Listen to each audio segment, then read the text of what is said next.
design. They wanna buy me, baby, I'm too pricey. La, la, la, la, la, la, la.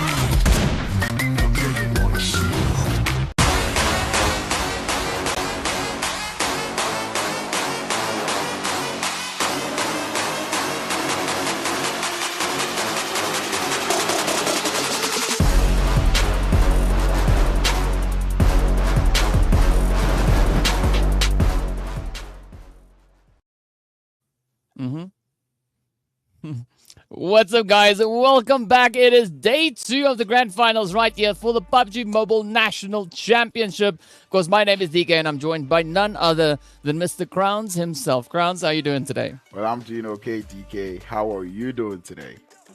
Oh, man, I'm doing absolutely amazing. So excited to see what our teams are going to be doing today. As we know, right, it's going to be day 2, another opportunity, 4 more games for all our respective groups to show us what they've got and who will be those teams to lock in those absolutely insane points. And I mean, yesterday they got off to a pretty strong start. But we are yet to see one of our PMNC, semi-finalist teams actually secure themselves a decent finish and get that winner chicken dinner. I mean, that's the one thing we've been waiting for since yesterday. You know, we saw 5 games yesterday. We saw a couple of teams come close, at least to the winner chicken dinner, get into second place, third place. But unfortunately, the PMNC semi-finalists not quite able to just put in that final piece of the puzzle that they need to get the winner chicken dinner. And that's something that I'm looking forward to seeing today as we go into the second day of the finals. Well, of course, having said all of that, right, we'd love to hear what our viewers are thinking. And of course, I mean, what better way to do it than hitting us up on social media? We'll be showing all those links down below the screen momentarily. But of course, as we know, there's Facebook, there's Instagram, there's TikTok. I mean, take your pick. There's even Facebook where you can hit us up. I think I've said that already. But of course, you know, we just need to double down on all these different platforms to see where the teams can secure themselves. But of course, here they are, right? In case you wondered. So we've got the PUBG Mobile Africa side. We've got the MENA side. And that is, of course, on the majority of the platforms. So we just had YouTube. Now we have a bit of that Instagram showing there. Of course, followed up by Facebook. And then TikTok will be right after that one. So be sure to tag us, right? Let us know what your thoughts are. Who do you think is going to be the team to sit at the top of the log at the end of today's matches? And of course, there's going to be quite a bit of excitement that I believe they have in store for us. Yeah, and you know, one thing that we've been seeing from yesterday was how these teams have been playing. And given the way the teams are playing, I'm pretty sure it would have caught the attention of some of the people that are watching back home. And I'm pretty sure everyone now has who they're probably supporting. So yeah, be sure to hit us up and let us know who you're supporting. In case you missed some of the action yesterday, here are some of the highlights that we saw. And you know, as DK was saying, we were not quite able to see any of those PMNC teams step up to the board. But I've just got to say, Team GQ, oh, they were on fire yesterday. 2 winner chicken dinners, highest kill count, highest points. Man, these guys are on something else. Yeah, and of course, speaking about something else, right, let's take a look at those highlights from yesterday again, just to see what is going on, just to remind our viewers of the beautiful PUBG action we saw. And I mean, this is what makes me so excited about what we could have come through today, right? Because the teams have now had the opportunity to get a good feel as to what they could be receiving out on that battlefield. And of course, just a few snippets coming through out of that. I mean, game 1, surprisingly enough, right, was not as cautious as we would have thought it would be, right? Instead, the teams decided to, get down to business way sooner than we actually anticipated. Yeah, I mean, especially with the teams coming from the PMPL. You know, they came in with so much action and so much force. Like, it was almost like they did not want to give any other person the breathing chance as we saw them go all out. I mean, Blackjack Esports getting started in that first game was just out of this world. And Team GQ doing the same. And then we headed straight into Miramar where we started seeing 90th minute, ride the whole lobby with the huge experience that he had in hand. So yeah, it was pretty much a show of experience and a show of skill yesterday, and which is something that I enjoyed. So today we actually want to see both sides of the coin practice and show us exactly what they're able to do. Yes, sir. Quite a bit of excitement indeed. But as we know, right, we want that by the bucket loads come today. I mean, even looking at the kind of push that we had come through over on towards Sanok, right? The teams definitely looked to get quite aggressive. But I think it was once we hit the second Miramar, that's where we really started to see a little bit more of that confidence starting to come through from the teams, right? And that's kind of right on point as we were expecting it, right? Those first 3 games, that's where they still look to kind of just iron out a few bumps. But then we jumped up into Erangel, and this is where stuff just got real, right? It just, everybody just went to town. I mean, it took a minute to get into the action, but once it started, right, there wasn't much to stop these teams. Yeah, and when we got to that final Erangel, it was a matter of everybody knowing that good position they wanted to be as of phase 4, but still worried about the next phase, because at that point that was all there was to worry about. Teams that were very much settled in that phase 4 were not so settled in phase 5, and that's where it started to get really crazy, with that very intense ending that we had, seeing Brute Force not win the winner chicken dinner, but GQ joining us in that business economy yesterday as we were announcing. And we only have a couple of slots left as we continue to head on into the next phase of the tournament. We are in the second day of the finals, and I tell you, it's only going to get more intense from here on out. Yes, and of course, to remind our viewers as to, where the teams have been and where we're going now, we have the teams that have already played through that group stage. From that, they moved into the semi-finals, moving into the grand finals themselves. We already concluded our first day, this now being day number 2. And that, of course, is, as the title suggests as well, right? So today's that midway marker. Tomorrow is going to be the very big day to see what the teams are going to be capable of and who will be those teams securing themselves those PMPL slots. But of course, speaking about that, right, we need to take a look at what they're playing for. And one of our leaderboards that we are going to be showing is going to be our prize pool leaderboard, right? The teams will have the opportunity to get their share of the $30,000 prize pool. First place, of course, being worth $9,000, and then it trickles all the way down to that 16th place, which is worth an additional $600. But of course, then our MVP, right?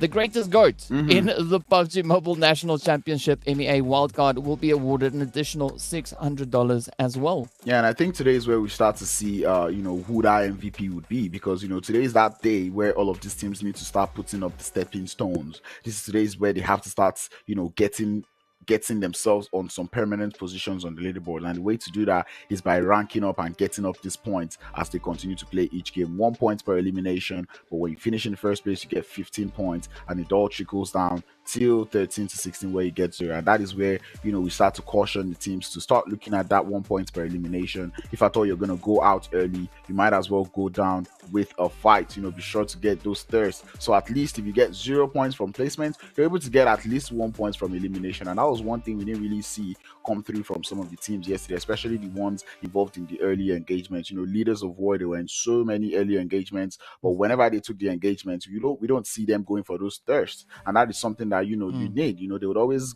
go back to the lobby and all they have is the goose egg to work with. So and that's one thing you do not want. I feel like today no team can actually afford to be getting those goose eggs, especially the teams who are trying to qualify in the Middle East region. But the biggest thing that I want to see today, right, is teams staying away from windows, right? We don't want to see windows used today. If you do, make sure that you're not out in the open, right? I think that is going to be the safest call to make. But of course, now let's jump into our next graphic to see, what is up and where we're going to be heading. Of course, we are going to be making our way right over in today's schedule. We are going to be running with the exact same sequence as we had yesterday, right? So Group A, B, C, D in the first one. So Group E is going to be sitting out the first game. After that, Group A is going to be sitting out match number 2. Then we move into match number 3, where Group B will be on break.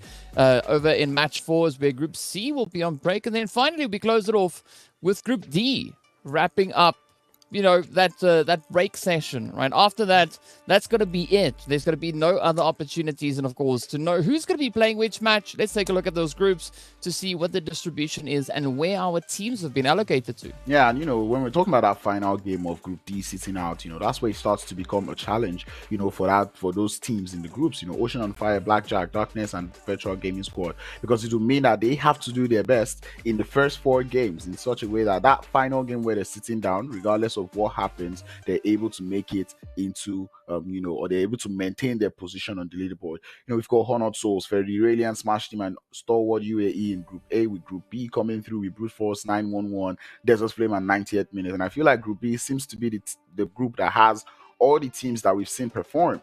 Desert Flame racking up those consistent points from placements, and we see 98th Minute with loads of experience. 911, pretty much one of the only PMNC teams who are able to, get themselves decent points up on the board. And Brute Force waking up in the final game of the day yesterday is something that, we want to see today.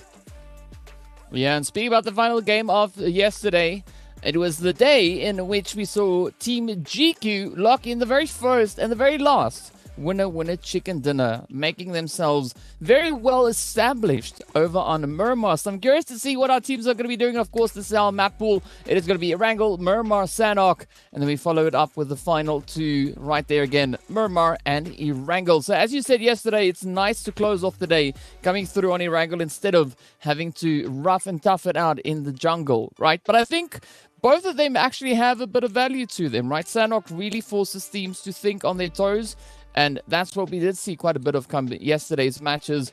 But yeah, having that Erangel at the end of the day does bring in a nice bit of balance, right? It also works well for those individuals like myself who have a little bit of OCD as well. Yeah, just to give you that whole perfect sandwich, but still, I don't know. This sandwich kind of seems weird. We would normally see the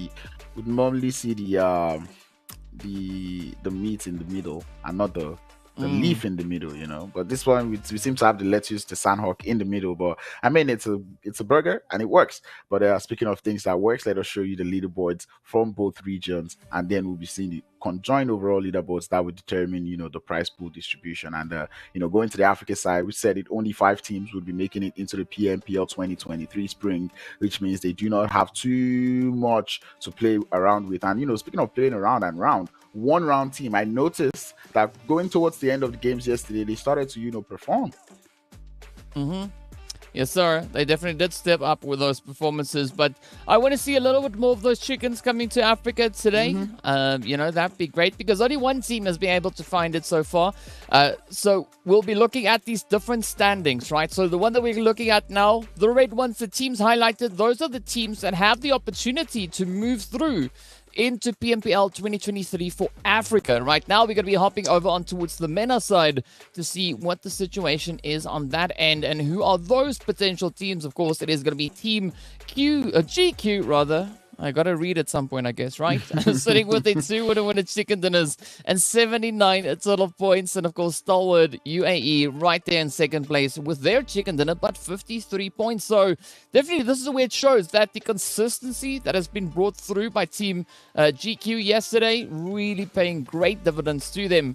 But of course, then with regards to the prize money, right? The prize pool, we are going to be jumping into the combined overall standings to see who's going to be walking away with some extra ka-ching-ching in their back pocket. And I mean, it is looking pretty great, especially for our two Middle Eastern teams, right? Occupying those 2 top slots.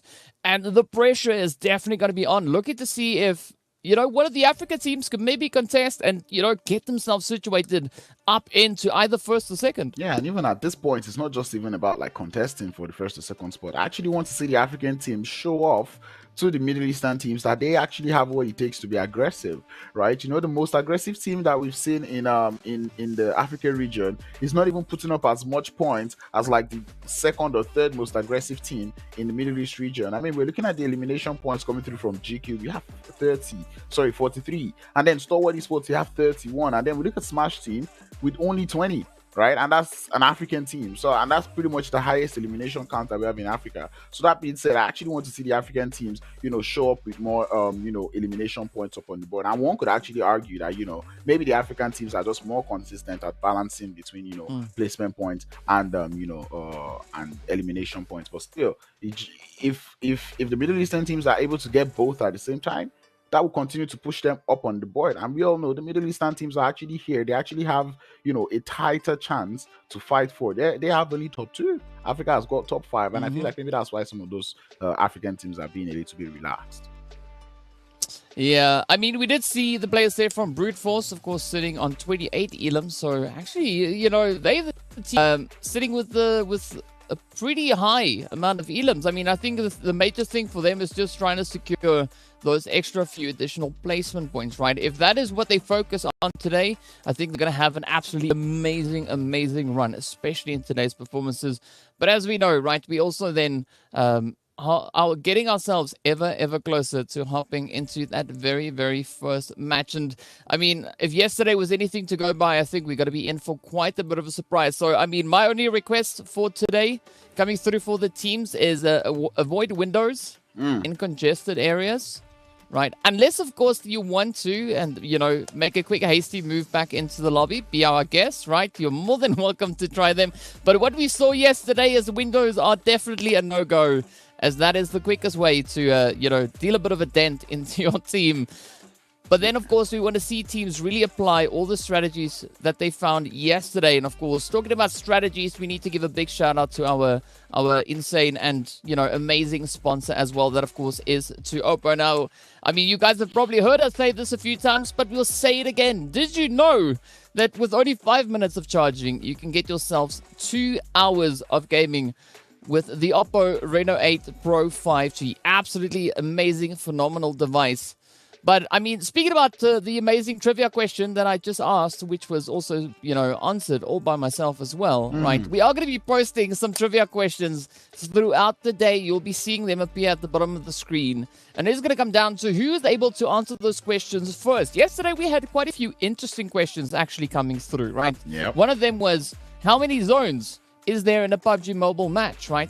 I mean, Grounds, you said it was, what, 8, 10. I believe? 9, 10. I said 10 right? first, Yeah, I said 9, and then we found out all together that the answer is actually 8, because the final one doesn't count because it continues to shrink, right? Who knew? Who knew? I mean, Not me. It's not like we've been watching PUBG for many years now, right? Exactly, it's not like that, but yeah. Speaking about even the zones closing, right? We talk about how the teams approach with the different zones, right? And this is something that I keep in mind. Heading towards the final zones, we'd expect those teams to have grenades and the throwables, but the throwable usage is not something that we've actually seen in the games coming through from yesterday. So I'm looking forward to seeing more flexibility with the teams today, especially when it comes to the usage of throwables. We see a lot of smokes being used, but when it comes to those grenades, we're not really seeing those teams using the grenades, using the Molotovs, and even the stun grenades. I know a lot of people use them these days, right? But we don't really see too many people using those throwables. So I'm looking forward to seeing that, and not just even that from the teams only, right? We're looking at a couple of teams that would have expected to be doing well, but they were not doing well. We thought maybe it was like first couple of games nerves, which was the case for Brute Force and 911. But when we start to talk about like Honored Souls, the team's Darkness, Team Mets, these are teams that they're sitting out in parts of the position. The Wavy Sports. These are teams that are sitting out in positions that we're not so comfortable with. Right, even Legends of War, Ocean and Fire, these are the teams that we're trying to call out, because we've seen them play in previous parts of this tournament, and we're expecting that now that we're heading into the second year of the finals, we'd expect them to have overcome those nerves, show a little bit of research done, and come and pull up today, show us exactly what they've got.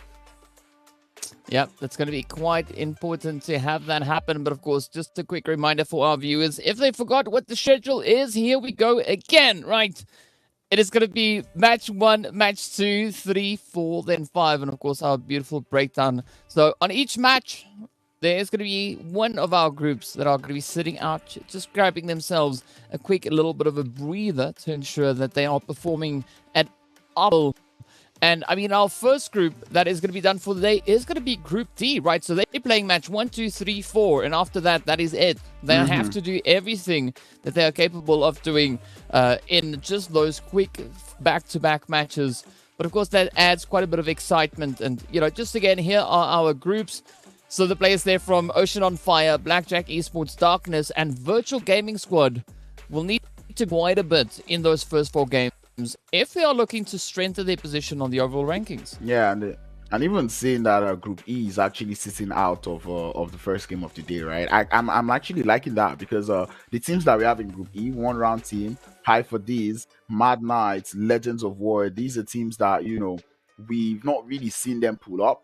And, having them sit out this first game, kind of watch the mentality that every other one of these teams have brought into the games today, is something that, would be advantageous to them, because now they know the kind of vibe that these other teams are coming with, and now they know how well they're going to play when they try to approach themselves, put themselves more in better positions on the leaderboard, towards the prize pool of $30,000 that we've got now on the line. Yeah, and of course, what's also important for these teams, right? As we can see on the prize pool, right? There's only a prize for first to 16th place. But take into consideration, we have 20 teams out on the battlefield, right? So there are going to be 4 teams that are going to be missed on that payday.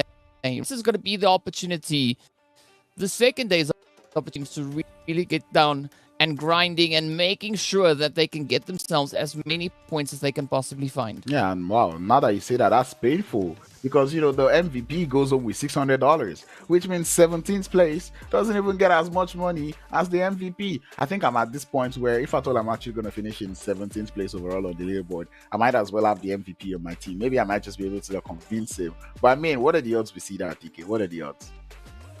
It's going to be tough. Realistically, the MVP team that is not within that top bracket, I don't know if that's going to be a possibility, but who knows, right? It is battle for anything as is possible at this point in time. And of course, we're inching ourselves ever closer. And of course, if you see me glitching every now and again, it's just because I'm so excited to get into today's matches to see what the teams are going to be doing.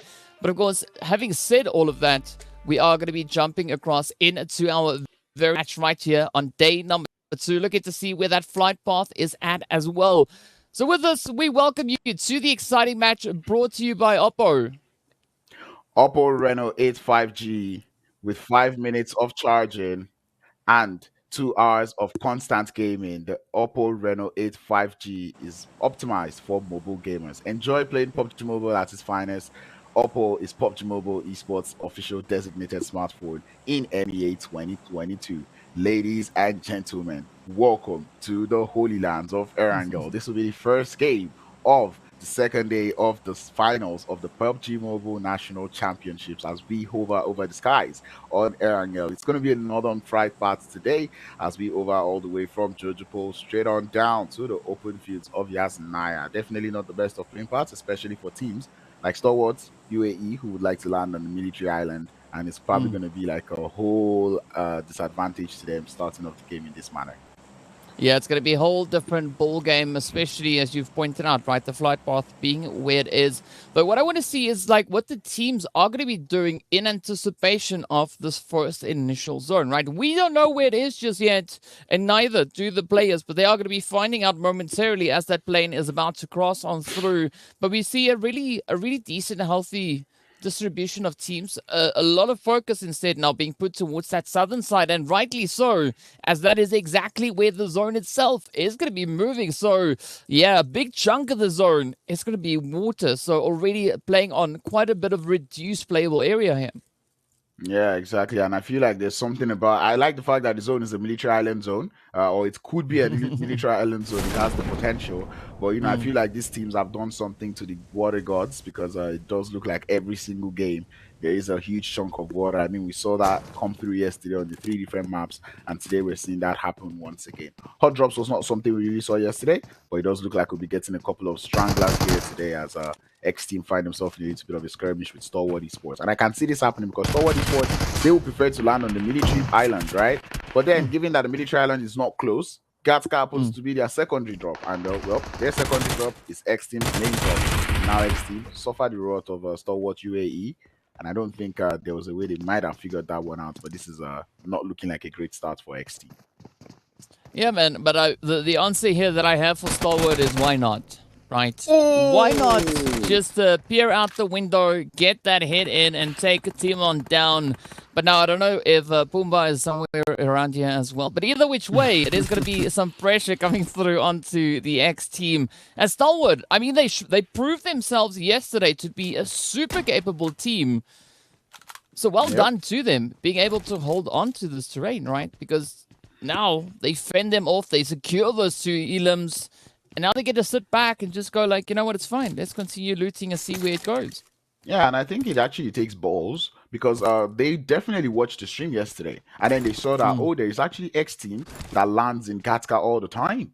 So them going all the way to Gatka and landing there knowing fully well there will be a team there, I think that takes a lot of confidence to do. Because, I mean, school area yesterday, we saw it was totally unlooted. There was nobody there. I feel like Stalwart Esports or Stalwart UAE could have easily gone all the way to school.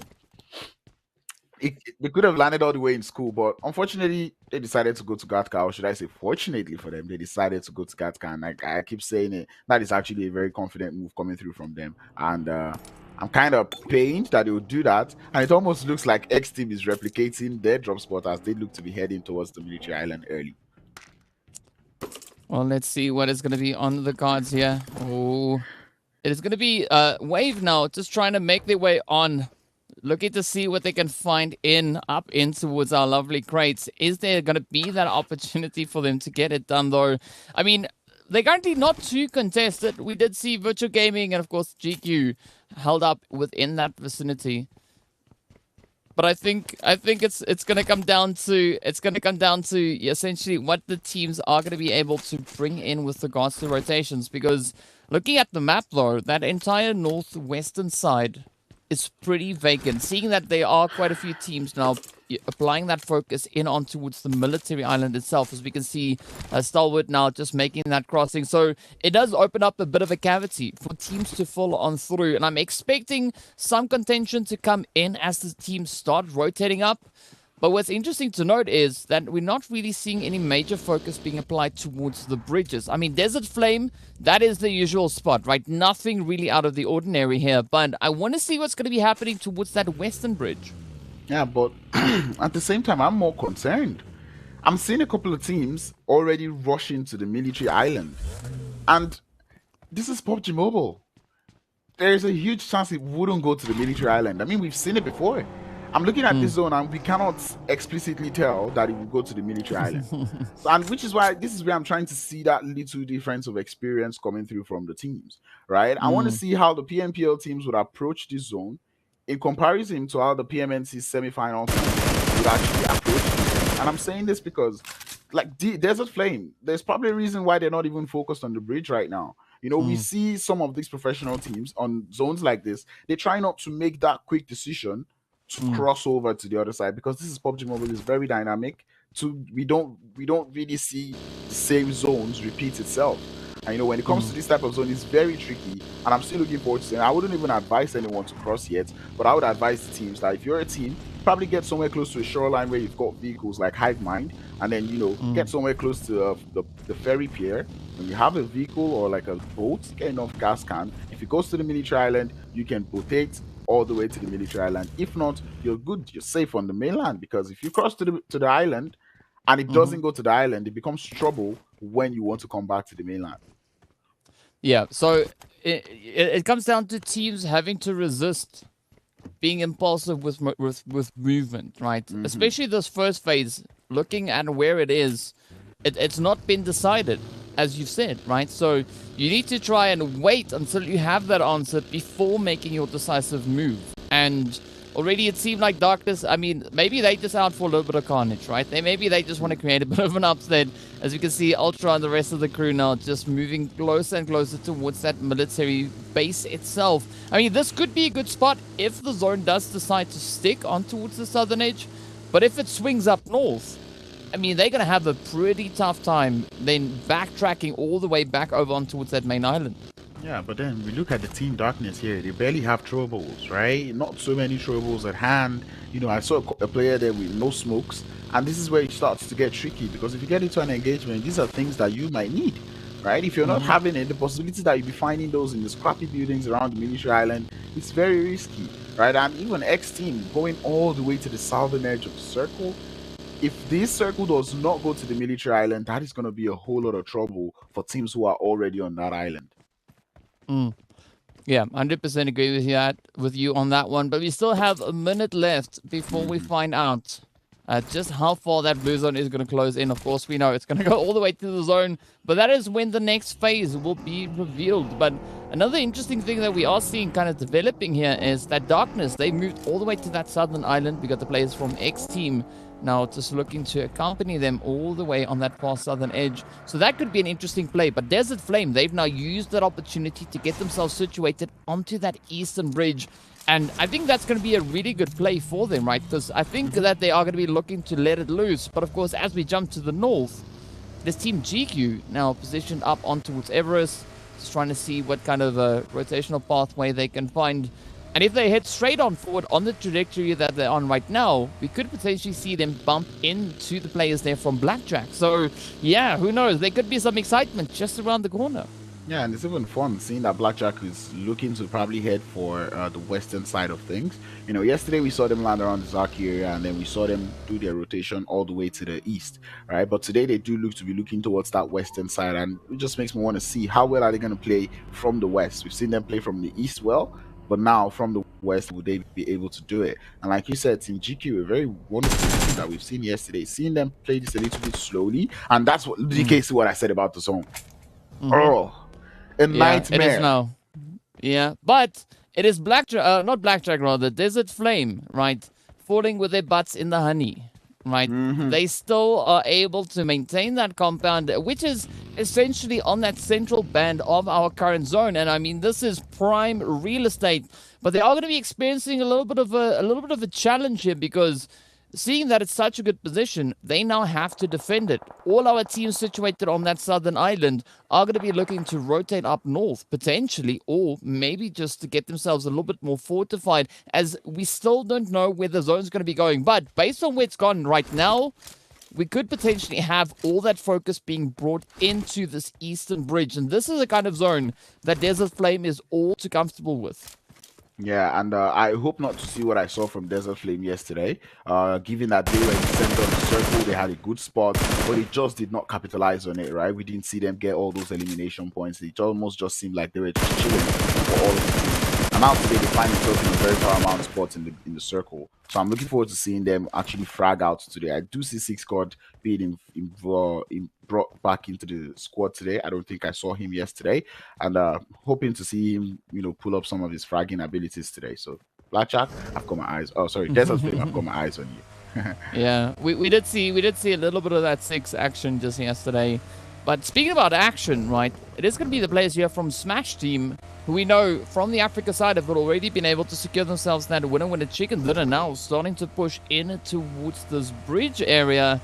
And on the opposite end, that is where things are going to get a little bit sweaty, as we'll now find out where exactly Smash Team are going to be looking to go. Already they have a few players situated up on the front line alongside the players there from 911.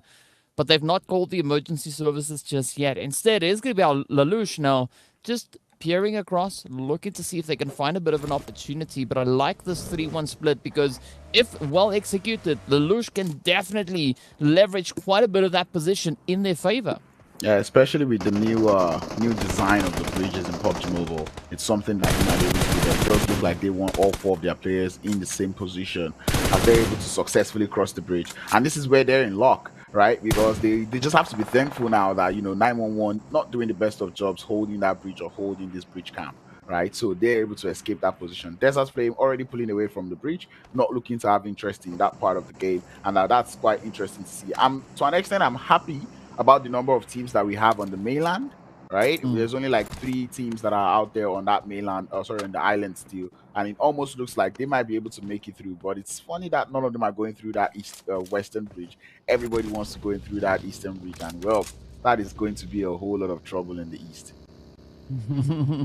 Yeah, it is going to be quite a bit of trouble come through. But again, we do see why not taking aim, waiting for the angle up on towards Ultron. I mean, this is such a difficult play to make, because the grass is obstructing a lot of that vision. So you can't really get a good assessment as to where that player is and whether or not the opportunity is there for a bit of that spray. But in general, Stalwart holding onto a decent angle here. I mean, they are pretty well situated on the very edge, and that does provide them a bit of an opportunity, right? Because Darkness can't just push straight on forward. They are going to get fired upon, and this could maybe play in favor then of Stalwart. Yeah, and with that new zone going over more to that eastern edge, favoring the bridge more, this is where it starts to become troublesome, because there's so many teams still alive. All teams, in fact, no team has been sent back into the lobby yet. So, man, this is going to get very, very choked up in literally a matter of seconds, because everybody now wants a little piece of the circle, and there's only so much the circle can contain, given that the bridge and the water is occupying about 20% of the zone.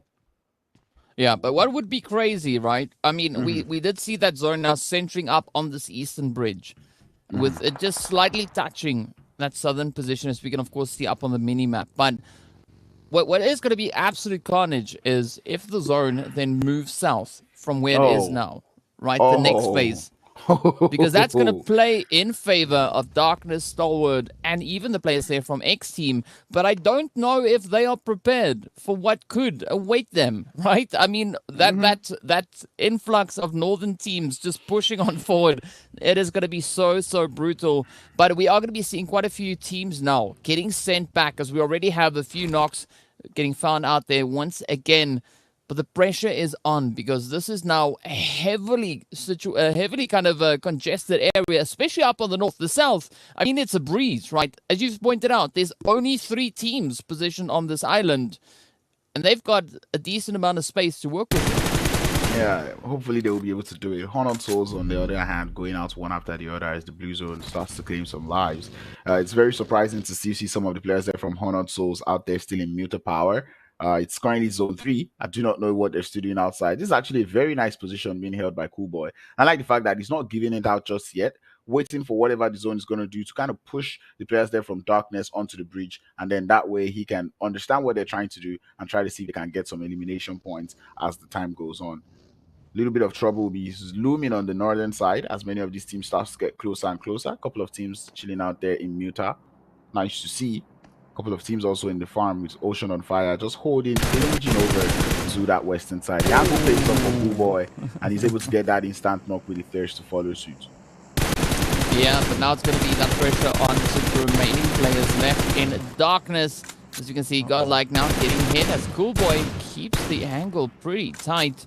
Tries to get the shots in with the M4, but with that red dot, I mean, you're not getting a nice lineup with those hits. I mean, they could still just venture off, but wow, the zone does take another swing. It now centers up on farm, and this is where it spells trouble in paradise, because our team situated on the south now have to find a way back into safety. They're gonna have to rotate either across the bridge or across that waterway to remain in contention for that potential winner chicken dinner. But we still have all 16 teams up here, Crowns. Man, and this is where you know, the military island zones become so tricky, right? Or zones that look like it was going to military island look so tricky because not too many teams are going to lose their life, because a lot of teams are actually spending time on rotation, right? And man, that is what X is doing. They're still alive with players up, and man, Honored Souls having just one player up Shroud, and he's actually trying to take this many shots players alive. I don't know, man. I don't really think that is something he should be doing, because right now he's giving away his position. He's in muter. He's got a lot of rotation to do into the circle. As a solo, I don't know, man. There's one too many teams in this lobby, and we'll soon start to see, you know, action going on that eastern side. Given that now there's no longer any bridge on the circle, and now all the whole of the circle is just centered on one. Yeah, I mean, Honored Souls definitely will get shrouded in that blue if they are not proactive with their rotations. But Cool Boy just comes in clutch again, picks up the knock onto what Kaito now has to jump off of that bridge. But Sugar, in the meantime, inside the Hive Mind, is getting a little bit of attention, as we can see Evo Station this time around. I mean, pretty close finish to where we had it just end yesterday, right? Yesterday, it was situated just on the opposite end, a little bit more towards the eastern side. So curious to see what is going to come through here and who's going to be laying in and laying waste to the opponents up ahead. I mean, as we saw yesterday, right? Evo Station, more than capable of bringing in a few of those upsets. But is it going to be on the cards this time? As we can see, Narcos cooking up the nades, sending it out, trying to just keep the players there from the GQ at bay for the time being, while the reinforcements looks to get themselves a little bit more shuffled up.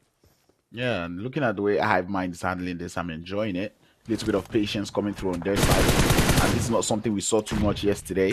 But we see them actually being very much patient today. But now that intro knock has come through from the side of GQ, I want to see how well Hive Mind is going to play, you know, going for the revive now, which is nice. I just want to see that they're not getting, you know, disoriented by the knocks that are coming in through, right? So seeing them actually going, you know, a little bit slow on this one is nice to see. But Team GQ, definitely not a small team. I was about to say we're having a water party, and Ocean on Fire definitely are getting fired in the ocean as next.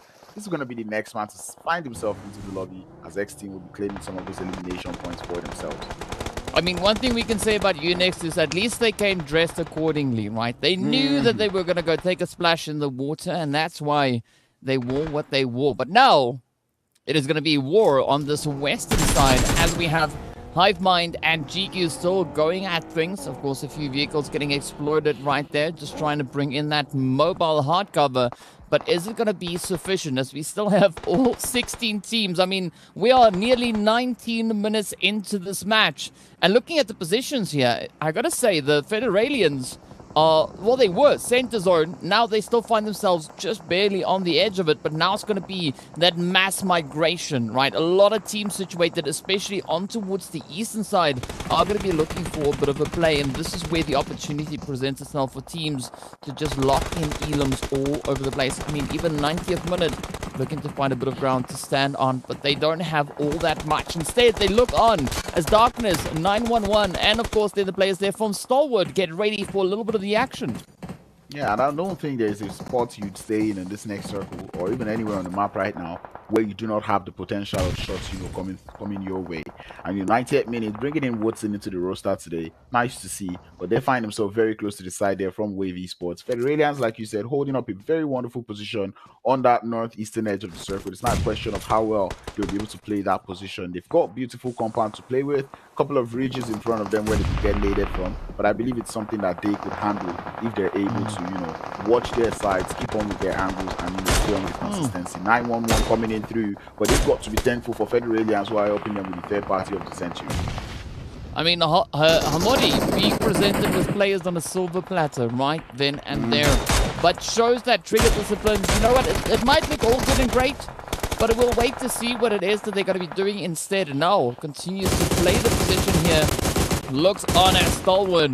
Now gets ahead. We got Wave in the mix. We do see one of the 90th minute players there, Bisk, also now getting taken on down. Watson is also then getting traded up, and this spells quite a bit of trouble. But Wave now feeling the pressure as the rush is on, and it's all now down to Yaya, who's trying to find a position up in zone. As you can see, Brute Force, they have occupied the compound. This could be the end for Allah. Let's see, is it going to be on the cards? Oh, the plane's getting so close. But up comes Neos, and that is the end of the road, picking up the third elimination now for Brute Force. Brute Force already getting himself onto a good start. You can already see them getting comfortable with the lobby. Already 3 eliminations up, and they look to still be strong as a 4-man team. Blackjack Esports getting taken out on rotation on that northern edge as things began to get choked up. With Desert Flame getting so many shots going through their way. And man, this is just so chaotic right now. So Smash Team, they did get crashed by the side of 911. But it's not a question of how well 911 was able to hold up in that fight on that short. Oh, we'll find out soon enough. But Evo Station is going to be in a great position here. I want to see what they'll be able to do. They are getting pushed on by the players there from Virtual Gaming Squad, and they are definitely laying into them. But now, will they be able to bounce back from this as the blue zone is about to close on through? We're going to be seeing where that 6th phase will be taking us. And it does seem like it stays over on towards the western side. And that is a blessing now for Team GQ, as they are going to be receiving quite a bit of pressure. We got a Hivemind just holding on to that southern edge of zone. But meanwhile, all the way back towards the eastern edge, it is going to be the Federalians. We got players there from Brute Force as well as the Smash team. We got X Team and Stalwart. And then you add a little bit of that Darkness just sprinkled on top. But let's see whether or not Stalwart will be able to get off that beach, the beach, and position back into zone. Definitely, it's anyone way out to do the scouting on the eastern side. Has to find a way to form up on his teammate now. That's what he's But I feel like if I'm Desert Flame, play the 3-1 split generously, as it doesn't play out. Kraken does get spotted. And I was just about to say, the fight on that southern building has to happen anytime soon. There's like 4 teams out there in that southern building, and they have to get away from that building. But GQ already looking to have a wonderful start also, with 5 eliminations already up to them. As strong as ever. Oh, but look at that quick sneaky hit. What a great angle that was going through from Godlike. The final contender left for the side of Darkness, but that is it as the light shines on them. Evo Station are looking to rip it up as the Federalians come pushing on forward. Hamadi in a very compromised angle, but up comes the nade. That is it. What a phenomenal hit that was, as the Hivemind team just pops it on over, looking to close it up and dealing quite a bit of damage into GQ. Now, they have to try and find a way to get back. Miracle is going to be sneaking their way on through. I see Lelouch coming through with a bit of a bounce up ahead. And this is the opportunity for Miracle now to make some magic happen. But there is a wall standing between them and that reach. Oh, let's keep an eye on the feed. Is it going to happen? No. Yes, they do get it. Now it's going to be Ilias and Ban also now looking to push on forward, looking to bring their teammate back in. And this is the opportunity that Miracle has been waiting for. Finds the angle on Ban, does not get the knock, pushes in again, gets the one. Oh, but it is going to be Supra to stop them in their tracks. The third party definitely imminent as there are 3 teams down there in that compound. But we pull over now to the side of Team GQ. You can just see them prone in the grass as there's only so much you can do in this game. If you stand up, the odds of you getting taken out gets higher and higher. Desert Flame did get taken out to the center of the circle. Virtual Gaming Squad looking strong out there on that note. Looking at pretty much everyone in circle, but the Federalians find themselves in so much trouble as now they only have those smoke grenades to use as cover for themselves today. Oh, but look at that though. It is going to be Savage to get traded on down. It is Yazan rather, trying to hold on, seeing if they can maybe pitch themselves up. Up comes the knock onto a Dan, but look at this Evo station just ripping it up once again. Hamodi is going to be the final remaining hopeful now for the Federalians as Danzo gets confirmed. And the pressure definitely on. It is now. Ooh, this could take a bit of a swing as AZ been spotted. Oh, the angles come in. Is it going to be it? They drop down and are able to evade the spray for the time being. But, oh, brute force coming in with a third party. And I say, this game is so chaotic. There is action in every single angle. And now things are beginning to slow down. But Evil Station, an absolute monster for that Team GQ. And he is continuing to do the work. 9 eliminations already for the squad. Same thing can be said about Brute Force, who are holding up with 9. But they've only got 2 players left. Virtual Gaming Squad, Yazan has to hold it up as the last man for his team. As now is the point where everyone can actually take that leader. And if I am a team at this point, here's the time where you sit down, go back, relax, calm down a little bit, but it does look like Brute Force and not having that. Looking for AZ, able to find the photo shoot. 11 eliminations onto the side there. Brute Force, they do seem to have found their future, and they are letting all of the teams in the lobby know about it. Well, that was a beautiful spray. Now it is down to Prepod to see if they can get their teammate back into the fight. I mean, already they've been able to secure themselves 11 eliminations. So Brute Force doing quite a bit of magic right here. But still quite a few teams left to contest for these positions. Hivemind, actually the team holding on to the strongest numbers. And as we can see, right, they are trying to just make that play, looking to sneak their way up in towards the zone. But Brute Force just going to be lying in wait on that very edge. Already a few hits starting to find their way across. But up comes GQ. Ooh, a bit of a snake in the grass. 9 elims up. Oh, look at the weapon as well. Oh, that is going to be a beast, but it's not going to survive though. That is exactly what the side of Brute Force needed. They needed GQ to come in for the third party and distract the side of Hivemind. And that distraction is exactly what they wanted. And you can see them already sending that full send. They know there's one more player left. They have a 3-man up. They have an idea of where that last player is. And if I am Brute Force right now, I'm pushing up onto Hivemind. Focus on the last player of Virtual Gaming Squad leader. And that is exactly what they've got in mind. People going in, gets 1, gets 2. And now Yazan will be the last player left. In the way for Brute Force and their first winner chicken dinner. Yesterday, they were almost able to seal the last game, having so many eliminations up on board that they did not. But today, it's looking like it might just be their game for the taking. A 1v2, Yazan, are you capable? Can he actually clutch this one up? Trying to grab a little bit of util for himself, as he might be looking to head in straight onto the side of Brute Force. I mean, but this is great for Virtual Gaming Squad, right? Because in the entirety of yesterday, they were only able to secure themselves 26 points, right? Now, in the first match of the day, they acquire half the points of what they got in 4 matches, right? So this is looking absolutely phenomenal now for the Virtual Gaming Squad. So there's no more pressure. All they got to try and do is survive, right? They are going up against the 2 remaining hopefuls, but that is going to be the end of the road. Brute Force clutching that winner with a chicken dinner and 13 eliminations to accompany that. That means a beautiful 28-pointer in the very first game. And a huge sigh of relief coming through from my side as we start to see the PMNC teams. Yes, Brute Force. Let's do this. That is exactly what we're waiting for. We're looking for that comfortability factor with the lobby, that experience gained from yesterday. And this team have come in today to show that they have gotten that. I am so impressed with how Brute Force were able to play this game. Calmness at its finest. Same thing can be said about GQ. We said about those late rotations coming through in the early phases of the game. You know, when they exited the land location or the landing drop, early on in the game, and then they came into the circle later on in the game, able to hold up that northern edge was just nice to see. And I'm so happy that we're able to get at least one PMNC team now get the winner chicken dinner on the first game of the day. Well, let's jump into the highlights of this match to see just a few of the potential plays the teams had to work their way through to make it all the way up to that winner chicken dinner. Of course, now, right, Brute Force definitely doing an absolutely phenomenal job. But let's see what those highlights bring, and maybe there are a few plays that, we might have missed along the way, but definitely got to say, a very satisfying start to our very first match here on day number 2. We asked for one of our PMNC teams to secure that winner chicken dinner, and that is exactly what we got. So I think we maybe need to ask a few more of these questions. Yeah, maybe they would be answering us, Stalwart Esports, though, you've got to give it up for Cool Boy as he found that beautiful angle on the top of the bridge. He did a whole lot of damage from that edge, but unfortunately, not quite able to just hold it up to the end. We did see Smash Team get things started off early, and this is what I was saying about Cool Boy having this angle, working out so well for his team up against Team Darkness here. But unfortunately, that zone not favoring that bridge.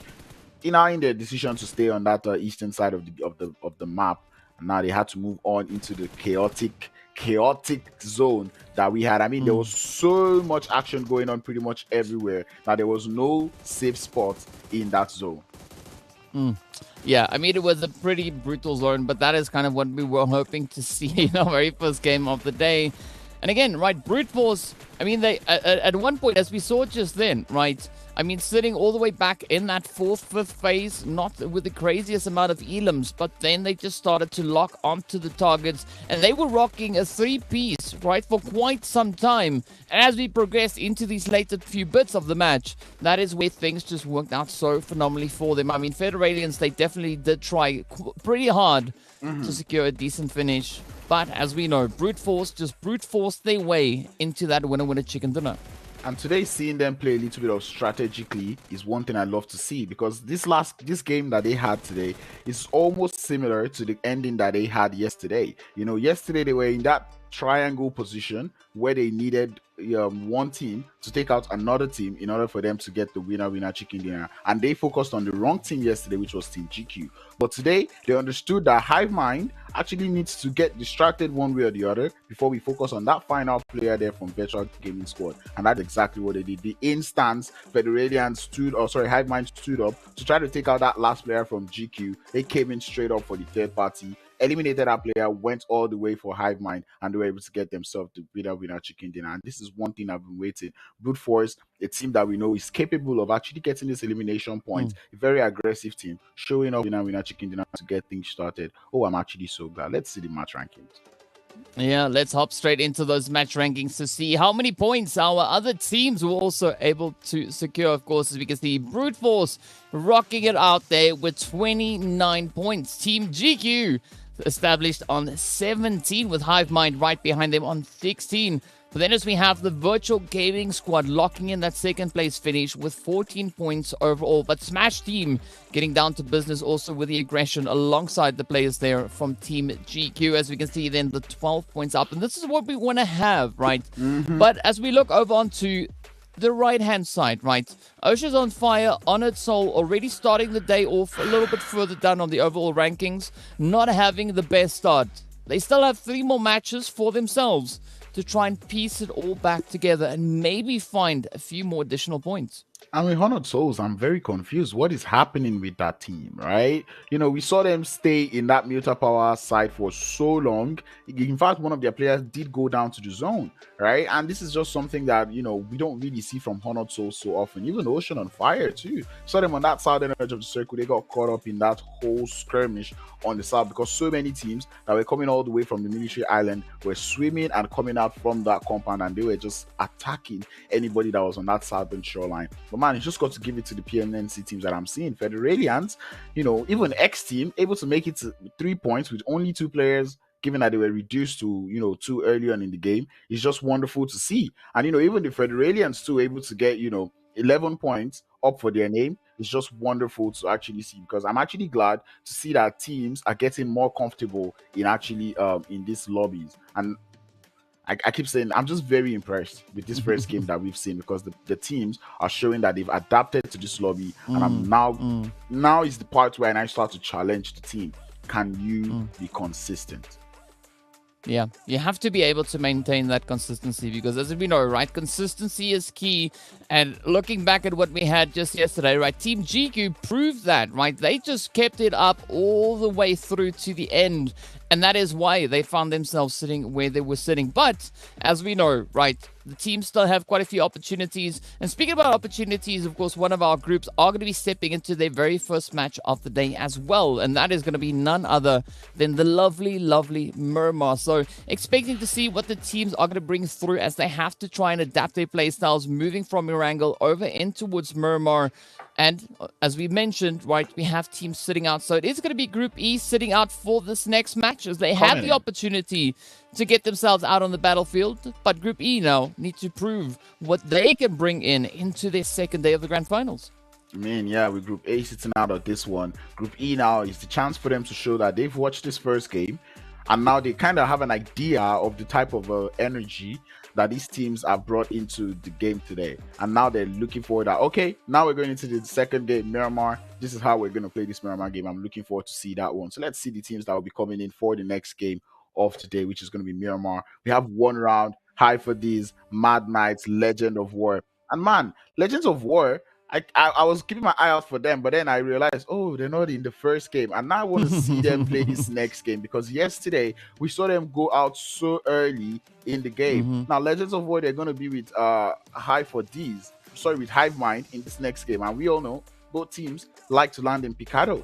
So I'm looking forward to seeing how they want to solve that problem today, because Legends of War died 3 times or went out early 3 times out of 4 games they played yesterday. And even the last game they had where they didn't go out early, they still went out early because they took a 4v4 fight early on in the game. Yeah, hopefully they've learned from their past transgressions, right? Let's call it that, right? Because, I mean, Legends of War are coming into this match with 9 points on the board, right? They're going to have to just pack that one as tight as they can. Stay away from the early engagements. Avoid all the windows, maybe for the entire match. Fortunately, it's Miramar, right? It is the desert, so there aren't a lot of windows. There aren't that many compounds. As well, aside from if you maybe go into one of the cities, right? Los Leones and the rest. But I'm curious to see how that strategy is going to come through, and how they're going to be looking to get themselves situated and play through those rotational pathways. Because looking at Legends of War yesterday, they did show some really good potential. But we want to see them now look to push on that. And I think if we take a look at like for instance maybe what was the one that I was thinking of? Legends of War. Yeah, let's look at the Africa standings to see where the teams are, right? Just to get a bit of an idea as to how much of a gap it is that they still need to close up. I mean, it always helps having a few graphics on screen as well to just, build that story even further. Yeah, man, looking at that winner chicken dinner coming through. This is the leaderboard just before this game that we've just played. But still, right, looking at how things were going into this game now, high for this sitting down on 11th. They know that they're on 4 points. They need about 40, and this is where it starts to get crazy, because these teams are racking up more points after they've already played their 5th game, which means that gap starts to get more and more. Ocean and Fire, they can't keep doing bad. Legends of War also, they cannot keep doing bad. So yeah, this is with Africa. It already looks like some teams are already sealing their positions as they continue to go. And I said it, today is the day where these teams will start to seal their absolute positions in the leaderboard. With only 4 games played for some teams and 5 already for some teams, you can already see the leaderboards getting set up as we head into the final days. All right, now let's check up what's going on in the Middle East. Well, yes. Yeah, they've all had the opportunities, but brute force just, securing themselves up in towards that second position. But this is where things get interesting, right? Because, I mean, the Middle Eastern teams are showing quite a bit of dominance in the first 5 matches that they've played. And I want to see if there's going to be an Africa team that will be able to kind of match them in their efforts, right? Because Middle East, they keep it strong. Look at where they are situated on the overall rankings. Wow, I can't even English today, but it is looking so great for them, right? I mean, and I also just realized if I'm given a choice that I need to make, I can't make it while I'm speaking, right? I mean, I'm good at multitasking, but it turns out I'm not all that good. But here we have, though, 911 and Blackjack coming through, holding on to that 5th and 6th place. But they are so close to potentially catching up. I have to just point this out. One chicken dinner pushed Brute Force all the way from 7th place, or was it 6th place, to 2nd. And this is just what we say. And I'm pretty sure this team now will be feeling so confident with themselves. Because that being said, this is a team that we know they work so well with the momentum of the game. And this was exactly what they did in that first game. You know, starting off with 3 eliminations as of Zone 5, you could tell that they were in for it. They were so happy with where they were. And then they just kept on racking up the points. I mean, look at the ratio of their placement points to their elimination points. 29 placements and 42 elims. Nah, these guys are actually onto something else. And I'm enjoying what I'm seeing from the side of Brute Force today. And I'm really hoping that this team will be able to continue with the consistency. Desert Flame. I've been saying this since yesterday. You've got to start putting the elimination points up on board. Only 9? Come on. That is very odd, you know? It is. I have to agree with you on that one. And I mean, it's definitely not the kind of performance that we are accustomed to seeing coming through from Desert Flame Esports. I mean, they are a team that we know are usually sitting on the opposite end of the leaderboard. But speaking about opposite ends, right, we are going to be popping into our trivia question. So I hope you've got your pens and everything ready. We'll get into that a moment later. But yeah, first map pool, right? So we have to show you all the graphics to ensure that you are very well informed, so that when we do surprise you with our trivia question, you actually have all the necessary information, right? Because as we saw yesterday, they are tricky, right? Asking about zones and things. I mean, even us casters, we didn't even know, right? But now it is going to be that map pool, so we're prepping ourselves for that desert. And I mean, like, it feels like I'm already part of the desert because yeah, it's pretty hot in here. if there's something that I'm seeing with this map pool right now, I'm seeing that Brute Force has joined us in the business economy as they're now in here. I'm glad, because I've been saving that seat for them. Like, come on, guys, what are you doing? And now they've got the winner chicken dinner. Now they're here. We're about to hear where we saw a whole lot of chaos happen yesterday. And man, when we start to talk about Miramar, DK, what are your expectations going into today's Miramar? Oh, I mean, it's gonna be a tough one, right? We know yesterday was 90th minute that got that winner chicken dinner in Miramar, right? Are they going to be able to live up to that expectation? Are they going to be able to double down and get it in once again? Because the pressure is definitely going to be there. Because as we've been talking now, right, the teams have had the opportunity to do a little bit of the VOD review, to come up with a little bit of a better strategy to go up against the opposition here. So I want to see how that then plays out, and also whether or not 90th minute will have that adaptability, right? Showing that they've learned from their place yesterday, but not letting their success go to their head, right? Still staying focused on the objective, ensuring that they play the best possible match that they can play over on Miramar.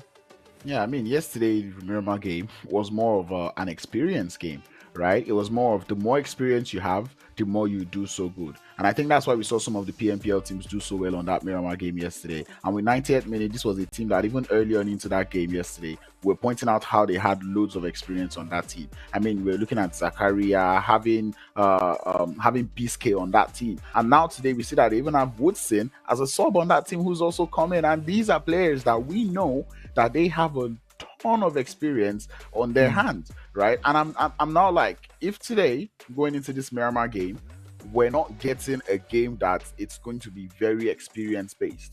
You know, say the zone is not going to be on that southern edge. Now the zone is going to be on that northern edge of the circle or somewhere close to the center. How well will these teams play it out?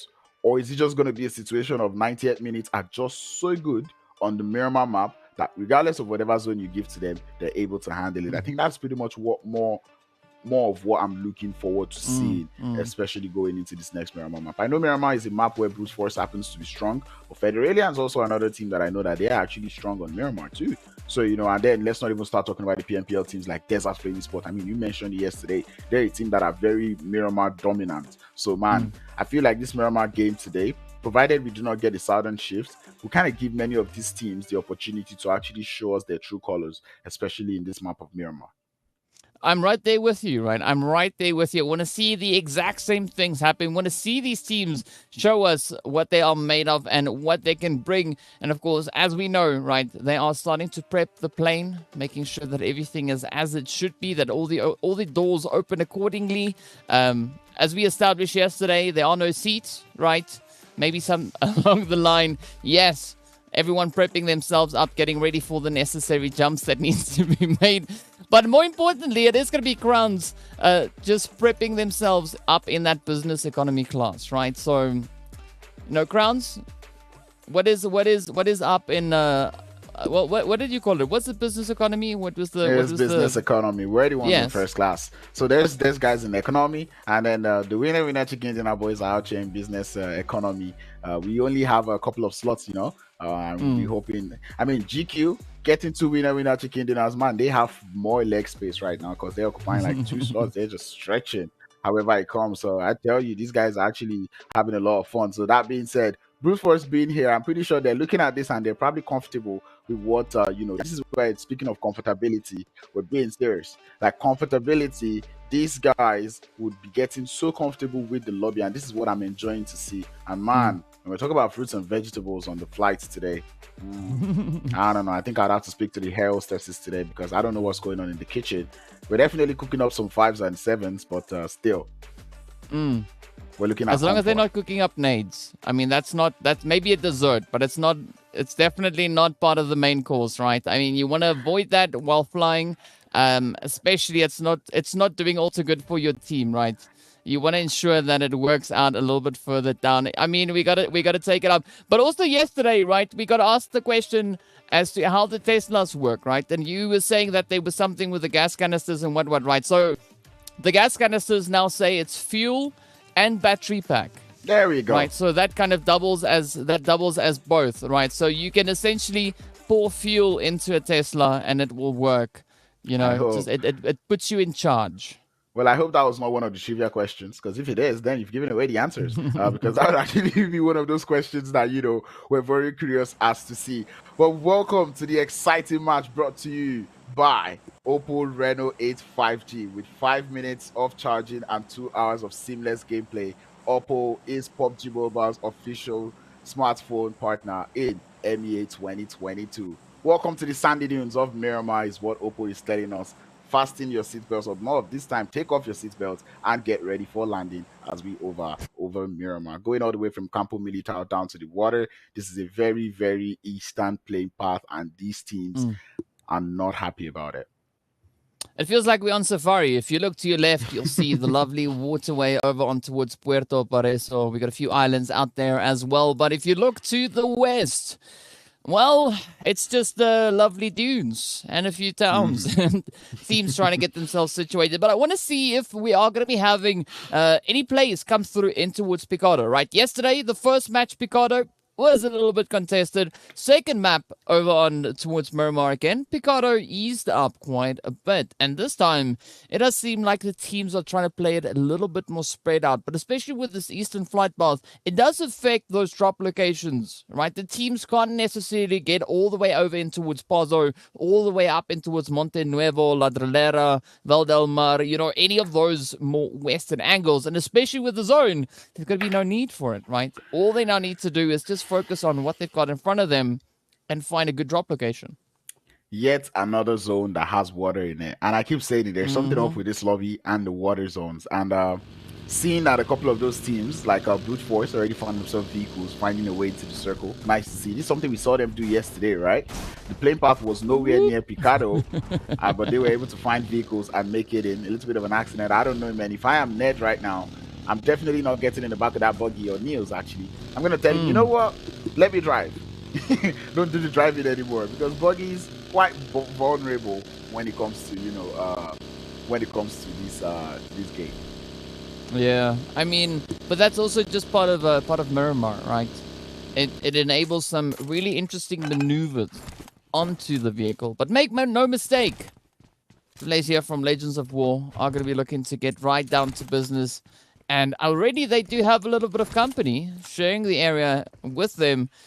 And now, where's it going to go, though? Because Picardo, as we've seen, it could be quite a difficult place to defend. I mean, this is a little bit of that... we're almost reminiscing on what we saw play out yesterday, as it was pretty close towards that western side where the altercation ended yesterday. But how's it going to go this time around, right? Are we going to see the teams really committing to full-on carnage? Or are they going to maybe look to disengage and get themselves situated more towards that eastern side? I mean, one thing I actually even noticed is the players of Wavy Sports just lurking around the outskirts of Picardo. It's almost like they know this fight is going to happen, and they're waiting for the fight to start. And it's a situation of once that fight starts, we start drawing closer and coming for the third party just right when both teams think they're having all the fun. But I'm still keeping my eye out on Hive Mind and Leaders of War. I did say it yesterday. Picardo is almost like Pochinki, right? These are places that if you decide to leave without taking the fight, you're not just leaving all the loot or the area. You're also you have the lower chance of getting as many vehicles as you need for rotations, right? Because there's not enough vehicle spawns in Picardo for two teams. So that being said, you necessarily have to take out that whole team. And today, right now, Picardo doesn't look like it will be in that next zone, which would mean that this team do not have as much time as they did yesterday to actually finish up this fight today. Well, let's see. Maybe they could have maybe borrow a little bit of time here, maybe borrow a little bit of time there. I mean, it's all going to come down to how the teams used to utilize what is available to them. But I guess to see who's going to pull over more to that southeastern side, right? I mean, currently it is the central southern portion of zone. It's difficult to describe a circle if there are no real corners to it, but whichever way, we'll try nonetheless. But it's going to be that area in between, like Impala, Los Leones, and Puerto, right? That's the triangle. In that triangle, I want to see who's going to be moving into that area because we are seeing some focus being put up in towards Los Leones right here. We, of course, have the players there from Ocean on Fire situated up in towards Puerto, with the addition of X-Team up in Impala, but no one really situated in and amongst them, right? We want to see where the teams are going to look to play out these positions, because I think if you get situated up in towards that triangle, the terrain does allow you quite a bit of an ability to stay hidden in anticipation of some teams maybe rotating on through. Yeah, there's a lot of high grounds around that area, right? And this is where those teams actually need to start to work on, right? And I'm going to say this because in zones like this, I keep saying it, the possibility that you would go wrong with the shorelines is very low, which is why we see Ocean on Fire and X Team just get very comfortable because they're close to the shorelines. And I'm expecting to see a couple of teams, start to get closer and closer to that shoreline, especially when the next zone comes through. Because if you're worried about getting into that third phase, right, and the zone still has a couple of water, be sure to just go close to the shoreline. You're going to be good regardless of what happens, right? But one thing I'm enjoying to see, I said it yesterday, Blackjack Esports, a team that likes to land in Los Leones, and they would see other parachutes landing with them, but they will be fine with whatever loots, and they will be able to leave there without taking a fight. That's exactly what they've done today. 3 teams landed in Los Leones today, and none of them are taking a fight against each other. 911, the side there of High for D's, and Blackjack Esports all landed in Los Leones, and all 3 teams looking as peaceful as ever. Blackjack pulling away from the scene as they found themselves vehicles, and will be going to look for loot as they continue up in the rest of the game. But the fight in Picardo, definitely where we've got our eyes right now, and we're waiting for it to just get started. Yeah, waiting for it to get started, but they can't waste too much time here because, as we know, Blue Zone is approaching. Yeah, sure, they still have 2.5 minutes left until that Blue Zone has closed up completely. But then it's going to take another bit of a swing, right? As we can see, a lot of that focus being drawn to the edge. And this is where the pressure comes because there's already quite a bit of a reduction in the playable area. But, I mean, if it moves to the islands, I'm not going to say no because that's something we don't see all too often. Oh, DK, you like violence, and I like that. That is exactly what we want to see. But anyway, I do see Hive Mind. They found themselves just one vehicle and they're going to be heading out. And we all know what we say about one vehicle rotation. You know, this is things that we see back there in the very good, which works. And Legends of War, let them go. I feel like if I'm Legends of War right now, I'm going to be glad that the team that landed with me in Picado has decided to leave. You know, focus on how you're going to leave. Allow them leave. But right now, Hive Mind, a smart decision to leave Picado, but it's a question of you need to get all your players their own vehicles, or at least have 2 vehicles on your rotation, because if you continue with this all-man in that truck, that pickup truck doesn't even have the best of lives. You know, it's just like a couple of mags and that thing is blown off. Yeah, I mean, especially the pickup, right? I mean, that's just the opportunity for the opposition to pick up some elims, right? I mean, that's pretty much all it does. It is, it's maybe some kind of an adequate vehicle to utilize here, but definitely not my preferred one. But either which way, we are going to be hopping over on towards Timon here, trying to find a few hits over towards the place there from Mad Knight. But I think Mad Knight also one of those teams that we are waiting in suspense to see what they're going to be doing, right? One of the very, very capable teams. And coming into today, I mean, Mad Knight only started off in 17th with only 10 points to their name. 7 of those, of course, being elims.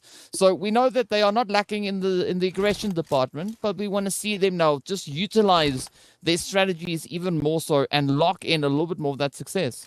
Yeah, and I'm really hoping that Mad Knights would show us what they can do today, right? You know, this is something that we saw that, you know, they came in with a new squad yesterday, you know, and today now we can see that shuffle coming in through. Ice Savage not quite playing today, as now they've brought back Agent 47, Tyson G, and, you know, the Beast back in. And the Beast is someone I didn't think I saw yesterday. I saw Ice Savage playing yesterday, and this is where we start to look at, you know, those roster changes to see how well it's going to affect the team and what it's going to do. I mean, Blackjack Esports, we saw them bring in Zeke into the squad yesterday. Zeke and oh, they have their own beast too. But anyway, we saw them bring in Zeke, and you know, we saw that difference come through for the team, right? Desert Flame Esports, we saw them also have another inclusion into that team too, and we saw the difference too that came through for all of them. So Mad Knight, this is something that we're keeping our eye out for too. You've changed your squad now today. Let us see how well you'll be able to play with that squad today, because the points they currently have on the board is nothing to write home about. Yeah, definitely not anything to write home about just yet. But, you know, maybe they're getting a bit of a draft going there, right? We want to see what it could be, and maybe it could be quite an exciting chapter that comes through from it. But now, Hive Mind still just playing on the edge here, trying to find the angle on towards 911, 911. But this is up in northern Los Leones. The terrain here is quite challenging on a good day. Now let's see whether or not Escanor and the rest of the crew here from 911 are going to be able to get themselves into a little bit more of a favorable angle as the rush comes through now from Hive Mind. It is going to be Escanor to get taken on down, and Sugar with some sweet, sweet sprays to ensure that elimination. And that's wonderful aggressiveness from the side of Hive Mind, realizing that there's just that one player isolated in that 2v1 situation is just wonderful to see. Eagle does get spotted from the top of the hill by Narcos with that excellent spray coming through, and 911 are forced to leave their position, the position that they thought was close to home, that they thought was familiar ground, would be taken hijacked from them by Hive Mind, and that is just beautiful domination coming through from Hive Mind. Well, let's see where it's going to go. We can't allow any of those hijacks coming in just yet. But as we know, Hive Mind, I mean, they don't really care, right? They want it. They're going to push in and take it. And maybe use a little bit of brute force to get the job done. Speaking of brute force, they are going to be rotating along that northern edge, sipping on some blue juice, trying to see if they can get themselves situated. But I'm not quite sure where they're actually hoping to pull in towards, right? It's going to be a little bit of a limited option towards the northern edge. Maybe if they head straight up in towards where we currently see the plays there from Virtual Gaming, could be a few exciting plays. But of course, in case you missed the wipe, here's Hive Mind yet again showing us what they've got and what they are capable of. Yeah, and DK, I just have to point this out, right? We're about to head into like that 12-minute mark of the game, and we still have all 16 teams up. This wasn't something we saw yesterday, you know? And like yesterday, we could just tell, you could see the nerves everywhere. But today, especially in that Erangel game, we saw about that 19-minute mark. There were still all teams alive. And now we're already getting into this 12-minute mark we still see all 16 teams alive. And I have to say this out here: Legends of War, they're not dead. You know, so this is actually impressive to say the least. So see them actually alive at this point, all 16 teams still up, just goes to show that these teams have put in their research. We can see the rotations are now getting more defined by all of these teams, right? I see a lot of teams already heading towards that shoreline because they understand that if you're by that shoreline, the odds that something is going to go wrong is very low. One thing I want to see is if any team is going to get so hungry enough to try to get any of those airdrops. Well, let's see whether or not that is going to be on the cards. I mean, that is that's like dangling a carrot in front of you, right? I mean, it's like, come on, if you really want it, come get it. But you know, you could get sent right back to the lobby. So I love the dark sense of humor coming through here, right? I mean, I appreciate it. That's pretty on par. But speaking about on par, it is going to be XT now looking to get the sprays on in as one round comes pushing on through. It is going to be the end of the road there for Escanor. They've already found yet another knock. So X-Team looking pretty golden. And of course, one round down to 2 potential hopefuls. Yeah, and one round, unfortunate for them. Sent out 2 players to do scouting. And unfortunately, not the right call for them as they lost tonight. And the other player there. And that's just painful. Because I wouldn't say it was bad that they went out for scouting. But unfortunately, just did not play out well that's not how scouting works. And I know these players there from one round understand that mistake coming through from the side. That kind of puts them on the back foot heading into this game. I know one round to be one of those teams that used to be good on Miramar, but right now I'm not really seeing that Miramar prowess coming through from them as we head on into this next phases of the circle. But man, a center up circle, everything that were on that shoreline definitely played out well for them. Team GQ, they're looking nice. Side there of Ocean on fire, they're also looking nice as they were also on that shoreline. You do not go wrong with that shoreline. You just have to know that if that zone sets up quite nicely, you just have to play it off from that eastern edge, and that is what they're doing. Blackjack Esports, going into this game today, they kind of play more around that off-center type of vibe. We saw them play the edge a lot yesterday, but then seeing them play off-center today, it's mind-boggling in a way, you know? Yeah, I mean, you gotta try and shake things up a little bit, right? I mean, maybe it is gonna be Blackjack just looking to shake a few tables here and there. But for the meantime, it's going to be the players from Wave held on the very edge. I mean, the players from X-Team situated a little bit further away, but up comes the rush. It is going to be a full-on send as Brute Force looks forward. But Timon does not have Pumbaa anywhere in sight, and down they go, unfortunately. But is that going to be the same for the rest of the team for X-Team? Does seem like they're able to hold on for the time being. Meanwhile, Legends of War looking to make a bit of a play here. Ooh, look at this mood now. Finds an angle, but again, very, very isolated. Not quite sure where the rest of the crew is. Instead, they're up north. They're going to be looking to rush in, but that is not the kind of position, the kind of rotation you want to bring in such a difficult play. Big up Timon, though. He was able to grab that thirst. That was amazing. Like, and I'm gonna beat Brute Force up for this because that was an elimination that shouldn't have happened. There was 3 of them on that one player. How did they let him get the thirst? That is so sad going into this game. But man, the rotations coming in through, not the best. But you could tell that maybe these guys have seen this zone before. But I don't think zones repeat themselves because we get that northern zone shift, and it does kind of justify the reason why, you know, probably Brute Force found a way onto that position that they currently find themselves. I'm of the opinion of if it's not broken, do not fix it, right? So, like Blackjack Esports, if you're playing Edge, it's not broken, do not fix it, right? Virtual Gaming Squad, right now, they find themselves on the edge, and they're looking strong.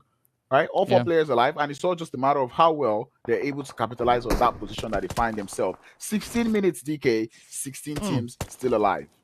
Yeah, it's 1 for 1 at this point in time. I mean, 1 round down to 2, 9-1-1 down to 2, and of course, Brute Force, as we saw, they lost that one. But now, looking at the zone, taking that swing up north, this is where it's going to get pretty crazy. Because with Virtual Gaming Squad, yes, they've got a beautiful setup, especially up on that northern edge. But down south, this is where things are going to get pretty intense as we have Blackjack still trying to catch up, find a bit of a play here. They have spotted out a wave, and that is going to be a beautiful vehicle explosion. I mean, I don't mind me some of that, but also then we do see the players there from Darkness also getting caught in a very similar situation. But now the pressure is on. All the teams are going to try and push, trying to get themselves situated, trying to find an extra little bit of positioning to call home. And this is where the chaos then ensues. Yeah, because they have no choice. You have to clear away that team to make sure your rotation into the circle is actually nice. And I'm saying this to every team that finds themselves in one way or the other on the southern edge, and Diaz is going for that. Finds that last player there from Team Darkness, sends him back into the lobby, and Darkness will be the first team to go wait in the lobby for us as we continue in the Miramar game. But for this, they do look to be waking up a little bit. They did lose 2 players though, not the best of positions to find yourself, but still nice. I'm not going to beat them up. Let's just see how well those 2 players would be able to hold it up for the whole squad. We'll find out soon enough, but now comes that pressure play still, right? Blue zone continuing to close up. We're running out of space within the zone and, of course, outside, because the blue zone is forcing everyone to move even closer together. But Bungle keeping it a little bit quiet today. Yesterday, we did see a few great shots coming through from Bungle. Today, we've not really seen them featuring all too much, but maybe that all could change as there are going to be ample opportunities right here. Bungle, of course, now trying to reach up in towards Desert Flame, but Desert Flame will not be snuffed out just yet. It's going to be Squidward and the rest of the crew holding on to that ridge line. I think that's a position that could actually potentially pay off very well for them if they're able to utilize it and just rain down the terror. But now, Legends of War inching in from this western edge. And I think the mistake here is trying to rotate down south. As we know, it is heavily contested and congested. I think the safer play could maybe have been up towards the north, but the blue zone is going to be the decider very, very soon. Yeah, exactly. And seeing Legends of War deciding to go through that southern edge of the circle, maybe not the best of ideas, and they're finding out in a very hard way right now. 14 teams still alive. Everything is getting really choked up as Legends of War is going to use more players as they go on into this game. Legends of War still. Oh, I said Ocean of War. Ocean on fire, pardon me. But Legends of War right now still chilling in that deep with the hope of surviving. Next zone does pull up, goes up to the north. One round would be happy, but not too happy because right now, if they had all 4 players alive, they're golden right now. But speaking of golden, GQ already up to 6 eliminations in this game. You can tell that they're doing it again. They're having fun. Yeah, they out here, they mean business, but of course, 90th minute. The team that got that winner chicken dinner yesterday in our very first Miramar, are they going to be able to get it in? I mean, they still have their full entire squad present in the match, sitting on those 3 elims. But where is it going to go? Meanwhile, the players here from GQ finding themselves in a little bit of a less favorable position. I mean, they're taking a 3 split at this point. Maybe it's going to work out for them. Not quite sure, but they are going to have to deal with quite a few players looking to rotate up as well. And then, of course, to add the cherry on top, we do have that lovely loot crate, that drop crate coming in. But up comes PO just pushing in with a buggy. It is going to be NS trying to find a play here. Is it Enshme? Whatever. Right, we'll go with that one. I'm really tough with names. But yeah, that's an easy one to say as they are now trying to catch up to that zone. Looking for a bit of an opportunity, but as we can see, it is pretty jam-packed just up ahead. Really, really jam-packed on that southern edge of the circle, I cannot lie. There's a lot of teams that find themselves in that position. I think GQ spread out a little too thin. Might just have to find this way to get to the top of the hill so they can hold it up. And this is where things start to go south. And speaking of south, Blackjack Esports wreaking up the havoc on the side. They've lost, but they still continue with 2 players, BJE, to see if they can get into that circle. And this is where it starts to get tricky for them because that blue zone is pushing and they happen to be on the fast-moving side of it. Yeah, that is definitely not where you want to be, but tries to get the M249 spray in, and that is a wave just flushed on out. Now, Blackjack trying to catch up as they move in from the southern edge. You can see Brute Force just off in the distance. But is it going to be a good angle? Yes, they are looking to leverage that. They now find the players coming through there from Legends of War. As you can see, it is a heavy hand being dealt in that direction as Legends of War get packed on up and shipped out. Brute Force still going to be looking to rein in with the utilities. They have Mad Knight in their sights. But are they going to be able to get that squad, get that push? They're only a 3-piece. Yeah, a very good question that we've got on the board right now. We're hoping to see how well they'll be able to go on for that push as they've got Mad Knight in front of them. And Mad Knight also in that little dip, having to fend off against two teams. They're literally in between 90th minute and Brute Force. Two teams they do not want to be in between.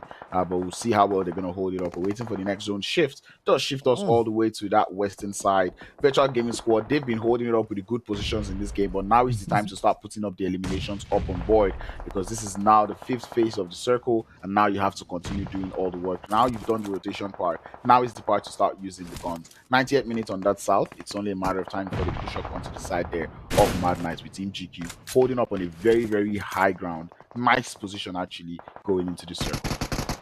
Yeah, and here we go. It is 90th minute, so close to Mad Knight. Zakaria looking for the opportunity, but instead they get overpowered as the sprays continue to fly on through. 90th minute now, looking to push in still on that very, very edge of the zone. Up comes the blaze here from GQ, still looking to find a little bit of that safe haven.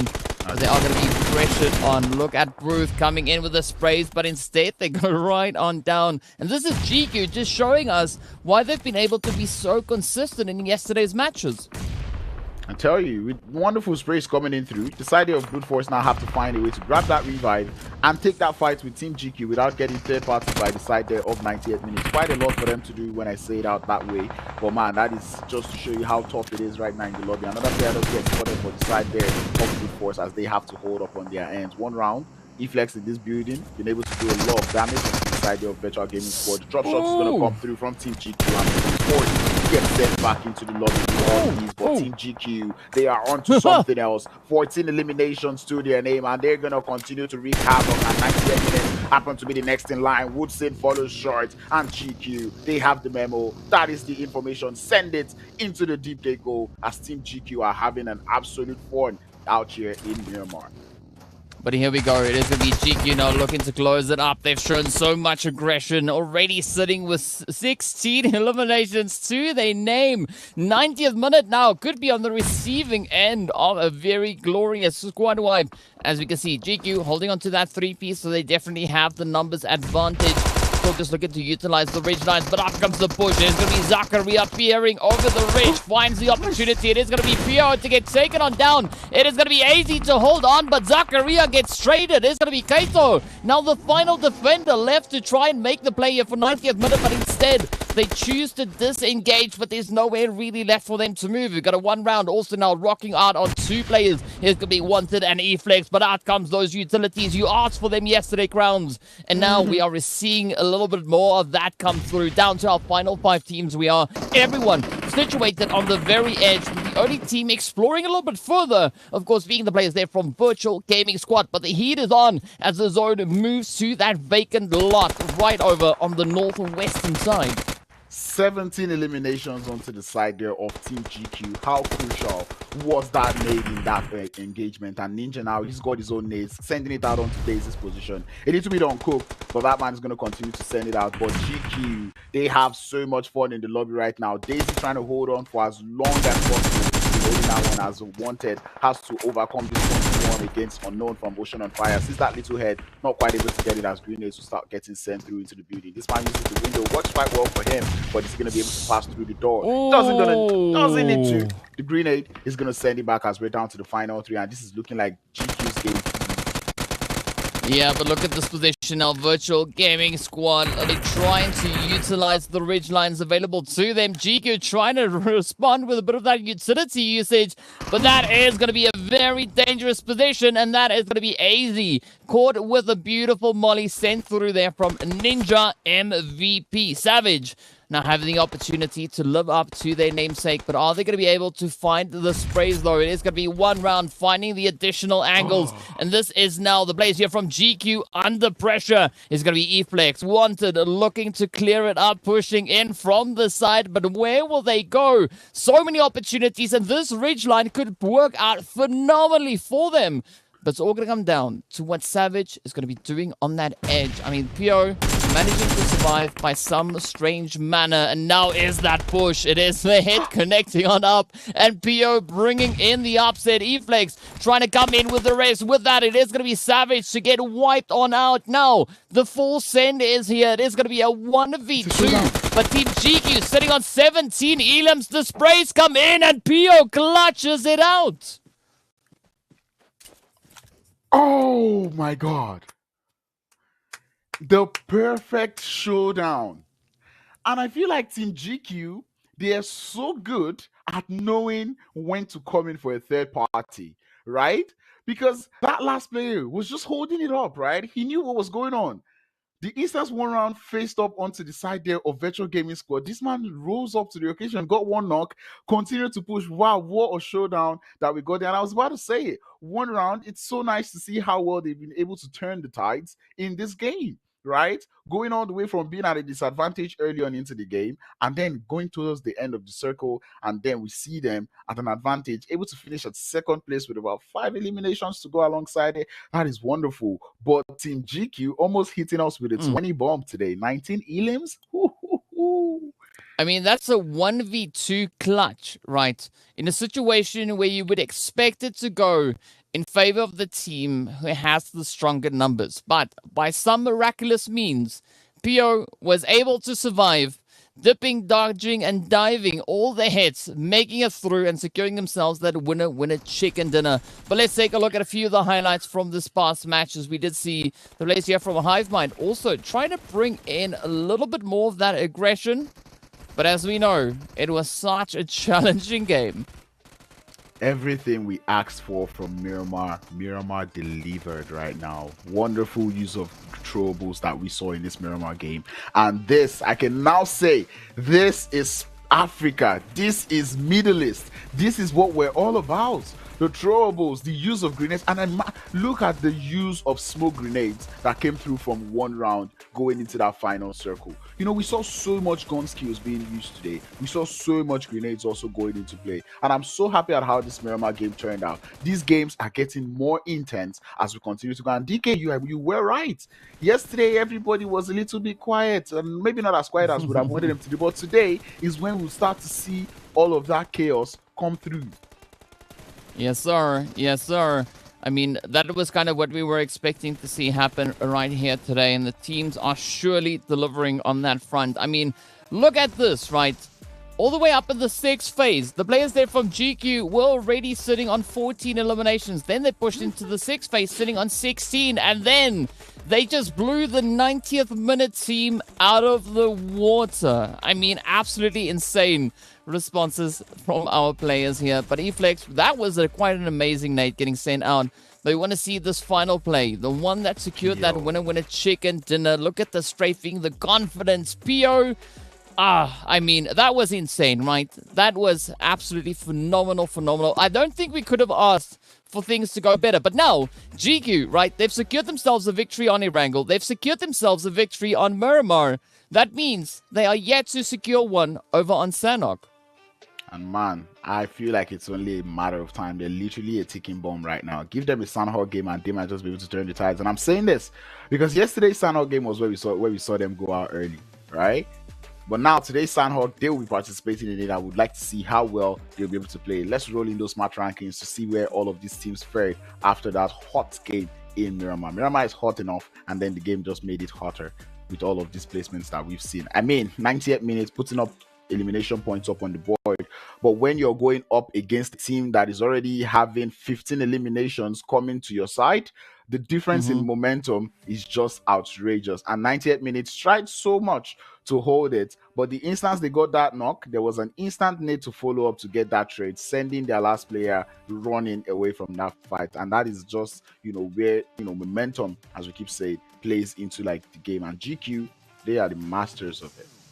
Yes, sir. So let's take a look at those match rankings to see what the point situation is. We know we already had a few monsters roaming out in the desert, but how much of the roaming did they do? It was GQ who took almost all the elims, right? The only other team close to them is X Team, who were able to take, or who were granted, rather, let me rephrase, right? Granted 8 eliminations.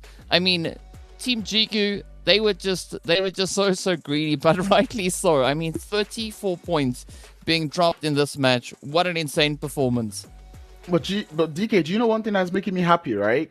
I remember when we were about to go into this game, we said one round team, we said Ocean on Fire, and look at that, one round team able to get 17 points up on board. Ocean on Fire able to get at least 10 points, which is also good, right? And this is at least a good start. Ocean on Fire is going into today, they were sitting on just 5 points, right? And now they've been able to gather double the points that they made in the whole of yesterday in just today. Once again, Africa, you're lacking on the winner chicken dinners, but still, virtual gaming squad DK. We saw them climb from the leaderboards all through yesterday, and today they already find themselves in third place on the leaderboard. How nice is that? I mean, it's looking pretty great. But of course, we want to see even more improvements. And of course, we are going to be jumping over into the Middle Eastern overall standings now to see what the point situation is there. And look at that. Oh, Grounds, this is disgusting. I mean, Team GQ sitting with almost double the points that Brute Force has been able to secure. I mean, that is insane. This is a little bit of a runaway performance coming through from GQ. So I want to see someone tries to put a stop to that, right? I want to see the teams try and see if they can get in the way of GQ and another potential winner chicken dinner. I mean, even try to just get a bit of a shake-up happening here, because I mean, this just shows, usually we see a team, they come in, that get a winner chicken dinner, move into the next match, things are a little bit shaky, right? GQ, they're doing something else, right? They get a good match, a good match, a good match, and a good match, right? It is insane. But now we need to see how all of that kind of mushes together as we jump into our master standings. This is where we've got an absolutely insane showcase. I mean, the closest Africa team sitting all the way in that 4th position, but only 1 point behind stalwart UAE. I'm just gonna put this out there just because I can. If you double the points of Smash Team, they're still not up to GQ. Damn, and that's a huge slap in the face. Africa, wake up! Damn it! Like, I'm looking at this little board, and Team GQ is running away with it. They're literally running away with it. 3 winner chicken dinners up on board, and man, these guys are I don't even have words to describe what they're doing here today. But man, I'm still very glad to see where some of these teams are sitting down, especially with the PMNC teams. Seeing Team 911 already finding their way up on the top of the leaderboards, Brute Force also on top of the leaderboards. I'm seeing Federalians already start up playing well today, so I'm kind of happy seeing that the Federalians are also doing the putting themselves up on that board. But still, things are getting tougher and tougher in that Middle Eastern region. And before Middle East, we're fighting for 2 spots. At this point, DK, they're basically fighting for just 1. Because, I mean, Brute Force is actually the only team that is on 2nd place. GQ is running away with it. So every other team is fighting for Brute Force position. And Brute Force, it means they have a radar or a cursor on their heads right now. Yes, sir, it does. And of course, speaking about, targets, right? We are going to be targeting that trivia question right now, looking to see just how much attention our viewers have been paying. And in case you forgot our names, you can see we're now just flexing it one by one. It's like, look here, look there. And then we surprise you with a trivia question that is going to be appearing. And of course, the question is, from the Middle East, which team had the highest points in the semi-finals, right? So, as you see now, we've got 3 leaderboards, right? We've got the Africa region, we've got the Middle Eastern region, and then we've got the combined one for the prize money. So, out of the Middle Eastern teams in the semi-finals, which team had the highest points, right? If you can pop that answer in, tell us who you think it is, and we'll tell you soon enough. Just who was the first person to get the right answer? I mean, it's an easier question than the challenging ones we had yesterday. I think the first question is usually the easy one, right? The second one is usually the harder one. So that being said, the trivia question has been set in stone, and I know many of us are looking for that answer, but we will be back with the answer just after this short break. So be sure to join us out here in about 5-10 minutes, and we'll be right back. Do not forget to answer the question, though. Okay? Bye. See you soon.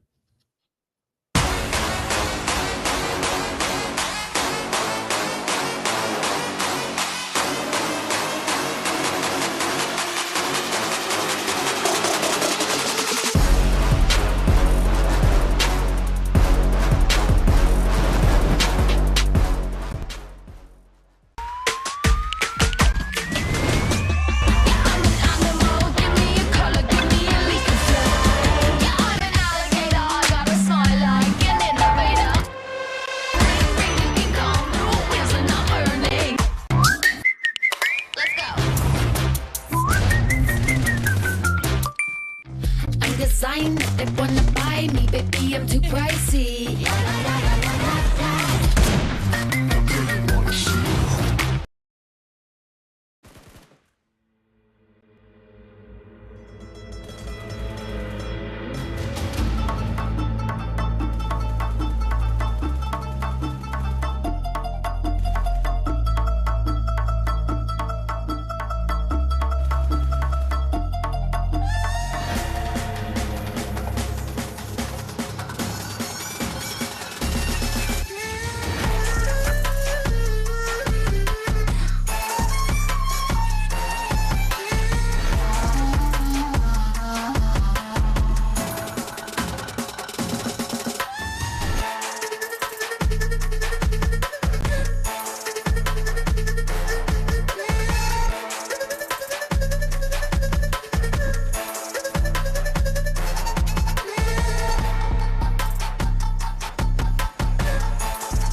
baby, I'm too pricey. La, la, la, la, la, la, la.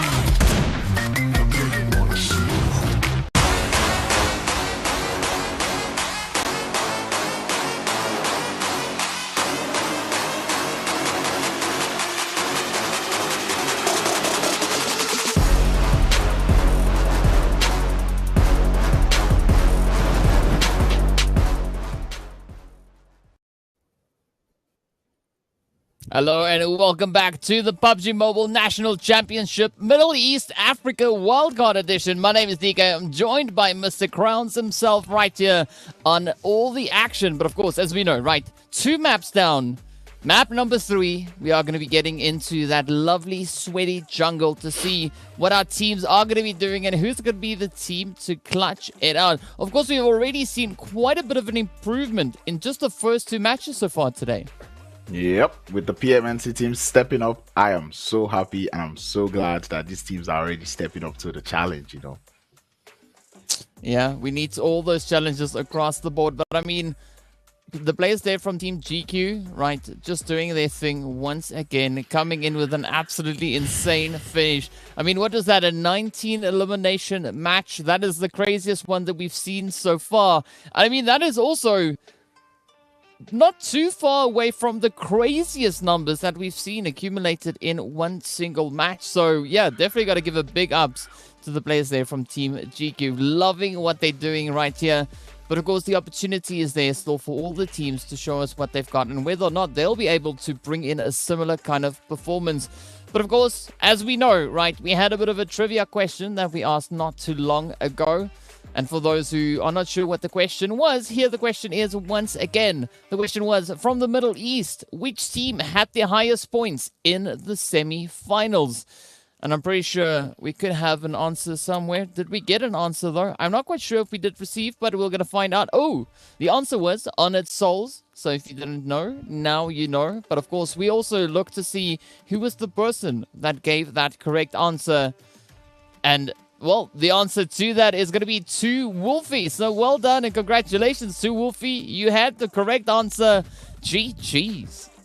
GG's, man. And we've just got to say it. Honored Souls getting the most points from the Middle Eastern region in the semifinals. And now, right now, Honored Souls, this is not the Honored Souls that we saw in the semifinals. They're not quite putting up the performances up yet on the board. And this is something that is quite concerning and alarming, if you ask me, DK. It is a little bit worrying. I mean, you'd expect a team that has shown such great prowess to be able to replicate those efforts. But who knows, maybe that could be what they have in store for us in our remaining few matches. I mean, this is day 2, DK. These guys cannot be sleeping this much, right? We're already seeing, and Honored Souls, they're in that Middle Eastern region, right? Which means Brute Force, currently in 2nd place, that's like pretty much the only position they can actually take, at least today, or get close enough to today, because we've seen these guys fight for this position, right? And now Honored Souls not playing as well. If these guys are hiding strategies, today is day 2. Today is the time to bring out all of that strategy, because you cannot keep waiting until the final day before you pull up your best performances. Yeah, it might be a little bit too late. So hopefully now by this midway point, this is exactly where we could see that increase in performance come through. But of course, speaking about increases, right, we are just going to be reminding everyone about the lovely, lovely format that we have, right? Of course, it is going to be today's schedule. So moving into match number 3, it is going to be Group A, C, D, and E, who are going to be braving the lovely jungle once again. Curious to see what the outcome of it is going to be this time around, right? Because we want to see if we're going to have those repeat offenders come in, or maybe we could have a bit of an upset come in through as well. But of course, now jumping into our groups for those respective teams, or yeah, groups for the teams. There we go. I said it the right way around. It is going to be Group B sitting this one out. So that is Brute Force, 911, Desert Flame, and of course, then the players there from 90th minute. And I think these teams actually do need a breather, right? Especially with this 98 minutes. Seeing the way they played in this last Miramar game, game. It just shows like, okay, I think now is the time for them to take that little bit of a rest to continue to show us what they, so they can actually check out what's going on in the lobby and go on with the rest of the games. But man, Group D, we mentioned it earlier on today that these are the teams that will be playing all their 4 games first. And right now, I've not really seen the teams in Group D do too much, except for Virtual Gaming Squad. But, like Jack Ocean on Fire Darkness, they've not quite woken up today. Yeah, and they might have a bit of a rude awakening, right, if they continue to not step it up just yet. But as we take a look at our map pool, it is going to be the players there from Brute Force being our first team from the semi-finals to secure themselves that glorious winner chicken dinner. And then, of course, the players there from GQ. Just going back and it's like, you know what, it's fine, it's good, it's nice, but we'll take that winner chicken dinner. They, of course, need one more to come in on Sanhok. And then they've had a chicken dinner on every single map in our map pool. Yeah, exactly. And I feel like right now, we're almost at this point in the business economy situation where, Team GQ has a slot for every single one of their players, right? They've got 4 players and 3 chicken dinners, 1 more chicken dinner. And right now they have a whole lounge to themselves. And I don't think any one of these teams want that to happen at all. Yeah, because they're going to be quite reluctant to leave that area, right? I mean, once they've gotten themselves established, we like business economy. It's not first class exactly, but it's close enough. It'll do. I mean, we're only going to be here for a short time anyway, right? So might as well just get right down to business, and I think it's quite fitting to have them there. But what I want to see though is whether or not someone is going to be able to contest against the side of GQ, because I mean, they've been doing some pretty phenomenal things out here, but we want to see the other teams also rise to the occasion just as Team GQ has. So I think this is a great opportunity, of course, for our viewers to let us know in the chat on social media. Hit us up wherever you want. Tell us what your thoughts are. Do you think it is possible for any of our opposing teams to contest against the insane performance that GQ has brought in so far? Hit us up. Let us know what your thoughts are. And I'm curious to see what those responses could be. But I mean, moving into match number 3, Crowns, what are your expectations to see, right? Are you hoping to have any one particular team rise to the occasion, or what do you want to have happen here? I mean, we're now heading into Sanhok, right? The most chaotic map of the game, right? And seeing the way Miramar turned out and the way these teams have played the first 2 games. For this Miramar, for this Sanhok, I would expect to see a whole lot of, I would say, action. And the reason why I'm saying this is because for the first 2 games, we've seen all 16 teams be alive to that 15-minute mark, right? So if you're going to be doing that in Sanhok, it means there will be a whole lot of trouble. And I would like to see them do it with Sanhok without a hill strat. Yeah, I mean, definitely that hill strat, it works if used in the right situation, right?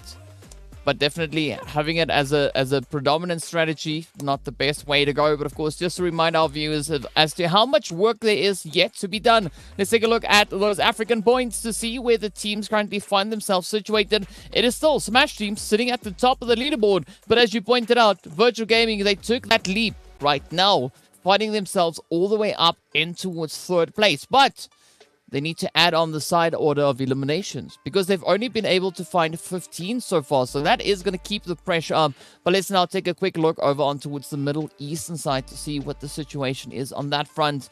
Of course, as we know by now, Team GQ sitting there with their dominance, Brute Force up in 2nd place. But there's still an opportunity for Stalwart to close that gap. I mean, they're only 15 points away. So that is very much within the realm of possibilities. 90th minute, Grounds, I feel they're going to have to do quite a bit of work if they want to catch up to Stalwart, potentially. But on its souls, I mean, 9 points on board. Well, I can tell you something, DK, right? Given that today is just day 2, there's still 1 more day, right? So I think for most of these teams, the main point will be trying to catch up to the teams or trying to just reduce that gap as much as possible. Currently, that gap is a chicken dinner away, I mean, it's like 20 points. With the chicken dinners we've been getting, they get like a chicken dinner with 5 elimination points. They're kind of catching up to that position.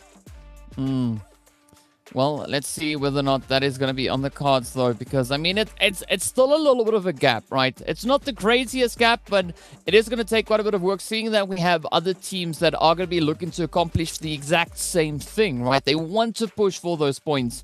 And then, of course, you've got the monsters out in the field, Team GQ. They're just going to be standing in a lot of people's way. So there are several obstacles that these teams have to overcome in order to secure themselves a really strong finish. But, of course, we're here for the ride. We want to see what these teams do. We want to see all those upsets, all those changes, and just enjoy all the action that the teams give us. Yeah, exactly. And even speaking of action that they're going to give us, this is why I'm going to throw the question back at you, DK. What are you expecting in this Sanhok game? Oh, I want to see carnage. I want to see strategy. I want to see teams just get out there and maybe even kick a table out the door. Not even shake it up, right? Just run up, kick it straight out the door. It's like, you know what? I'm here. I'm ready to go. But stay away from the windows. Stay away from the windows. Door, exactly. Not the window. Yes. I mean, we did see a little bit of window coming to play yesterday in the bootcamp area, and I'm really looking forward to seeing what's going to happen in Sanhok today, especially with that bootcamp area, man. We saw that hot drop coming through between Leaders of War in Sanhok yesterday, and I'm really looking forward to seeing if we're going to see that bootcamp hot drop again come through, as hot drops is not something we really want to see, especially in a game like Sanhok. So I'm looking forward to seeing how well these teams will be able to rotate it, away from bootcamp, landing bootcamp on your own. Who is going to actually leave bootcamp for who? I think that is pretty much the question that I want to get answered. Hang on. Did you just say that we don't want to see hot drops in bootcamp? Did I hear you correctly? No, yes. No. Bootcamp is the OG hot drop spot, right? You want to see teams fight it out. I want them to work, right? I want to see them sweat, just like I was sweating in the first two games. I want to see that action out on the battlefield. I want to see these teams really earn their slots, because I think that is what it's all about, right? National Championship, it's not about, right, just being in the right place every now and again. It is stepping out there, showing that you are deserving of those slots to move through into PMPL. Because as we've seen, once you take that step into PMPL, be it Arabia, be it Middle East, be it Africa, regardless of where you go, it is going to be tough. It is nothing like anything else, right? It is the pro league. The pressure is there, and the teams need to show that they are not only deserving, but capable of competing on that level. So I want to see what upsets these teams can bring. Yeah, but then not a hot drop in bootcamp. I feel like with the hot drops, right? I think if you start getting into those early fights into the game, it kind of reduces your points. I mean, normally Sanhok is not even the best map where you want to even start getting points off of, right? So having to get started in bootcamp, battling that 50-50, I mean, it's high risk, high reward, but still, like you just want to fight it out, go for all of that late game action, because that is exactly where you want to be in, right? Those early engagements, especially in bootcamp where you could easily get third party. Nah, I don't think that's something that I really want to see. Well, we'll see what is going to be happening. Of course, we are going to be hopping on that plane to see what the flight path will bring in on that. We welcome you all to the exciting match brought to you by Oppo. Enjoy 5 minutes charging with 2 hours gaming with the Oppo Reno 8 Pro 5G, PUBG Mobile Esports official designated smartphone in MEA for 2022. Now, as we know, right, Grounds, Sanhok, flight path, doesn't matter all too much, right? What is going to be more important is where that first initial zone is going to be going. But I have to say that the flight path that these teams have been dealt, it's not so nice, right? It is quite limiting up onto that northwestern side. So I think reaching a position like Camp Charlie, Docks, Kampong, Lakawi, Camp Bravo, those are going to be a little bit more challenging to get to, but still accessible if you pull the parachute at the right time. Yeah, and this is the timing, and this is one of those absolutely monstrous circles, man. The circle up all the way. Once that circle is having a lot of Camp Alpha in it, there's going to be a whole lot of trouble out here in Sanhok. But look at the amount of water in the zone once again.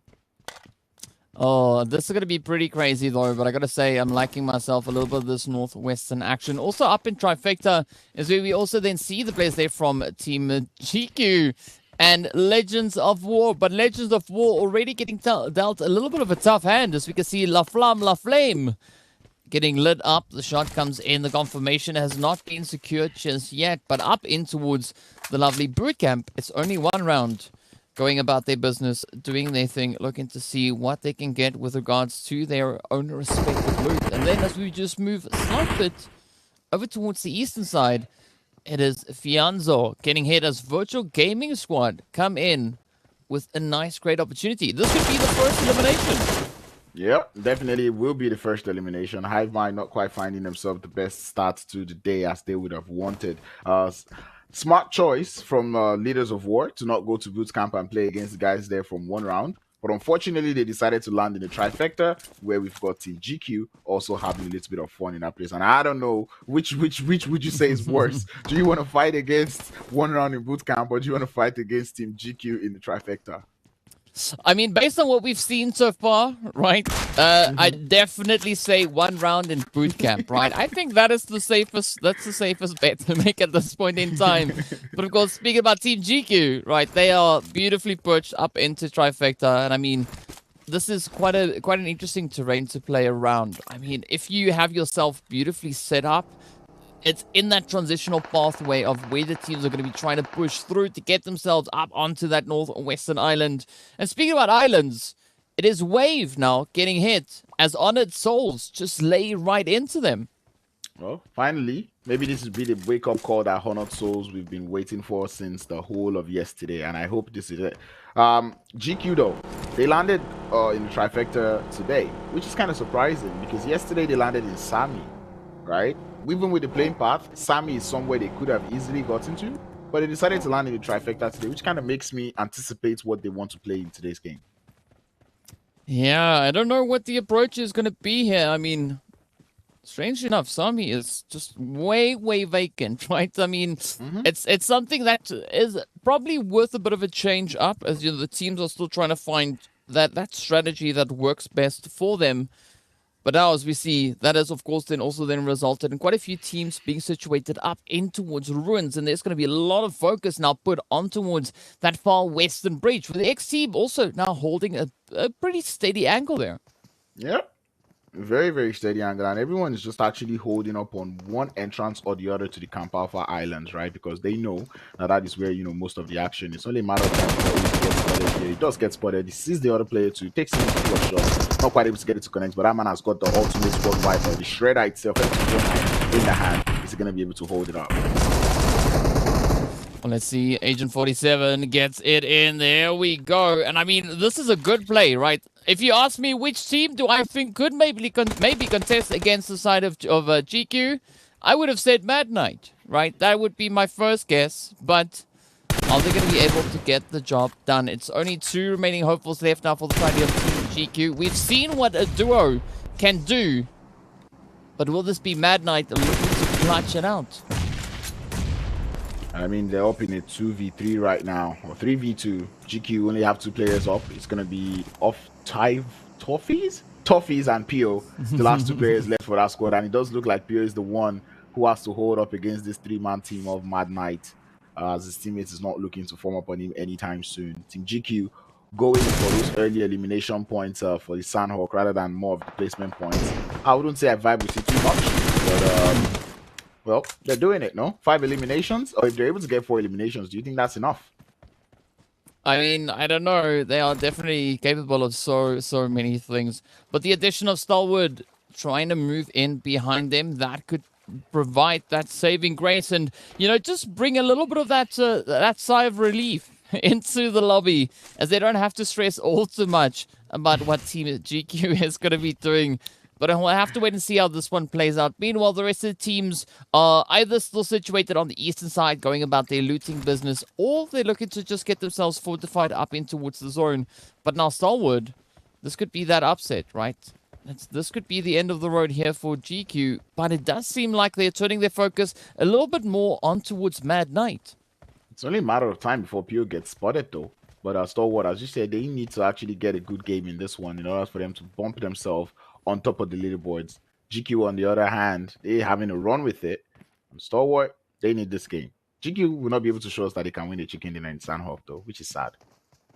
Yeah, it's unfortunate. I mean, let's maybe not lock that one in just yet, right? Because I mean, this is PO, right? PO was the one who landed the hit. to get that chicken dinner over on Miramar. Fair. So I wouldn't discount them just yet. I mean, so far they're doing a pretty amazing job with staying hidden, not getting spotted. But it's all going to come down to what the players here from Starwood are going to be doing, and whether or not they are going to be venturing up towards PO, because at this point, PO just looks to be chilling, right? They're just like, you know what, it's fine. There's 2 squads here. I'm enjoying the grass. You know, I've got a nice bit of a rock here as well. You know, all the features are there that one would look for. But how long will they be able to stay in that position, though? Yeah, and I think he's kind of lucky right now because Stalwart Esports are looking forward to playing for the late game, right? You can just see them like with the way they're playing this quiet, they're trying not to commit too much to that fight against Mad Knights because they're not too sure if that zone will be heading over to the Camp Alpha side or if it's going down to the south, right? So you can just see them just playing it a little bit quiet, like, okay, we're not going to overcommit to this fight, at least not until this first zone closes up and shrinks, and which is actually a nice thing to do. Yeah, I think that's a good strategy coming through from them. And I like this awareness also being shown here by Why Not, right? Just keeping a steady scope in on towards the players there from one round. I mean, we did see Escanor up in the ridge, but it is going to be Darkness now coming in swinging as they do find a few hits there. Oh, we do see the little lights now starting to pop on out. It is one of the players from the side of X Team who found themselves in a little bit of a tough position. But I mean, Wave, right? They're also still holding up in towards Camp Alpha. They've not had any reason to move out of that angle there. And Escanor just doing a little bit of a wiggle up behind the rock, trying to see if they can find the angle up on towards Be Safe. And again, Stalwart utilizing this trifecta region beautifully. 2 players kind of situated on either side of it. And I think this could be a good strategy. Yep.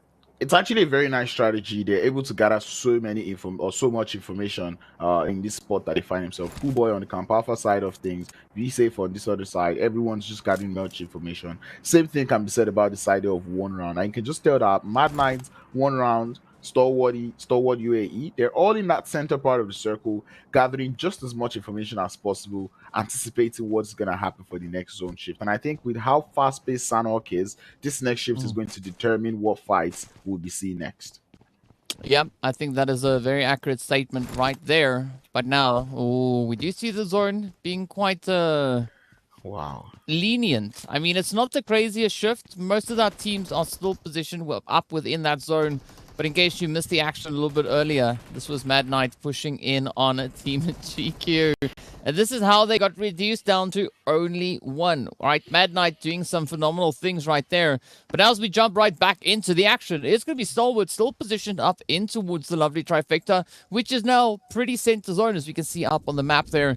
But I'm curious to see what the players there from the side of Ocean on Fire are going to be looking to do, as they have quite a bit of ground to cover to make it in. Yep, and this is where I start to think they're going for the hill strat. Because they've spent so much time in the blue zone, one would think they're going for the hill strat. We saw this same thing come through from the side of GQ yesterday. But man, it's almost like if you're going to be doing this in Sanhok, it's good to see they have vehicles. But if you're going to be doing this in Sanhok, late rotations, I don't know. It's not something I would really, really support, especially with the way the lobby has been playing today. Yeah, and Hivemind also being one of those teams that also still have quite a bit of ground to cover. I mean, they're not that far from the zone anymore. And I mean, they're also not on the far side of the zone either, right? So they have a little bit of leniency being granted towards them, but they are going to have a pretty tough entry point once they get to the edge. As we can see the players there from Virtual Gaming Squad and, of course, Blackjack occupying the area there. So curious to see how that one will unfold. But again, the team's starting to cram into that center zone. We're not seeing any sprays being brought through just yet. And I think this is the anticipation that's building up, because we're about to see that second phase zone closure come in. And then we'll have been granted with a beautiful reveal as to where Zone 3 is going to be taking us. Yep, Zone 3 is also another zone that we're looking forward to, given that Zone 2 decided to be very, very vague as to which one of these parts of the map it's going to go to. I mean, we still have a huge chunk of the south still in that zone. The north is also still in that zone, and that eastern side from Bootcamp is also still in that zone. So many of the teams not quite deciding which part of the map they want to end up in. And right now, it's a matter of, I'm looking at that western side, and I'm like, who's going to be the hunter and who's going to be the hunted between X Team and Team Darkness? Because, I mean, both teams do look to be gatekeeping or breach camping. And it's a question of, if the zone moves to the south, it's going to be Darkness who's going to be on the advantage. If he goes north, X team are going to be the hunters in that situation. So it's kind of a fun one to anticipate. Yeah, it is going to be quite an interesting one, but I think the zone is going to be the deciding factor, as you've already pointed out on that one. But now, we do see Timon now just doing their due diligence, to scanning up towards the north, looking in the direction there of Camp Alpha. Meanwhile, it is going to be the players here from one round. They've not moved up too aggressively out of boot camp, right? They've just got themselves situated up onto the hillsides. But I think it's a good position because it does allow them quite a bit of a vantage point, right? Quite a bit of information to gather as they are looking onto the players from Smash Team. Looking for a bit of a position to call home, but that blue zone is just creeping on in. 20 seconds or so left on the clock until it reveals itself. But where is it going to go, right? That's what we're waiting to find out.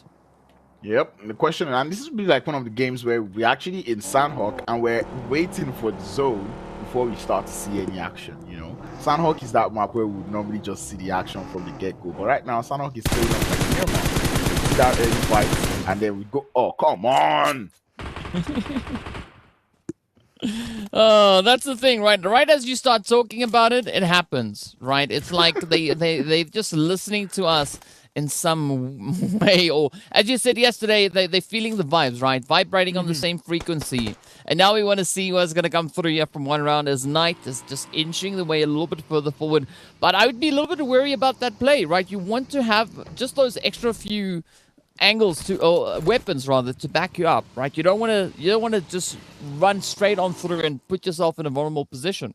Yeah, and I did see that player drive up to that hill, Black Lost, and then he noticed that there was one round on the hill and he did go back, which was making me surprised as to why he actually decided to return to the top of the hill all alone on his own, right? And now Elias finding himself in a very tough situation as the rest of his teammates have left him alone. The southern zone shift is what we get, and GQ did lose their last player, and we still have 15 teams left at the third.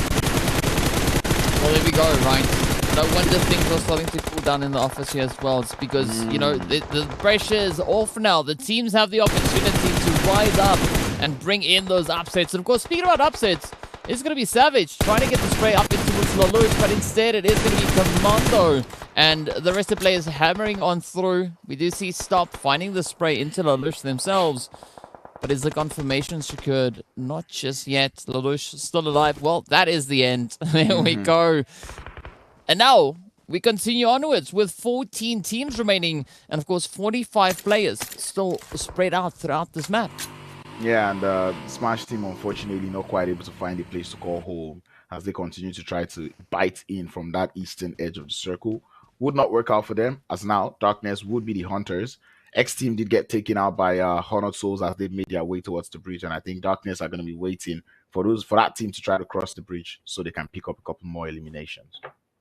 Well, yeah, speaking about ground, right, as we can see on the map there, is going to be the players from Wave that still have quite a bit of a journey to embark on to get themselves situated up in towards the zone. I mean, sometimes the late rotation could be quite handy, but I'm not quite sure where they are going to be looking to pull in towards, because we've got one round, we've got virtual gaming, we've got blackjack, all just locking in on towards that northeastern edge of the zone. And I mean, you can't really get past them. The only option could be towards the western side or even the southern edge, but I don't think they have enough on their health bars to pull off such a rotation.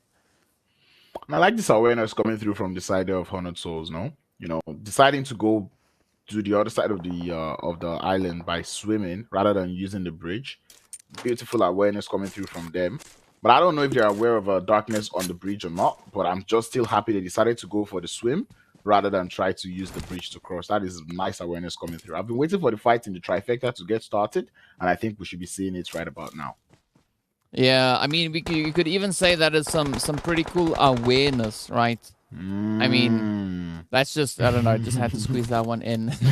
But of course, as you can see on the map there, the zone has moved back up in towards Ruin. So this plays beautifully into the hands of the players there from Darkness and even potentially Winterfell from Legends of War. But now Stalwarts, they're going to be trying to close it up towards the northern side, taking aim on towards Mad Knight. As we can see, Tyson Chi getting found out. The rest of the crew's positioned out in the blue zone, and they're not going to have the most favorable time here. But there's still a bit of an opportunity for the players there from Honored Souls to move in on that western front.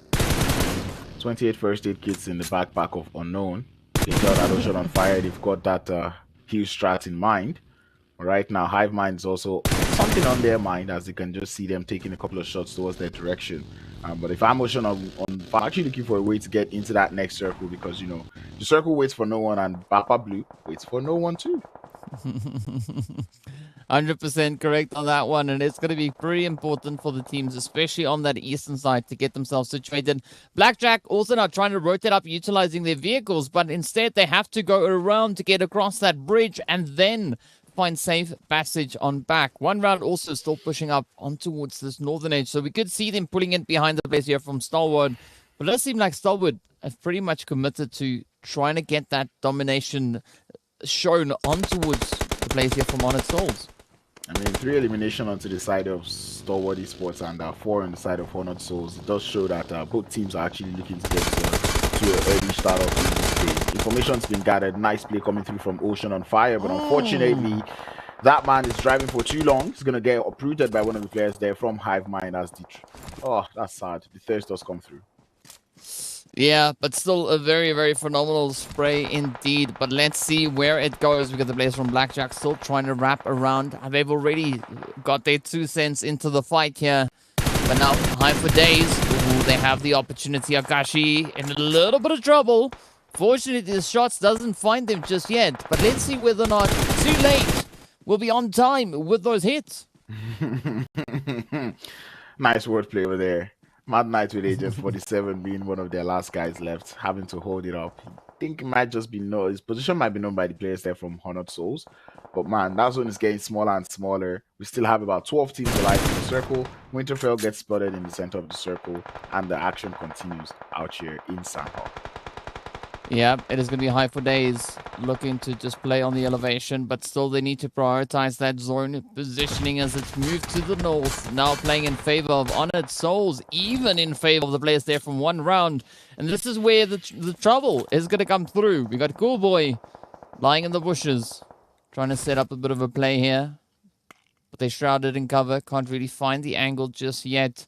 It's all going to come down to when they choose to move in. I mean, they're going to run out of options in about 10 seconds or so. So whatever they do, they need to do it relatively so quickly, as there are still 12 teams remaining with 36 players alive. And now, look at this. Ocean on Fire, under fire.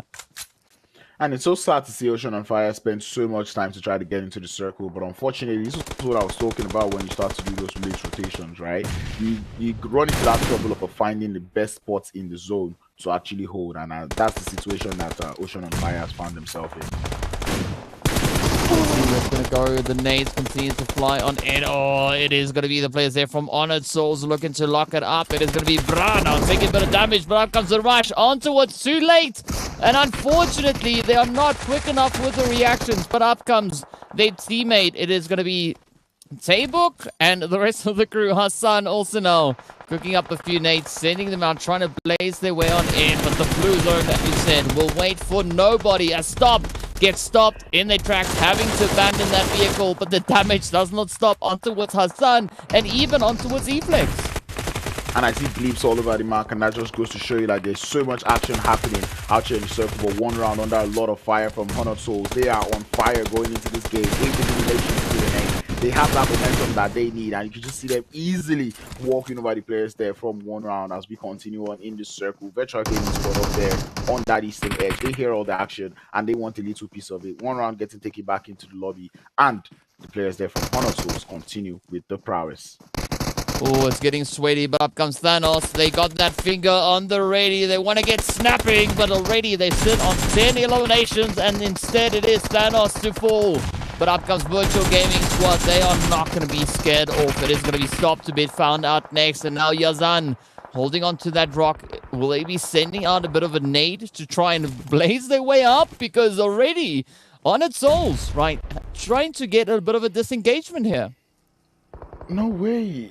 And I understand the idea of not overextending, but you know, right now this is underextending, you know, allowing this revive to come through. 28 seconds on the clock. I don't think that's the best of options. There was a third party coming through from the side there of Federalians off in the off angle, but still Honored Souls, I feel like that is a fight that they could have confidently finished.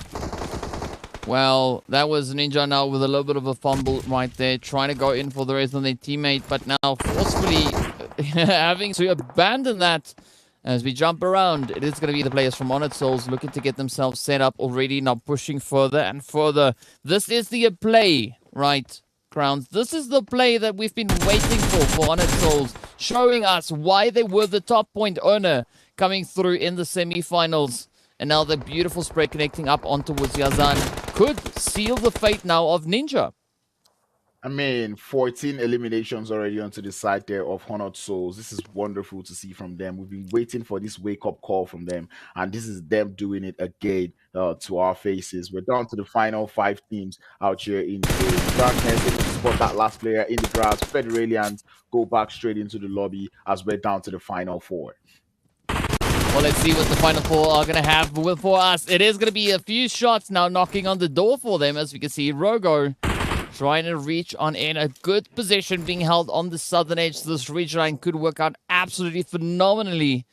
But I don't know whether or not Ninja is going to be able to survive that blue zone. Honored Souls looking absolutely on point here. Got the numbers. But are they going to be able to get that chicken? I mean, this is such a close call. Oh, it is going to be Bra just dodging the hit. But instead, Thanos gets found out. Up comes the hit on towards Rogo. Down they go. And now the push is on. It is going to be the players here from Darkness feeling the pressure as the zone now moves away. And this, of course, is Honored Souls moving in for the finish. Ultra up ahead. Up comes the hit. The spray, the play. They've got a DBS in hand, so Bra needs to be careful. Oh, but they clutch it out. 17 eliminations onto the side there of Honored Souls. And indeed, this will be a honorary chicken dinner for them as they've been on fire in this game. We've been waiting for this performance, and now they have been able to do it. Virtual Gaming Squad with the huge strat, Ninja with the last one, would pull that one off, but the side there of Honored Souls ultimately would get home with the winner chicken dinner. I'm so proud. I'm so happy that Honored Souls are able to do this one. With 17 eliminations coming in with a bang, putting their names up on the board, showing that they have what it takes to be one of those winner chicken dinner. And one of the big boys in the lobby is absolutely phenomenal. Yeah, I mean, a very well-deserved winner chicken dinner coming through for Honored Souls. And I mean, I think this is going to do amazing things for their team morale, right? I mean, just cracking that one open. I want to see more Honored Soul performances come through in their remaining matches. Yep. They really need, and I hope they're able to work with this momentum, right? Having this winner chicken dinner with 17 elims, definitely their confidence is rising up, right? And they're going to be able to work on that. And I'm looking forward to it. But then still, DK, they have a mountain to climb in order to make it into that top 2 that qualifies into the PMPL spring. Yeah, I mean, they did start the day off with, I think it was only 9 points to their name, so a very, very tough position to be in. But adding 32 points on top of that, right, it does elevate them quite a bit, putting them really close. I think that puts them on a grand total of 41 points. Now, coming into the match, that looks like to be around about that, the top of the right-hand page at least, right? So a beautiful lead coming through.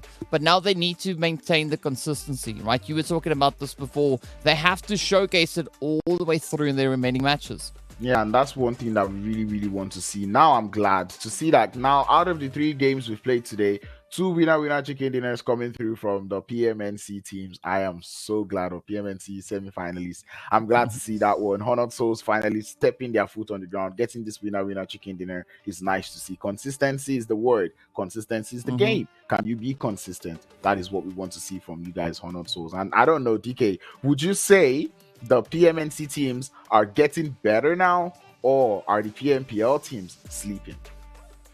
Ooh, that's an interesting question. I definitely think that the semi-finalist teams are finding a lot more confidence in their play. I mean, it could be intimidating going up against defending teams coming through from their respective PMPLs, right? So the PMNC semi-finalist teams have no reason to have any doubt in their capabilities. But as you remember, before the match started, Grounds, I was saying that I want to see teams not only shake up the table, but potentially even kick them out the door, right? And I think that is exactly what Honored Souls did in this match. Yeah, and then we even saw that come through from Brute Force too, right? You know, with the one winner chicken dinner is capable of boosting you on the top of those boards so high. So that way you're already kicking the tables, you're breaking the tables, and now you're throwing it out of the door. One thing that I really enjoyed to see. High for this, it did look like they were onto something starting in that game, but they unfortunately did get gate kept as they tried to get into the circle. But still, I'm really looking forward to this team finding their footing on the ground. But unfortunately, maybe it might not just happen on this day 2 of the finals. Well, they still have a few more to go aside from today's matches. I mean, for some of the teams, this was their third match, right? They have one more to go. So whatever they need to bring in, they need to focus on that in the last coming match. But definitely a great start coming into this match number 3. And this is where Sanhok does not disappoint. I mean, this is Sanhok at its finest, right? A team sitting at the bottom of the leaderboard, just rising to the occasion, just clutching it out, breaking that mold, and stepping into their own once again. Yeah, I mean, Honored Souls was that team that it was a Sanhok game. I said it yesterday. It was a Sanhok game that threw them into the finals today, right? And now seeing that they're getting their first winner, as a matter of fact, their first good game on the Sanhok game is something that is not surprising me too much. And like you said, Sanhok would never disappoint, and that is exactly what we witnessed in this last Sanhok game. Yeah, but it was interesting to see not a lot of teams out here sipping on that blue juice, as we know, right? Too much of a good thing is bad for you. Too much of a bad thing, also not good for you. I thought you were going to say it was good for you. I had to set it up that way, right? Because I need to lead your thoughts in a specific direction and then bloop, turn the table on you. But either which way, yeah. I mean, we did see a few players trying that heel strat. I mean, one of the blackjack players was also attempting that. But as we know, the blue zone is no one's friend, and it will get the better of you. But as we had it, right, the teams fighting within the zone, trying to get the job done, and they surely did exactly that.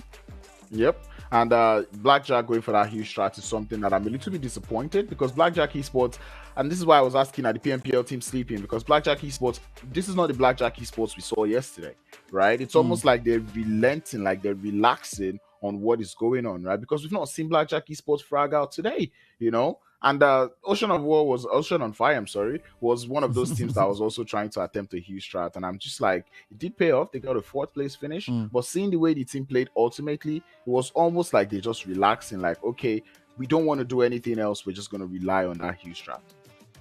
Well, as we know, those heel strats don't always pay off. Sometimes they do. But let's take a look at our match rankings to see what the whole situation is, to see what the points were and how many went over onto the side of Honored Souls. 32 points. That is the answer. It wasn't a trivia question, but regardless, it is right there. And of course, now Virtual Gaming Squad also bringing in some very much needed points, right? I mean, they've been showing a very steady climb up the leaderboard. As we know, they were sitting on 53 points at some point, and that is going to award them a nice bit of a jump.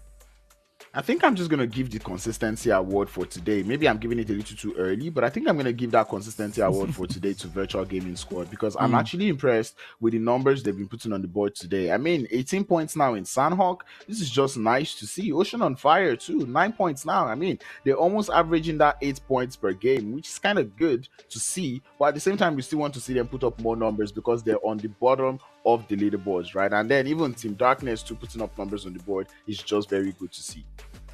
Yeah, an absolutely phenomenal play indeed. We do have a little bit of a top-heavy play coming through there. But let's see, of course, then how that is going to be translating through. I mean, we're going to be jumping into the Africa side first to see what the point situation is and where exactly our teams are going to be finding themselves. Have we had any major upsets come through? Of course, well, yes, Virtual Gaming Squad have risen to the top in the Africa section. Of course, sitting on a very, very comfortable and delectable 71 total points. DK, one round is now in the top 5. 9-1-1, ejected with 1 point. Wow. This is what one game would actually do to you. I mean, there's a couple of games outside there, but still, I'm liking what I'm seeing. One round, they've been having that steady climb since yesterday, and now they've done it today. Yes, sir. They've definitely done it. But of course, right, this is only the Africa region. Let's take a look and see what the Middle Eastern side looks like. as we know, the players there from Team GQ, they weren't able to secure any crazy points this time around, but still, they are sitting all the way at the top, 134 points to their name. But Brute Force trying to close that gap right now, up on towards 77 points. And I love this back and forth, especially towards the top of the leaderboard. It just shows you that even though we have one team well ahead, it is still very competitive. Very competitive indeed, right? Brute Force still has 2 games to go today, which is nice to see. So that gives them a couple of chances to, find themselves on the top of the leaderboard. We do see Stalwart UAE trying to draw closer. Same thing can be said about 90th minute. And Honored Souls now finally looking like they can close that gap between themselves and that second space spot. Yeah, I mean, that is a phenomenal jump. I mean, just previously, they were sitting all the way over in that 20th position, but in one good game, they jump up 8 slots into 12th place. I mean, that is quite the play. But now, as we were discussing already, they need to focus that momentum, right? And just push through. They still have 2 more matches to go. So that means a beautiful Miramar and a beautiful Erangel could lie in wait for them. I mean, that is wonderful to see, but I just want to take this time to just talk about Desert Flame Esports. Starting off today with 21 points, right? And now they've gone into this next game and they're not still able to gather more than 3 points today. That is not the Desert Flame that we know. This is not the Desert Flame that we actually want to see. So, you want to put the numbers up on the board, Desert Flame, and make sure that you're climbing on the top of the leaderboard. Yeah, I 100% agree with you on that one. And I mean, the stakes are pretty high. But as we know, moving in towards Miramar, as we said yesterday, it is a map in which Desert Flame has had... They've had some success on it before, right? In past games and past events. But we want to see that consistency now come through. We want to see a team like Desert Flame rise to the occasion. But also then I want to add the players there from Legends of War. Legends of War to it as well, right? We want to see them step up with the efforts because currently they are occupying that 20th position.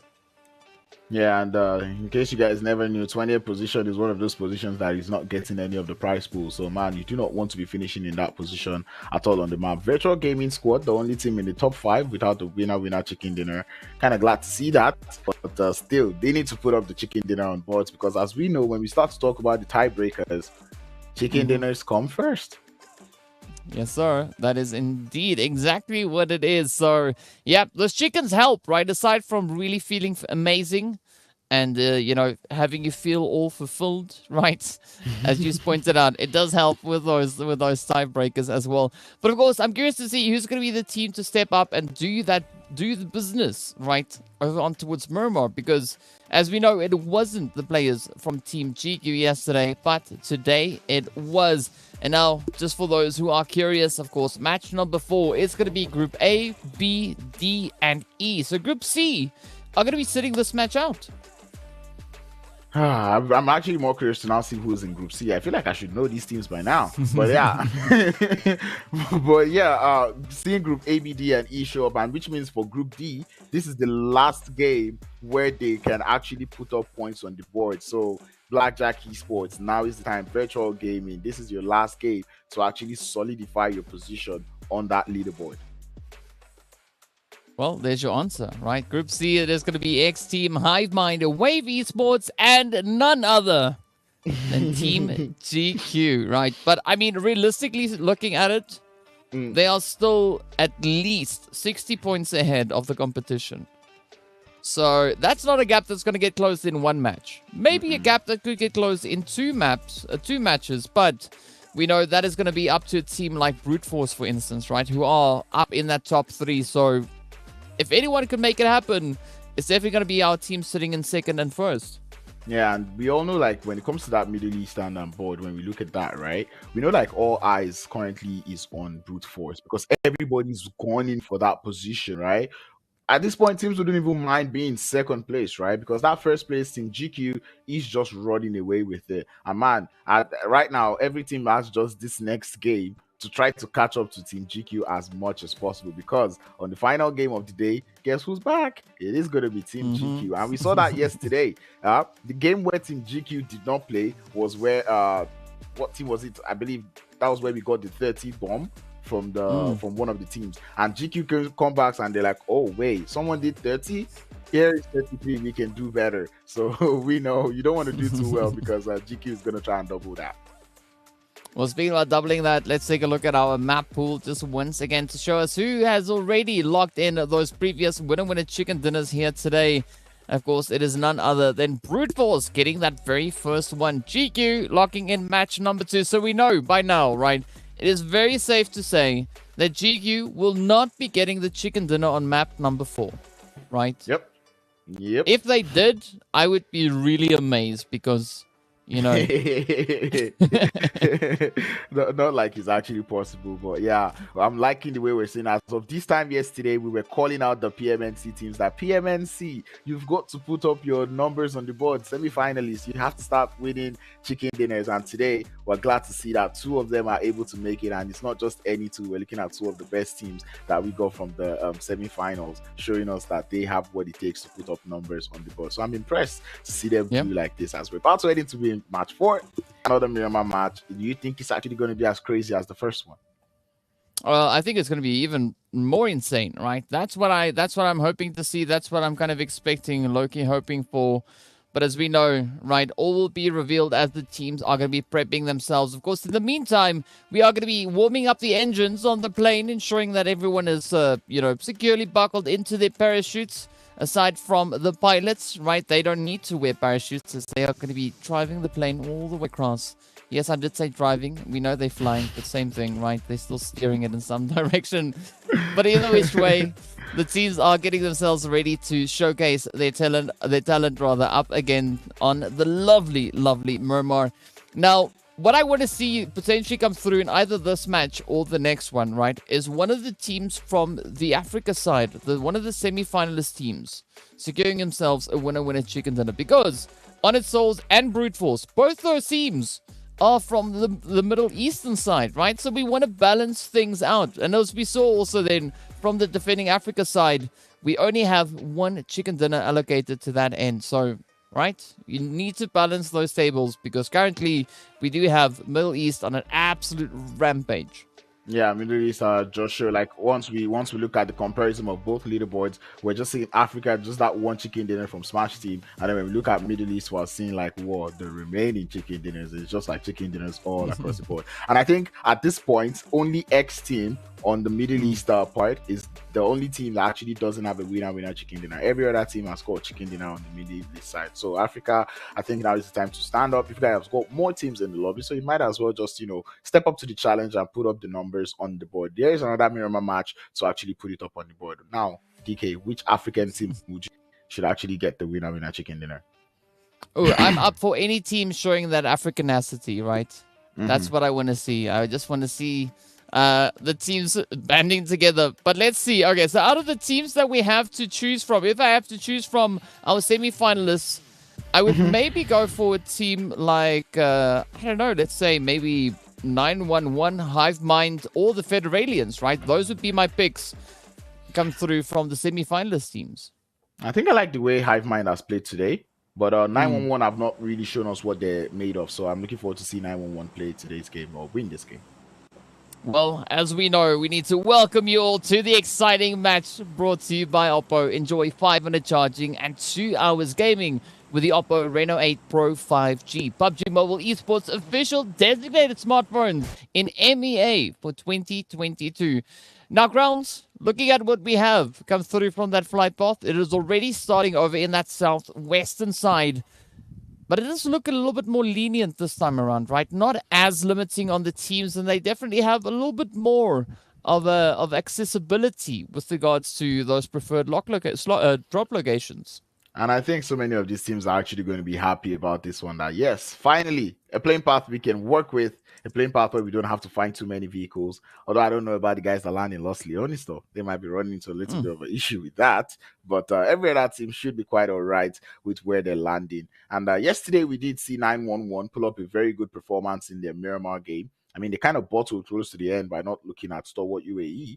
But, just to buttress that point, that I feel like they're a team that might just be able to run away with the last chicken dinner on Miramar for today.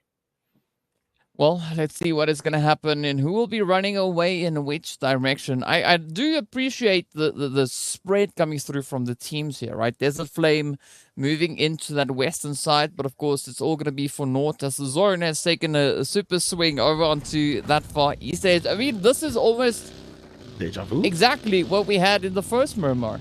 At that production, if you can hear me, I think you guys have got game 2 playing again. I don't know. This is not game 4.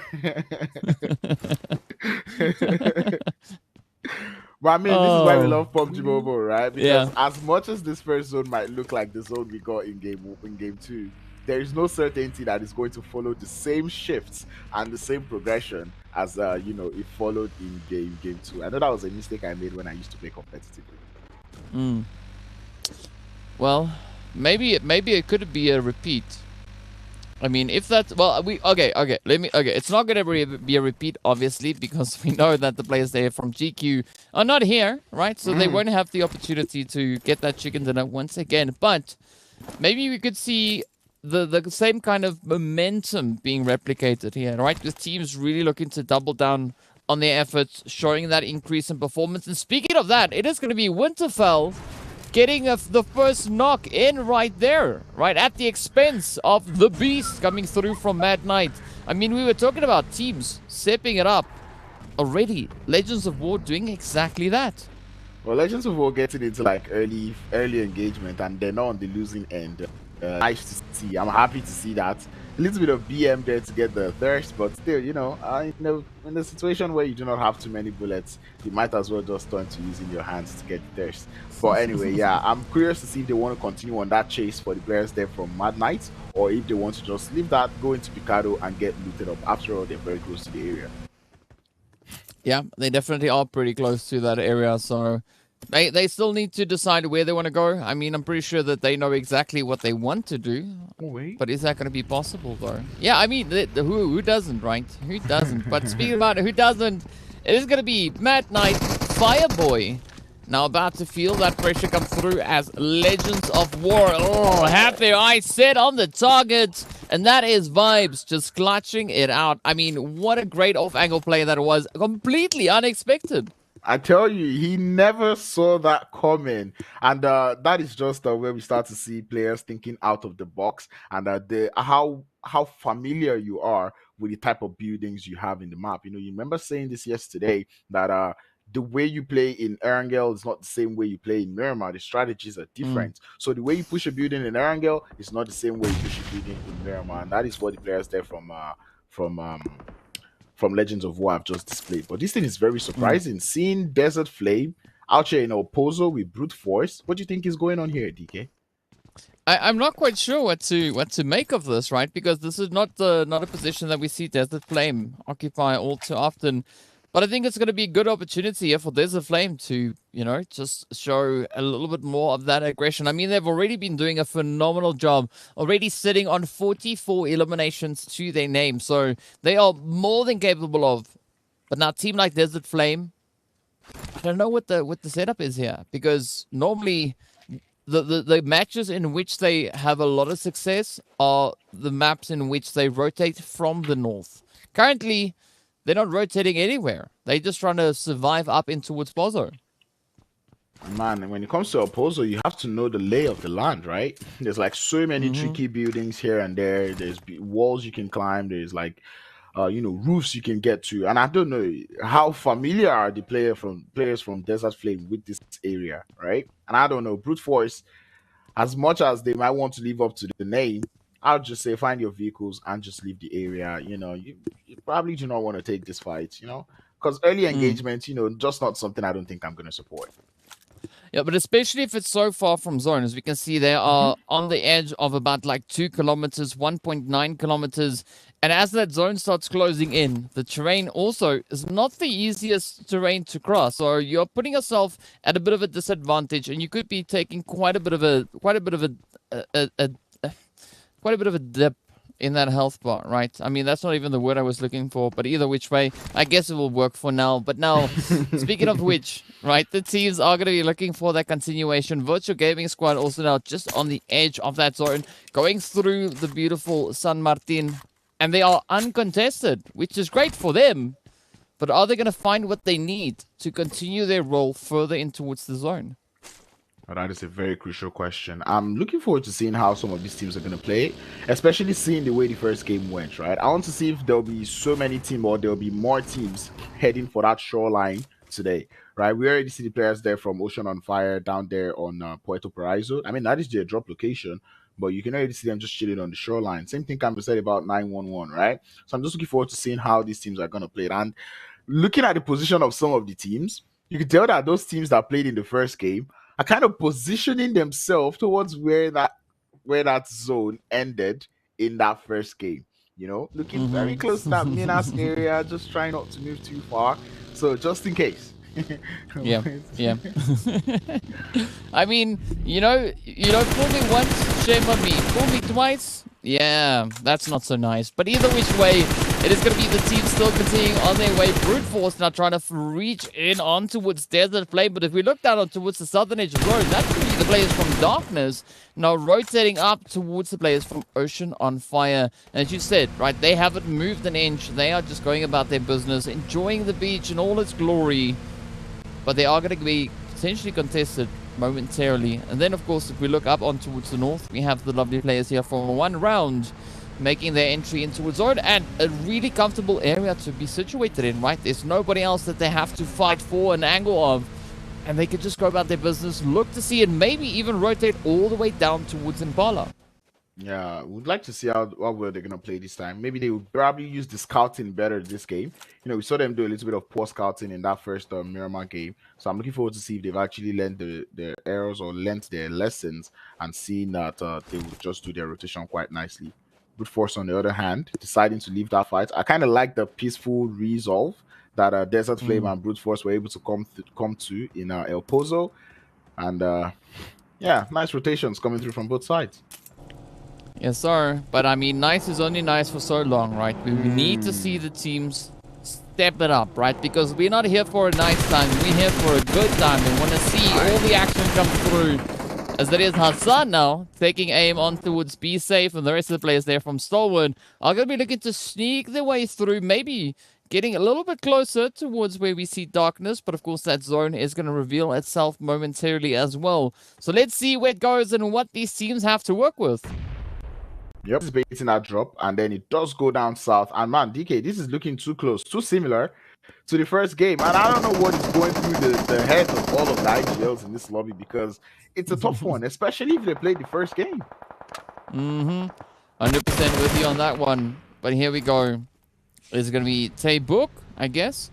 Trying to find a little bit of a spray here. We got Diaz also trying to find, a little bit of that 4x4 action. Not the easiest map to do it on. Hassan just wrapping their way up that very long staircase, making it to that top floor. And now they have an absolutely phenomenal vantage point to play from. We're not quite sure what the players here from High 4 Days are going to be doing, but they are sticking to what their name suggests, right? They're right up on the top floor, and they have that vantage point to play from. Exactly. They just have to be high, you know? Rotational clusters coming through on that northern edge of the circle, as we do see the side there of Jesus. Smash Team getting started with the side there from Brute Force. Sorry about that. But yeah, we do have that rotational cluster going up on that northern edge of the circle. And we can already see so many teams fighting for that shoreline position. You know, 911 already getting into that skirmish with the side there of 1 round. And everyone is just getting too close and personal heading into this 4th game of the day. Yeah, this is where I say, Grounds, my friend, welcome to the club, right? I have also run out of words mid-sentence. So, yeah, it is what it is. But here we go. 1 round now going to be looking to apply the pressure on towards 911. The flames are all over the place. But it is going to be 47 Eagle now feeling that heat as the spray comes in from Knight. Will they survive? The answer is no. Instead, Knight says good night. And off they go, ready to spread their wings somewhere else and be safe. Not doing what their name suggests, right? Instead, they play it out in the open, and High 4 Days just come in swinging. A wonderful strategy coming through from High 4 Days here, because, you know, having that isolation come through, understanding what the players there from Stalwart UAE are doing was absolutely crucial to them getting that elimination, right? You know, and it has paid out well for them getting that one alien. But now they find themselves in a very tough situation because now their enemies have got that high ground advantage over them. So Stalwart, what do you want to do? Do you want to take this fight or do you want to disengage? Because this confusion has cost them one player now. Yeah, you definitely can't be confused at this point, right? You need to keep your eye on the prize. Focus on that objective. And High for Days are going to be exploring the area. They've not yet noticed that the players from Stalwart have actually disengaged and looked to get themselves wrapped around that southern edge. Meanwhile, it's going to be one round. And 911 still continuing on with the onslaught. Meanwhile, we do see stop there from Virtual Gaming Squad getting ended up by the blue zone. We got the players there from Smash Team also now still on the approach. They've got that initial anchor point set up. 2 players held up on the very edge of zone. Ilias and Lelouch still having to rotate on through. But looking up into Impala, this is where things could get quite interesting. We've not yet seen a team really move onto the hills, just on that southeastern side. Man, I'm actually glad to see like only a couple of teams actually be on that eastern side. Everybody does seem to want to go towards that center of the circle, which is kind of weird because of that. We get a very dangerous shift down to the south. And Ocean on Fire, we're just about to start heading towards the north. But right now, they're going to be like, nope. I guess that's what we put a pause to that rotation. We're going to stop just right here and hold on this position. This is what we say. Because we had this zone in game 2 does not mean we get the same thing in game 4. Yeah, I mean, this is definitely where the players there from Ocean on Fire want to kick themselves right. They're just like, man, we had such a great spot. Now we might as well turn around and go right on back. I mean, at least they're adding a little bit of distance travel to their statistics, right? I mean, it's good, I guess. It counts for something. But speaking about things counting for something, it is going to be the one round and Blackjack now trying to go at each other while still maintaining a bit of a rotation, a bit of a relocation, a little bit more towards that southern edge. But Stalwart, they have prime real estate close to center zone, as we can see the compounds right here alongside them as well. But now Federalians are going to be looking to apply that pressure from the north. Exactly, and it's going to get choked up on that north real soon. So if you're going to start the fight right now, you have to be getting ready for the third party. So man, if you're on that north, keep your eye out, keep your watch. Federalians out there in the center, though, you do look to be looking towards the side of Stalwart UAE, which I don't understand this position being held by Stalwart UAE. They're out in the open, definitely not one place they want to be. I mean, this part that the zone has shifted to has a whole lot of high grounds, and it's going to get really tricky. Yeah, I mean, you got to really climb that mountain if you want to get into a good spot. But I think the team at this point with the best position is probably going to be the players from Desert Flame, right? They've snuck in onto that southern edge, while the rest of the teams are focused towards that more northern edge. And I mean, up here is where all the carnage is going to come through. Stalwart, as you said, in a very interesting kind of spread. I mean, we do see the players from the side of Ocean on Fire managing to get relatively close to where they've dropped, but 911 instead now moving in behind them, and that flank strategy could maybe pay out in their favor. But of course, we still have quite a bit of disruption now on the edges of zone. I mean, we're going to that 15-minute mark, right? And there's still 16 teams alive. And I like this thing that I've seen today. The fact that teams are able to hold up for about 15 minutes, at least 15 minutes in the game, able to prevent themselves from committing too much to those early engagements and finding a way into the circle is just nice to see. That's what we call prioritization. And these teams have been able to do that in today's games. Yes, sir. You need to try and prioritize as much as you can. But, I mean, they are going to be running out of options pretty dang soon, right? I mean, down to single-digit seconds as the timer is slowly ticking on down. That blue zone is going to start closing all the way in. And the next zone moves even further south. Now, this is the prime real estate opportunity for Oceans on Fire to show us what they've got up in their home turf. But are they going to be able to hold on and hold strong as 90th minute are still one of those teams having to make a play now and move through from this northern area? It's an absolute nightmare when we start to talk about the zone. That's a 50-50 split between land and water. And there's 16 teams. I do not know, 15, pardon me. I do not know how these teams are going to do this. Half of the part to play is not even It's not even playable. And you can see this hurried rotation coming through from all of these teams. And left to me, if I'm a team here, I think I'm going to forget about the rotation and try to get as much aliens as possible. Because, I don't know, getting a spot in that zone, I don't like the odds.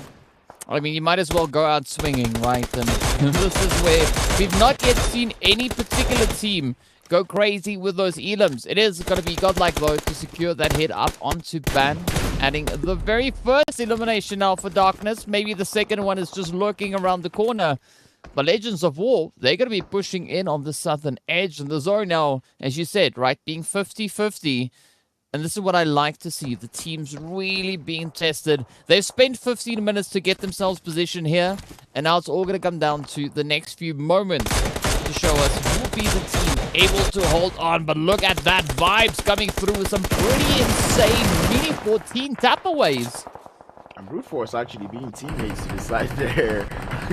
For being teammates out there to 98 minutes, it's kind of nice to see. Getting those knocks, and then you're like, okay, I got the knock, you can get the thirst. But man, this is where I start to say it gets chaotic, because there's only so much land that you can play in, and it's a question of how well and what team would be able to hold this one quite nicely, as Honor Souls now find themselves crashing onto the side of Brute Force. One knock just come through, and it's going to be Bra opening up the field for the side there of Honor Souls. Yeah, but we want to see Bra come in with that Bra, Taga, Taga, right? That's what we want. We want to see those plays come through. But of course, it is still going to be a very, very chaotic play, especially on these outlying areas. We can see more and more players now starting to fall. Federalians coming under fire. We've got the players from the 90th minute now looking to apply all the pressure they can find on towards Blackjack. And Zeke now having to quickly duck in behind some hot cover, but out comes the nade from Fist. Oh, so close, but opens up the opportunity, and that forces Zeke to get pretty exposed. This has to do it. This has to be the grenade that takes Zeke back, and it's a good one. It lands right on top. Zeke accepts it with open arms as he does get grenaded, and that's going to be Blackjack Esport losing one player. I feel like they could have come, or they should have formed up on him a little early, maybe give him a little bit of cover fire, but unfortunately that is not going to happen. Two nades being cooked, one is overcooked, one is right on time, but unfortunately none of them would be doing the damage, as Honored Souls still find themselves in this little bit of a stalemate with the side there of Brute Force. Yeah, but this we want to see. Honored Souls now still being quite contentious here.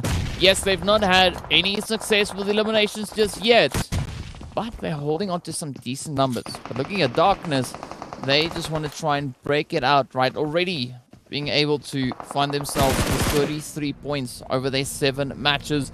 Will they be able to secure any additional points now? 90th minute.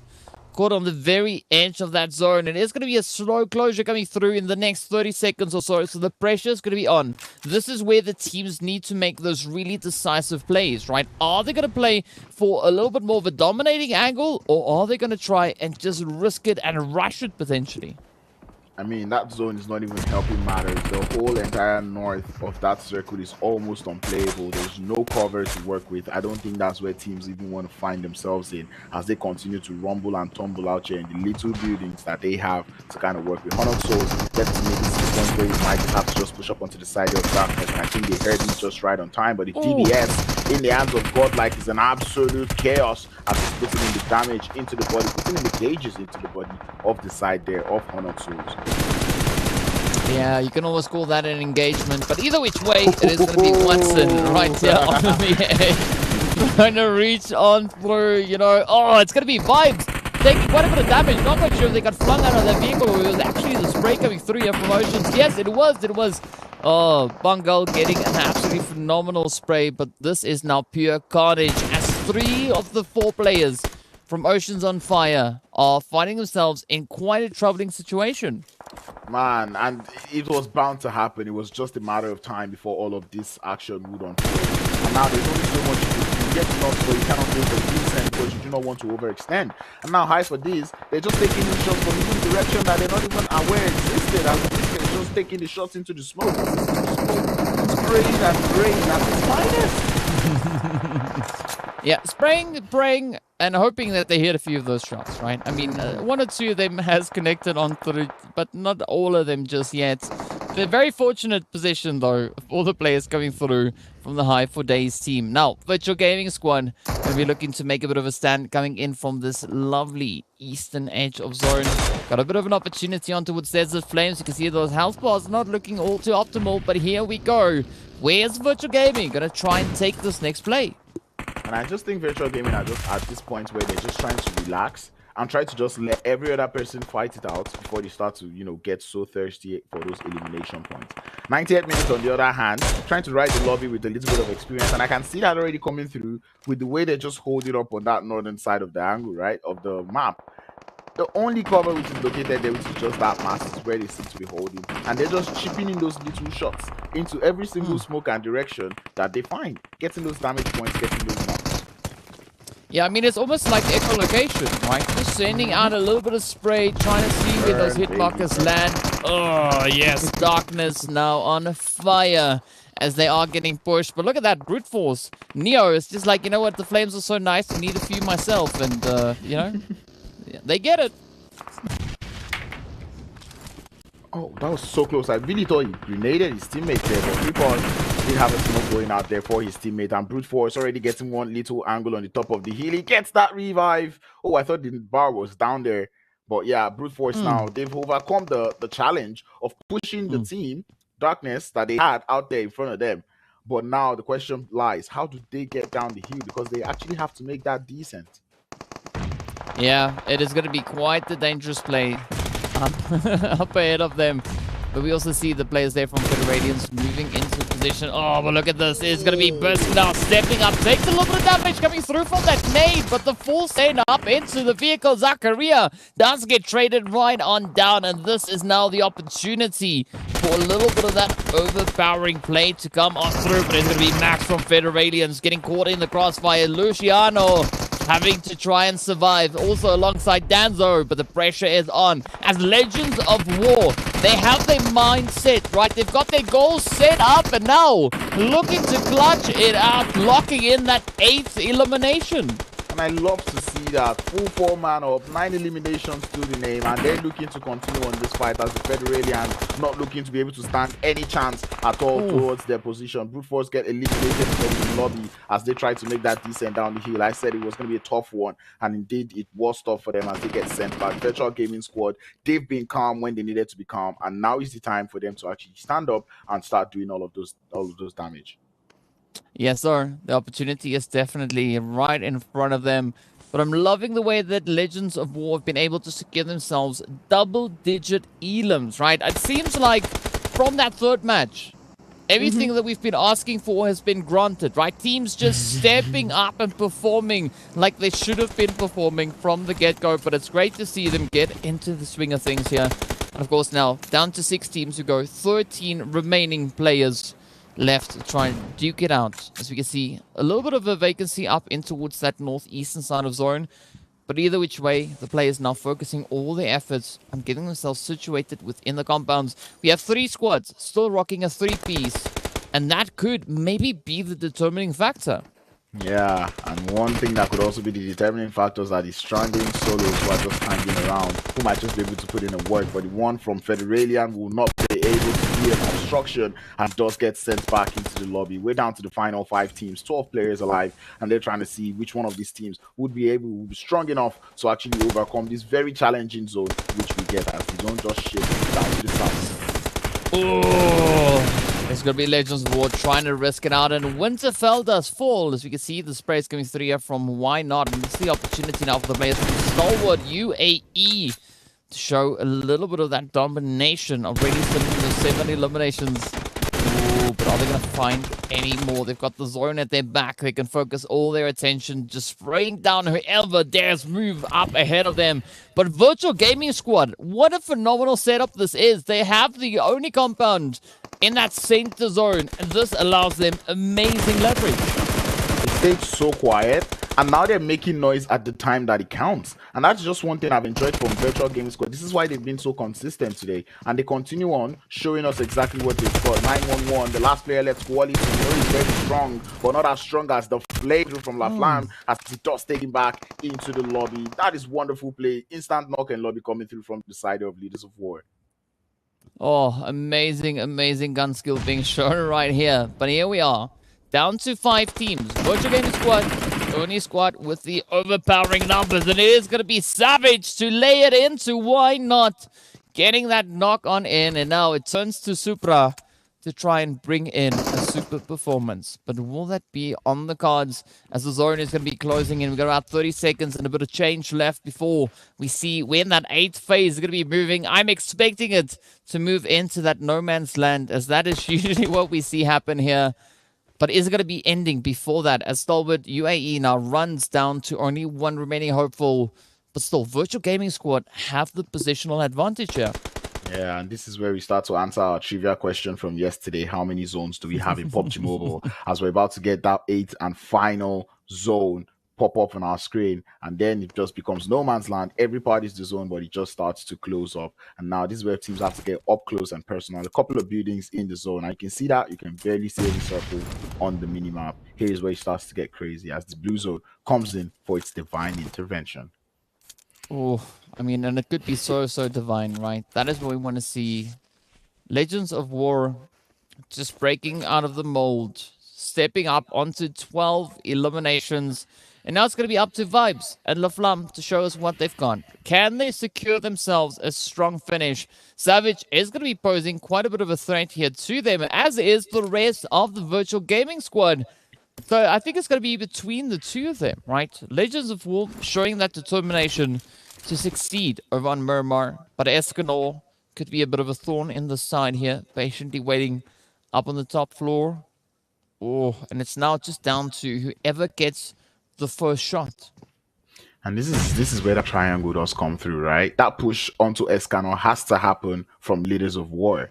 But if they go for that push, it will mean they have to execute it in such a way that Virtual Gaming would not be able to come in for the third party, which is almost inevitable. So Virtual Gaming right now, they just have to be as patient as possible, allow that fight to go through as the zone already been secured. So Best kind of looking for that, and they're not quite able to find the third party as Vibes continues to lay the shots towards his direction. He's going to have to pull in for the Hughes strat.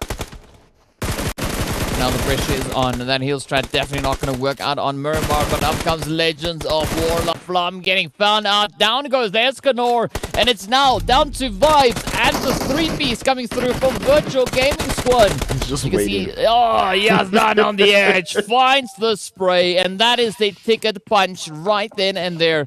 What a crazy fight that it was, all the way to the finish. But we got to commend the players from Legends of War, stepping up with such an absolutely phenomenal performance, securing themselves an amazing finish, even though they went out in second place. I mean, this is the best we've seen from Legends of War all 2 days now, you know, and I'm liking the fact that I'm seeing this from them. You know, the one game where they did not die early, they're doing well, or maybe not the one game anymore, but this time, you know, they're doing well now on Miramar, finding their footing, putting their minds into the rotations, and getting their minds into the fight. That is what we wanted to see from Legends of War. But Virtual Gaming Squad, I've got to say, this is a well-deserved winner chicken dinner, seeing just how well they've played today. I said it, this is the last game that they had to solidify their position on the board, and they've done it with style. Yes, sir, they definitely did do it in style, and they went out in style as well. I mean, rocking 3 players all the way to the very finish. But I gotta say, it was quite interesting to see how that zone kept on moving around, right? I mean, well, it didn't do the way that I just showed it, but it's still, it kept on keeping these players and squads on their toes. I mean, I think the biggest upset here was the players coming through from Ocean on Fire, who already started their day off up in towards all the way down in towards Pareso, and then they had to move out and move all the way on back. If they had only known that there was no need to do any of that. But either which way, quite a bit of excitement coming through over on towards Miramar. As we know, for the teams over in Group D, this was their final match of the day. So whatever they've done up to this point, they have to hope that it has been sufficient. But of course, the rest of the squads still have one more game to go and bring in maybe a few more upsets, like we've been seeing be the case here. Yeah, exactly. And, you know, we called out the African team saying that we actually wanted the next winner chicken dinner to go out to an African team. And Virtual Gaming Squad responded to that call, and they were able to show us what they've got. It was nice to see. And for the players there for Ocean on Fire, I think it just comes down to that anxiety that comes into the game, right? You know, when we're playing the game and you're in one position for too long, you kind of start feeling a little bit anxious, like, oh, I think we should move, right? And then, right, that movement kind of just cost them because they really shouldn't have just moved anywhere. But man, it was a fun-filled Miramar game as it just went haywire in a matter of seconds. I mean, if we want to go for the Oceans of War, right, we're going to have to go then for Legends on Fire. Fire. You know, it's going to have to be either one of those two or maybe even both. But it was quite interesting to see as all the teams then kind of got forced together up in towards the southern edge, right? How everything just kept on going. And I mean, this is where we had that absolutely exceptional performance come through from Legends of War.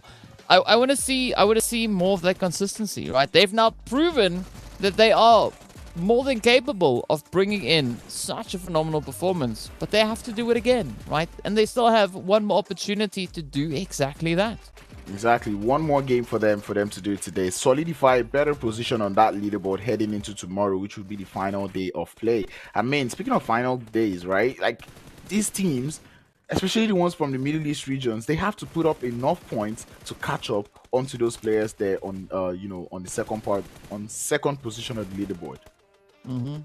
Yeah, I mean, they're definitely going to have to do quite a bit of grinding. But we also got to commend the absolutely phenomenal strategic play coming through from Virtual Gaming Squad. I mean, as we saw now, right, they snuck their way into that lovely position down on the southern edge, just kind of staying quiet, inching forward.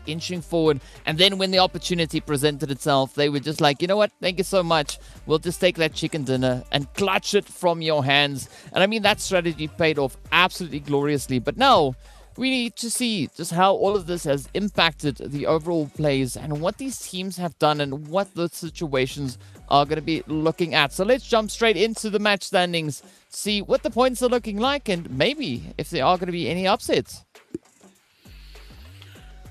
Ooh. I mean, Legends of War had a very wonderful game, though. I mean, 12 elimination points, and they finished in second, putting themselves 24 points. They even got more points than Virtual Gaming Squad, who won the winner chicken dinner. Nice to see from Legends of War. We've been calling them out, saying we want to see them play well, and that is indeed what they've done today. Brute Force, only a couple of points put up on the board, but high for days. DK, slowly but surely, they're putting the numbers on the board. Yeah, I mean, they climb in higher and higher over the past few days, right? Yesterday and today. But of course, now, as we know, right, Virtual Gaming Squad securing themselves those 20 points.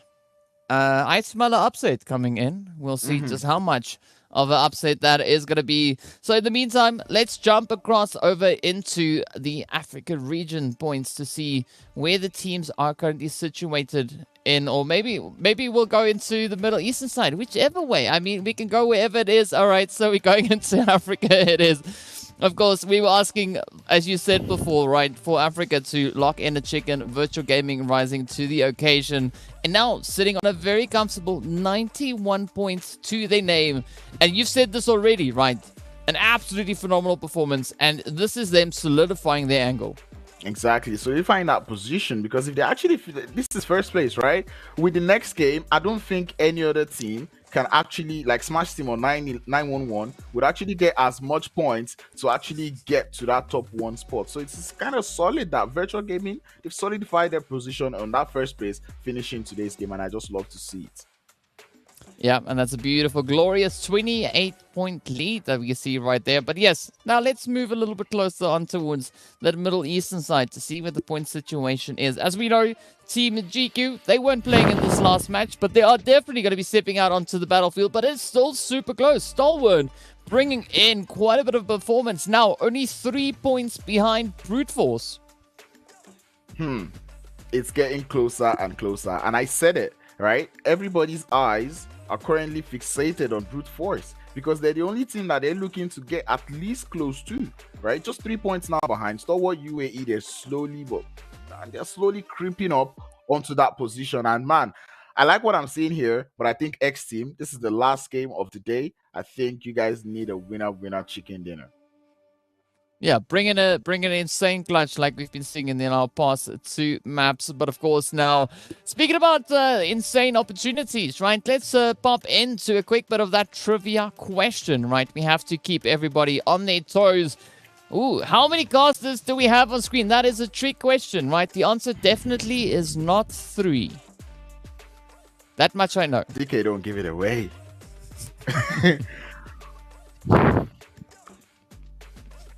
This is actually a huge one, right? And I want to see how many people are gonna get it wrong. Not actually how many people are gonna get it right. Ooh, but we'll be seeing one of those. We'll be seeing one of those suggestions going on in the chat. Okay, I think with this question, only wrong answers are allowed. Only wrong answers are allowed, right? Let's make it interesting. I want to see how many wrong answers we can get. Right, so I mean, have fun with it, right? Of course, speaking about having fun with it, we are going to be hopping into a break, so be sure to stay tuned, and we'll see you guys right back afterwards with the answer to the very difficult trivia question, but of course, even more PUBG Mobile action.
design it, they wanna buy me, baby, I'm too pricey. La, la, la, la, la, la, la.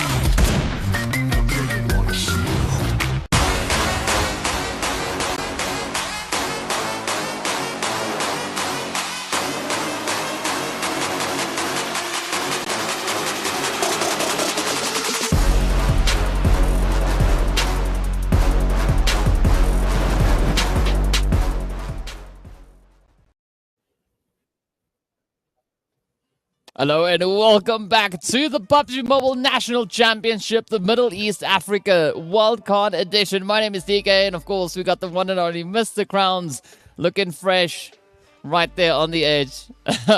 Crowns, we've seen a lot of action come through, right? 4 maps done and dusted, 1 more to go. I mean, what are we looking at here? We are looking at the start of something new. We are looking at the teams that will potentially be playing in the PMPL 2023 spring. I'm telling you, we're looking at a whole bunch of excitement loading. Yes, and of course, another thing that's been loading was the answer to our really difficult question that we had asked before. And as we said, only wrong answers are going to be accepted on that, right? So how many casters do we have on screen, right? So take out your calculators, take out your answer sheet, anything that you can find, right? I don't have a calculator, sorry. But the answer is 2. As we said, only wrong questions accepted. But yeah. Well done to Lonely Soul. I mean, that was all the way over on that was on the MENA chat. So well done, well played for that one. Of course, we had all our wrong predictions on the Africa side. I don't agree. I count as 2 casters. The answer is not. Oh my goodness. Sure. Let's talk about the game, DK. We're about to enter into Erangel for the last time today. How are you feeling?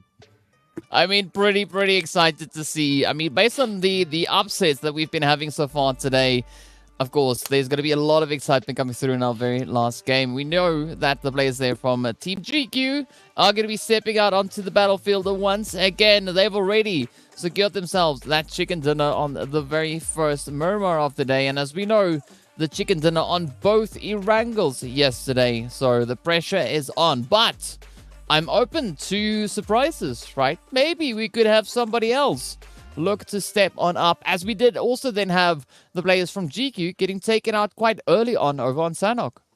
Yeah, exactly, but I don't think that's going to happen again, because one thing we know about GQ is like once they see a team doing well, they kind of get gingered, and that moment when they sit down to kind of analyze the lobby, they kind of know what to do. So I think we're going to see like a sandwich like we did yesterday, you know, brute force, close the day off for us, you know. Yeah, speaking about closing the day off, let's take a quick look at that schedule as well. Of course, it is going to be match number 5. Group A, B, C, and E are going to be stepping up. And let's take a look at who is going to be sitting out, or as we know, right? Group D, they have played all 4 of their matches here for today. So it's all down to what our remaining groups can bring on through. Ocean on Fire, Blackjack, Darkness, and Virtual Gaming Squad having done all they can for their points here today. But of course, it is going to be 1 round, High for Days, Mad Knight, and Legend of War now rejoining us back out on the battlefield, and maybe bringing in a bit of an upset. But if I'm correct, I think I might have read that one wrong. Yeah, and I think like a Group B coming back into the action too would actually be nice, you know, having to see brute force once again, because I'm keeping my eye out actually on them to see what we've got. X Team, Hive Mind, Wavy Sports, and Team GQ back into the action to come show us what they're made of. And like I said, I kind of called X Team out before we went on the break, because I said, X Team, I actually want to see you guys win a chicken, because, you know, they're the only team in the Middle East region that does not have a winner chicken dinner. And the only winner chicken dinner I've seen X Team win was a winner chicken dinner with 1 elimination. I mean, speaking about winner chicken dinners, I just realized that I can't spell, right? Because, I mean, it was Group C and not Group E. right? I got distracted there for a quick brief moment. But either which way, yes, right? We want to see those winner chicken dinners come through indeed. And I mean, like I said, right, I'm open to surprises. I'm open to any team stepping up, bringing those upsets. We've already had, the players there from Legends of War come through with quite a substantial performance, as we just saw over on towards Murmur. But my question is now, who's going to be the team to do it next? I mean, the points are starting to rack up, and we're getting closer and closer, but the teams are also now starting to get a little bit more invigorated, right? They are bringing in that extra little bit of a performance, bringing in those extra few bits of, upsets. So I'm curious to see who's going to be those ones to step on up. Yeah, exactly. And, with all of these teams from the PMNC semifinals already stepping up to the challenge today, we're kind of glad to see all of that. This is something that we really expected to see yesterday. It almost looked like bullying yesterday from the PMPL side. But today it does look like the PMNC semifinalists are just like, okay, guys, now we know what to expect. Now we are able to play with this level of competition. And I'm just glad to see that. That's the only thing that's making me happy today. Yeah, 100% agree with you on that one. And I think at this point, maybe we should take a look at those points again, right? Just to get a bit of an assessment as to where the teams are, how much work they need to do, and how close it actually is. Of course, we are going to be starting over on the Africa side of things. So let's take a look and see what the points are, just how these teams need to grind. Of course, we know, right, on each side, there are just a few amounts of slots available to move through into the 2023 season of PMPL. Now, as we've said, right, they are going to be having to utilize all these point systems, trying to get everything in as best they can. And we'll see where it's going to go. But of course, all of that then results to the standings, right? So let's take a look at the Africa standings and see where those teams are and just who's been doing the most. Of course, we saw this just before the break as well, right? Virtual Gaming Squad sitting now on a 28-point lead, but they have reached the end of their performance here today. Now it's the opportunity for a team like 911, Smash, Blackjack, and of course Hivemind to solidify, but it's still the opportunity for a team like One Round to close it up. I mean, they are literally on the same amount of points as Hivemind. Yeah, and these two teams have been dancing all around this today, right? We see them go, Hivemind gets jumped up, then One Round gets jumped up, and that way they've just been switching and switching. And seeing the way both teams have been playing consistently today, I think they're going to probably give Blackjack Esports a run for their money, especially given that Federalians too. I mentioned them today. They've been having good games, Yes, sir. Yes, sir. But I think a team to watch out, right? Watch out for, rather, is going to be Legends of War, right? So they have to close that gap. But now looking at the Arabia side, or the Middle Eastern side rather, we can see players there, Honored Souls, right? They were sitting a little bit further down, but they had an amazing day. And as you pointed out before, X-Team, the only team coming through from the Middle East that are yet to find themselves that winner chicken dinner. But I don't think that it's necessarily going to be on the cards here today. Yeah, I don't know. They've not really shown us that they have what it takes to get that. So I'm looking forward to seeing them get that win. When we're talking about the overall standings before the game, we said that Virtual Gaming Squad is the only team in that top 4 that did not have a winner chicken dinner. But now they've added that to their pockets. And now they're seated comfortably in second place with one chicken dinner to themselves, representing and carrying that African flag very high on second place there. Yeah, the pressure is going to be on though. I mean, we got still quite a few teams that are super eager, super hungry to secure those points. And of course, for those of our viewers that haven't figured it out by now, we'll explain the points, all the different scoreboards that we've got. So the two first ones that we looked at, the Middle Eastern one and the Africa one, those are with regards to slots. And the third one we just looked at, of course, that is for that prize money. And we've said this before, right? 17th to 20th place. It's with only experience, right? That's it. It's only worth experience. You got to make it up into that 16th place if you want to try and secure yourself a share of that prize pool. And we see some teams really working very, very hard for that. So let's just take a look at that once again. Of course, it is going to be starting off with a glorious $9,000 for that pole position. But then after first, it drops down a little bit and gets into that $4,000 range. As you can see, of course, the teams now having to do quite a bit of work with all of that, right? Third place, also a pretty decent amount of moolah getting awarded there, with that 4th place then being worth 2,000. But I think here this is a good question to ask, Crowns. Which one would you settle for? Which slot? And you can't say pole position. Oh, I can't say pole position? No, because that's the obvious answer. Oh, damn it. Can I pick But two? this is not a trivia question, it's a trick question. Yeah, I think if I'm to pick one position here that I can take, I'll go with second, even though it's going to be a lot of pain. But yeah, $4,000. I'm kind of looking at what I could actually spend $4,000, and if I'm able to do well and do my negotiations well, I might be able to get a car. Yeah, that's definitely a possibility. But I'm curious to look at it as a perspective of a team, right? If you were a team, what would you invest that money in, right? Would it be potentially trying to upgrade your devices? Would it be maybe locking in a coach? Getting an analyst for the team to help assess and build the strategy? I mean, this money, even though for some teams it might not seem that much, this opens up several opportunities. Yeah, exactly, right. And if as a team, if you're able to speak amongst yourself, realize that things would be better if you do X and Y, and you definitely put in the money to it. Because like you said, if you're going to be able to get a coach with that money, getting a coach will only mean things will get better for you. If you're going to get an analyst, things like that are going to get better for you. And I know there's a couple of players who might probably want to get themselves one of those new skins that we've got in the game too. If that's going to help your gameplay, go for it. You do you. But man, like I said, with $4,000, there's 4 of us on team.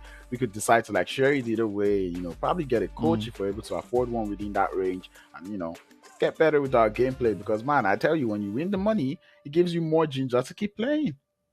Yes, sir. It does indeed. I mean, of course, at the end of the day, you want that motivation, right? So whatever it is that motivates you, I think you should maybe just try and see how you can incorporate that into your whole feature here. Of course, we are now just going to be waiting in anticipation to see where everything is going to be going. But let's jump into the tournament schedule to showcase everything that we can show you. I mean, and there's a reason why we're showing you all these graphics, right? We are not delaying. Actually, we're just informing you, because remember, there are trivia questions, right? So we're ensuring that we are giving you all the answers well in advance before we ask you tricky questions that might or might not be related to what is shown on screen, right? So this is to test your focus, right? But of course, now, speaking about that, we know that the plane is warming up. The players are on the plane, which is step 1, right? That's the important one. But yeah, then comes the question, right? Crowns, who are we putting where? Yeah, I mean, so far so good. We've got the players there from Virtual Gaming Squad join us in that business economies section in the plane. I'm liking that because Team GQ occupying a whole lot of real estate here. They're getting way comfortable, and I'm pretty sure they're gunning for that lounge spot, because if you get 4 winner chicken dinners, you're able to get that whole lounge. And if they get a winner chicken dinner on Sandhawk tomorrow, probably push them into that first class section. So just come chill with us, the big boys out here. But man, we're having so much fun. We're about to get into Erangel. What are you expecting? Well, I've got a question first, right? So part of the the food and beverages up in business economy class, right? Do you get a glass with an umbrella and a bit of pineapple on it, or is it just just normal? No, I think you just get the glass with only maybe like a lime or fruit on top. I think the straw and the umbrellas, they come with the first class section. You have to be in first class together like that. There we go. Right, because I've lost my umbrella already. I don't know where it went. I mean, and the pineapple was delicious. But speaking about delicious, we are going to be looking at a very delicious flight path potentially to come on through. And if this flight could leave me alone, that would be really appreciated. I mean, I guess it's maybe just one of those that wants to be on camera, right? Because it got a headshot, right? So, yeah, GG to this fly. It's looking absolutely amazing. But now we want to see where our teams are going to be moving in towards and what they are going to be having to struggle with. As we know, the answer on my side is flies because it's warm. But either which way, we are going to be welcoming all of you to the exciting match brought to you by Oppo. Enjoy 5-minute charging and 2 hours gaming with the Oppo Reno 8 Pro 5G. PUBG Mobile Esports official designated smartphone in MEA for 2022. Well, let's welcome you. And now the playing path, DK wanted it to be nice, but it is not nice. It's out there on that eastern edge, taking us all the way from the open fields of Stolba straight down to the waters of the Sosnovka military base. If you know what I'm talking about, you know it's way off on the east. Teams that are landing in Jojopo, Blackjack Esports, well, they're not in this game, which they'll be happy. But you know, we know they like to land towards that Zaki area. Maybe they would have gone for their secondary drop split now, but still, it's not the best of flight paths, and we kind of see a hot drop looming around that Kameshki area as we have X team looking to land close to the side there of one round. But this is where I'm curious to see as to where that zone's going to be going, right? Because if it moves down south, that would be a little bit of deja vu, right? I mean, definitely the flight path is not deja vu, but the zone could be. But I'm expecting something. I think, honestly, it's going to go one of two ways. Either it's going to circle up towards the eastern side, or maybe be a little bit crazy and take a swing towards the west, right? I mean, anywhere on the west would be fine, but I think those are pretty much two of the possibilities that we could be having for this next phase. Yeah, I think I'm going to be down with something that's just going to be quite central. Yeah, there we go. Because really, like, I think they deserve it. The teams have actually had to play with so much either half zones or water zones and, you know, those deadly zones. And I think maybe to close off the second day of play, we get to see a less controversial zone, like a zone that everyone is kind of like, you know, used to, almost generic. But X team, they started with this hot drop. They already got one knock. It's one round, find himself on that disadvantage. Ooh, but we're seeing a little bit of that hard drop potential come through as well. Aside from X Team and the players here from one round, getting right up close and personal, we also do have a little bit of action in towards the direction rather of Malta. But let's see what Simon is going to be able to get done right here. Ooh, here we go. The rush is on. But, I mean, one round actually taking quite a bit of a spread out position here. So even though Wanted just got found, I don't think it's going to be putting too much pressure, as one round could still bounce back from this. I mean, they're up as a 2-man now. I don't know, man. If I'm left to me, I'm telling one round to disengage from this fight. Kameshki is easy to get around, you know, because X team is not going to find it so easy to push up the hill. So if you're in Kameshki, one round, you might just get a vehicle, get out of there, because it's not looking nice. It's not looking in their favor right now. But X team able to do that defense so well. It's very, very wonderful to see. Yeah, but of course, speaking about it, wonderful to see. We got some nades now getting flown all over the place. It is going to be the players here from Onnit, Soul, and Wave trying to fight for possession of Malta. Shroud now up on the roof. It's got a really good angle. Yaya just going to be standing there looking on, enjoying the blank wall in front of them. But they're waiting for the opportunity. It is going to be 7 Reef trying to send out the molly. But Shroud says, you know what, thank you so much. You were at the window, and DK said, stay away from the windows. Yep, stay away from the windows. No one realized, but then that's one of the reasons why you want to stay away from the windows. Wavy Sports, I'm enjoying the way they're playing this one. They're playing it a little bit passively, quiet, forcing that push to come through from the side there of Honored Souls. And, you know, if they ultimately fall for that trap, well, it most likely just play in their favor. But I don't know, man. Yaya with the crossbow, that doesn't look like enough weapons to actually hold a 4v4. Well, I mean, I'd say Wave definitely playing a lot more of a calculated approach here, right? Not necessarily anything other than that, but I love the push coming through there from Commander, trying to wrap up alongside them. We also then have a few visitors just rolling on through, looking to get themselves situated much deeper in towards this next zone. Of course, one of those teams being the players there from 90th minute, but it's going to be Mad Knight leading that rotation. And Wave still having an opportunity here. I would love to see a knock come through here from Allah with that crossbow, because that's something that I've not seen in a very long time. If that happens, it's definitely a highlight of the day. Clip it. It's probably a highlight of the whole tournament, you know, because this is not something that we really see often. I'm actually so bad with that gun. And the thing with the crossbow is that the reload time is so long. So if you miss that first shot, that's a GG's. Yeah, I mean, you might get the first bolt sent out in the first zone, like where we are right now, and once you start reloading, the second one could only be sent out in phase 9, right? So it takes quite a bit. So yeah, I think if we get a knock, that might be the first time that I've actually seen it in competitive PUBG.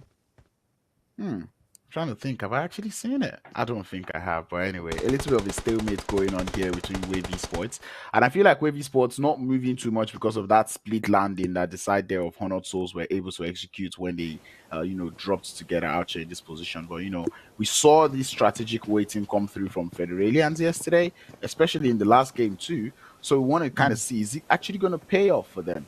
It worked out well, at least till the Federalians kind of missed it off at the end. But is it going to work the same way for Wavy Sports today?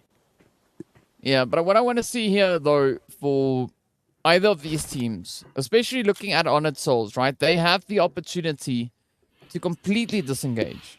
Right?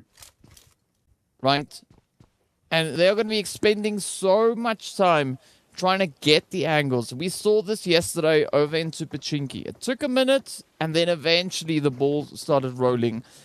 But instead of playing into that, use the opportunity and maybe get yourself situated, right? Maybe push up towards, let's say, Potato Hill, because that currently is smack dab center zone.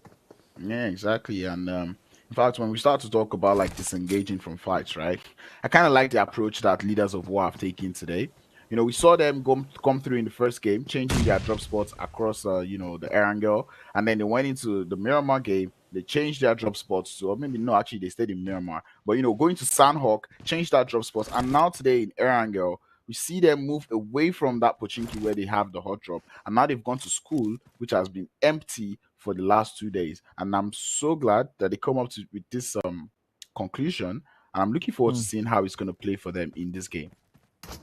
Yeah, hopefully it turns out well for them. But now it is going to be Commander pushing up with that M16. I just hope that they've taken it off of burst mode and just applying those quick fingers up on the trigger. In the meantime, it is going to be the players here from Stalwart UAE pushing in onto the squad from Smash Team, picking up that first knock, and Smash now still on their rotation are going to be looking to push on through. But here we go, Commander taps it out, gets the spray in. That is the first knock, and now it could be that snowball effect. But Wave doesn't seem all too concerned. The next knock comes in, and now they are down to 2.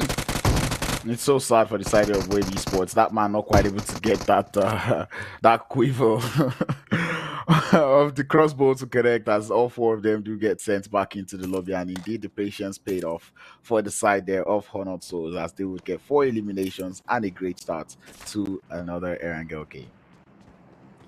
Well, a great start is definitely what you need, and now the opportunity still lies ahead. Who's going to be the one to rise to that occasion? Stalwart now having to decide, are they going to engage or are they going to run? But it seems like they're moving in. I mean, Stalwart, they've also been showing some pretty phenomenal consistency. They are coming into this match sitting on a grand total of 81 points, 48 of those being due to eliminations. That is the 3rd highest count with regards to elims that we see across the board. Yeah, and it just goes to show just how well they've been doing. We've seen them, they're almost third-party kings right now in the lobby. Every single fight that people are taking, Stalwart UAE is somewhere around picking up those eliminations, picking up them as they get the knocks. And it's just nice to see, and they're putting up the numbers on the board, just 3 points behind second place. I think they're actually gone in for that second spot, Yeah, I think that's definitely on the cards here, but let's see where they're going to be looking to push that. Meanwhile, the players here from the Federalians starting the match off all the way in 13th position with 40 points to their name. Now having to, just go about their business up in the lovely Pachinki here, completely and utterly uncontested. And that's why Hamadi can afford to run out in the open and not being all too concerned. But as you said before, Legends of War, they've positioned themselves up in towards school. And again, an interesting position to take occupation of. But now we do see the players there from Brute Force starting to rotate in, pulling up in towards Rozok. That could result in a move up in towards school. And it's going to be Mad Knight just looking on. Agent 47 hoping for a bit of an opportunity here. But there we go. Oh, that quick break off now splitting all over the place. Kind of like the trigger discipline coming through from both teams that are in the school area, just kind of watching that rotation go through, understanding that, okay, this is still the early phase. People are actually trying to get into the circle. Let us just try to see how much information we can get. If this man holds that pin for too long, this player is going to get knocked and thirsty. Oh, come on. They didn't even connect. Yeah, I mean, it was worth the shot, right? But now up comes that is the DBS rather in the hand of Bisk, and you can see Shroud's just like, nope, nope. Oh, but unfortunately, they don't get away. Now the opportunity lies in wait for Commander. Bisk already taking a little bit of damage on that one. Well, I'm lying. They took quite a lot of damage. But will they be able to bounce back? Speaking about bouncing back, there's a Flame in a bit of an opportunity in towards that center zone, as you can see. But here we go, Bisk. Oh, we did see that spray come through yesterday with the with the DBS, and there we have it. The tiniest part of your body is all that needs to be shown, and I'm pretty sure it took that those bullets to the behind. But that being said, a wonderful play coming through from BSK with the DBS. I don't like the fact that he did let his teammate bleed out, but man, that man chased that player, telling him, "Why are you running? Why are you running?" Chasing him out with that DBS. Just love to see that one. Yeah, it was definitely Biscay with the risque shot, but now it is going to be Zakaria trying to snap onto Thanos there.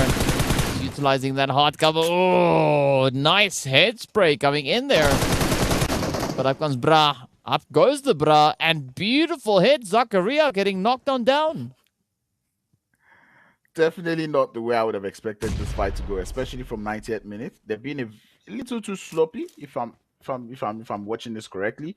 Shroud doesn't look like he would get revived. Very close to that player. He's gonna get thirsted, but man, Honor Souls holding on their end here. But I'm still saying the 90th minute being a little too sloppy on this engagement. Nice nade. Oh, sorry, you said what? Swallow my words.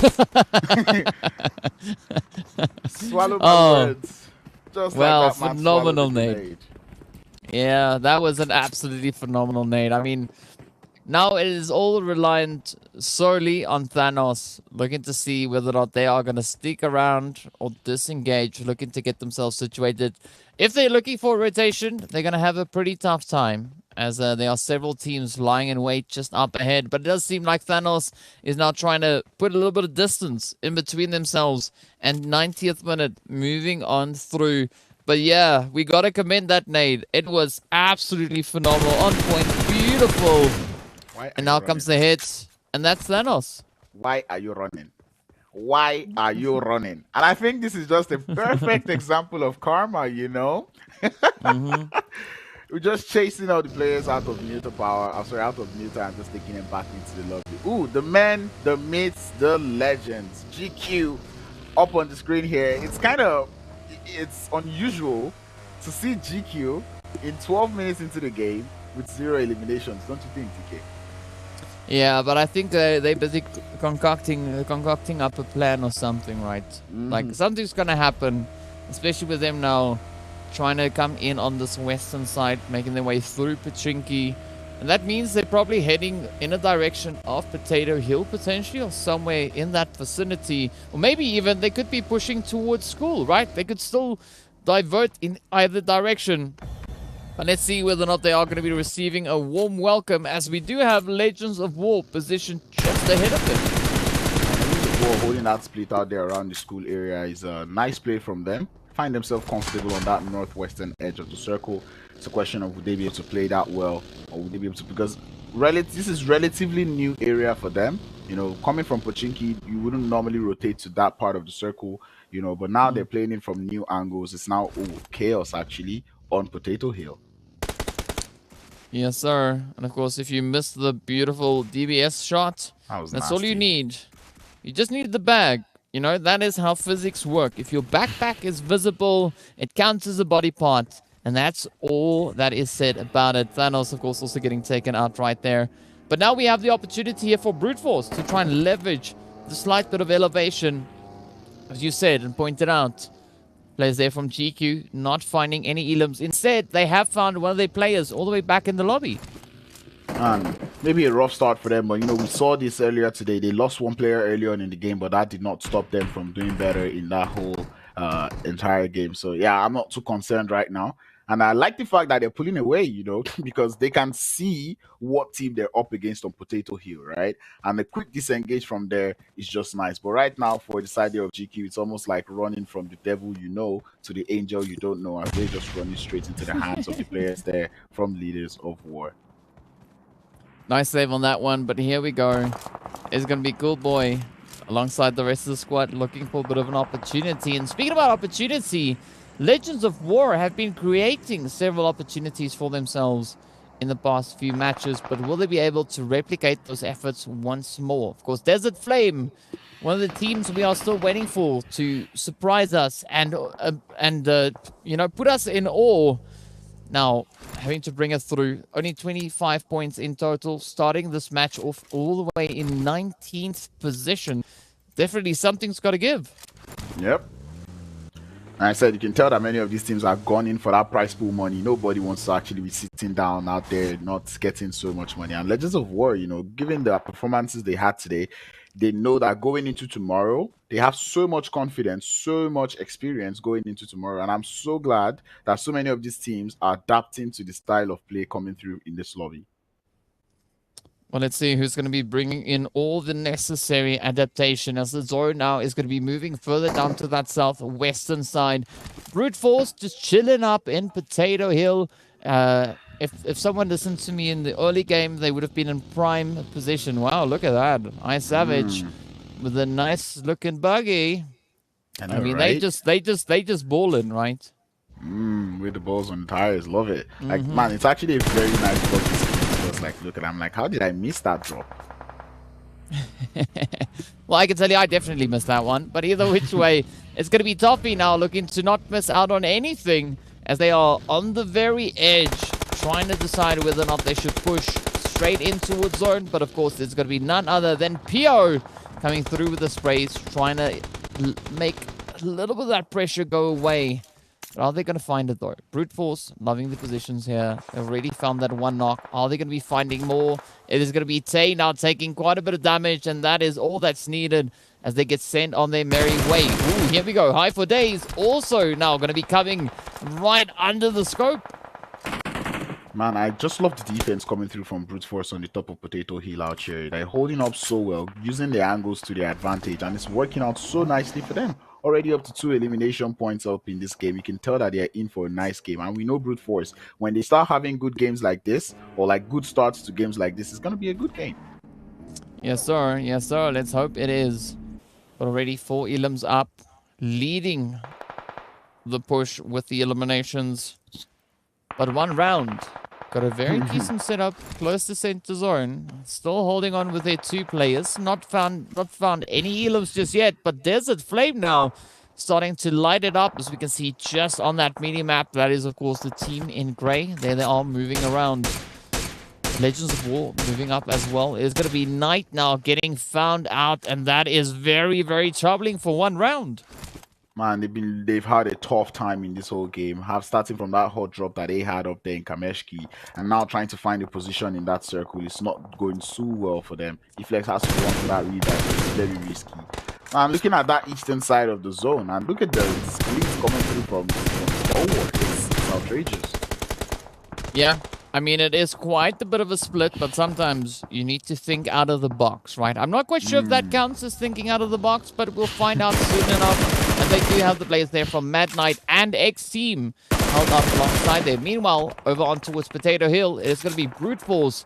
Still looking to ensure a few eliminations along the way. We can see GQ now trying to find a bit more of an opportunity approach, but that could spell a little bit of disaster, as we can see Neo's now still having a beautiful position on them. Man, Brute Force taking the advantage to the most, right? On the top of that hill, using so much high ground advantage and information gathered to just override the lobby right now. It's interesting to see, but GQ, I feel like they focus too much on rotation in this game because they've just been moving all game and they've not been finding a good spot. They just keep getting taken out. Now they're up against the aliens on the west. I mean, let's be honest, right? They are still leading by about, what, 33 points? Somewhere in that ballpark. Maybe even 43. Yeah, it's 43 points, right? My math failing me there for a quick second. But either which way, hopefully Hive Mind's math doesn't fail them, as they are going to be in a 4v2 altercation. You can see PO now just getting themselves primed and ready to roll, ensuring that there's enough ammunition in that magazine. But Narco on the front line, DBS, that is what you kind of need. Oh, but that nade, this could be it. Out comes PO rushing on forward. Oh, gets one, gets almost two. But Narcos closes the door shut in their face. And that is what we love to see. This is sloppy play coming through from GQ. Where are the rest of his teammates? This man was able to get 1.5 knock, if that's what I can call that. But there comes the cavalry as they get one more knock. Toffees is going to be the man here to kind of put in the bullets in the body of Narcos as he continues on with the push. It's now a 2v2 as Team GQ looking to just like get their points in this game. Oh, Papa. Yeah, and of course, we are going to be adding in that blue zone as well. You know, the teams can't have all their fun out in the open. And of course, Toffees steps on up and closes it up as the players from Hive Mind get sent on their merry way. Here we have both Be Safe up high, trying to reach into the Smash team. Smash, of course, still having to relocate back into that zone. Yeah, it's going to be a tough one for them, given this high ground position held by Stalwart. And now, you know, one round being there, Brute Force also finding their way somewhere to that northern side. It's going to be a whole lot of trouble. Ban already does go down. Lilouch using that as an excuse to get into the circle. But Blacklost has to either get that revive or run on his feet. And he goes for the ladder, which is not going to work out well for him.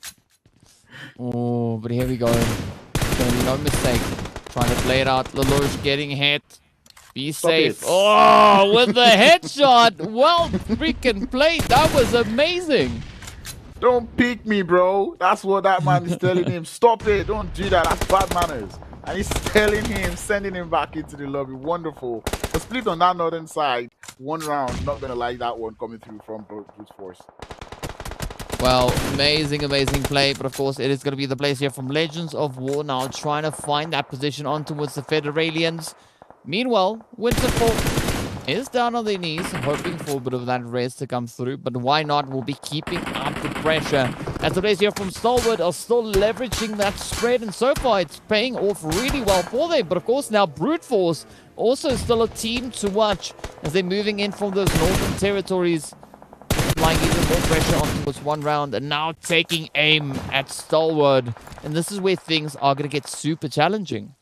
Yeah, very, very challenging for all of these teams, especially for the ones on the south. You know, 911, Legends of War, Federalians, they all have to move to the north. And the north is completely high ground, which means every team that is on that northern side can see as they're trying to make that ascent to the top of the hill, which is a lot of trouble.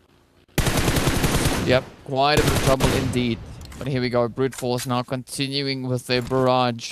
Just playing all the angles, looking to find that extra little bit of spice.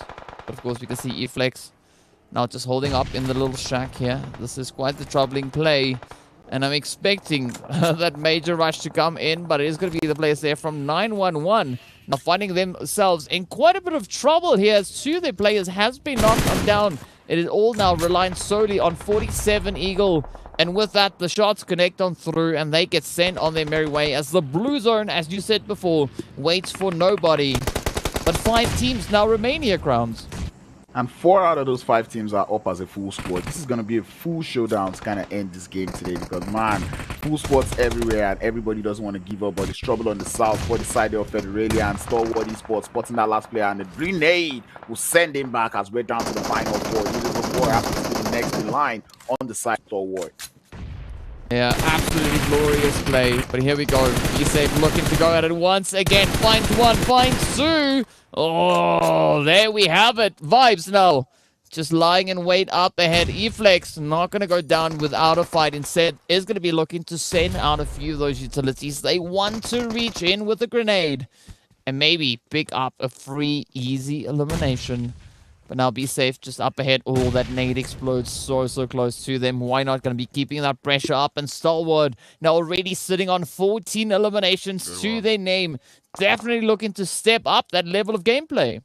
And I think Brute Force, that was the time to actually capitalize on this much information that they have on the map, right? They hear the shots going everywhere, and none of those shots are coming towards them, which means they have the advantage, but they're not making use of it. Stalwart, on the other hand, up to 15 elimination points. They are building up the momentum. They're on fire. Yes, sir. Definitely building it up, but will they be able to push all the way through to the very finish?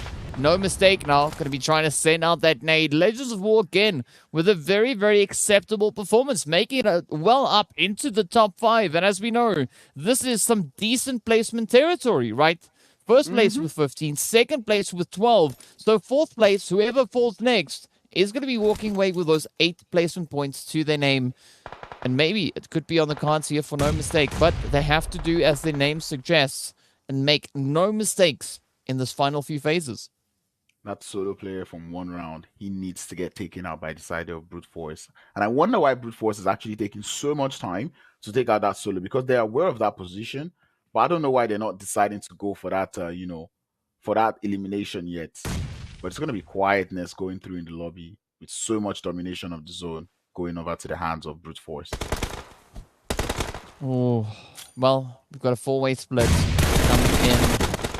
Now, by looking at it like this, right, we can't miss anything, right? So if you ever wanted to see all the angles being covered, well, there you go. All 4 final teams remaining, trying to make a bit of a stand here. And I mean, it is right on the very edge. And yet another game where we might be heading into that 8th and final circle of PUBG Mobile. Grenades and Molotovs being sent onto the side there of E-Flex, but this man is anti-throwables right now, as none of them look to be connecting or even getting close to his position, where he cannot leave, as that solo slate there from Leaders of War drawing closer and closer and gets spotted by the side there of Brute Force, as we're now down to the final 3 teams.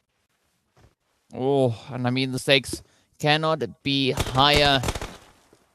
I mean, this is one round being such a legend here that they can occupy top left and bottom left and top right all at the same time. But that just shows you what the stakes are, right? I mean, it is so extremely high. Brute Force already sitting on 9, looking to make it 10, but instead it is going to be E-Flex to find that one there as Schoolboy goes down. Oh, and up comes the hit. It is Brute Force securing their 2nd chicken dinner, keeping to the pattern that we saw just yesterday. The team who picks up the chicken dinners on Erangel just keeps that momentum going. The sandwich is complete. The final bread, the final bun has been added to our burger here, and it is actually complete. Man, Brute Force, you've got to enjoy what they did. Although I'm paying, I feel like they could have ended with a little bit more elimination points, but still a winner chicken dinner with over 10 elimination points. I love that. That is impressive to see from them. Yeah, man, they're just keeping the dream alive, right? That is what Brute Force does. And I mean, they just showed you, right, that with a little bit of Brute Force, you can get yourself 2 winner chicken dinners. And very impressive with that winner chicken dinner. They're definitely pushing themselves up the top of that leaderboard. They were looking 3 points behind. Now they're gonna skyrocket to the top. Oh yes, I mean there's no disputing that. I mean, starting off the match with 84 points, that is what you want to go for. I mean, they had to try and lock in at least 7 points to sit on par with Virtual Gaming. And as we saw, of course, they went over and above that. So an absolutely phenomenal performance coming through from Brute Force.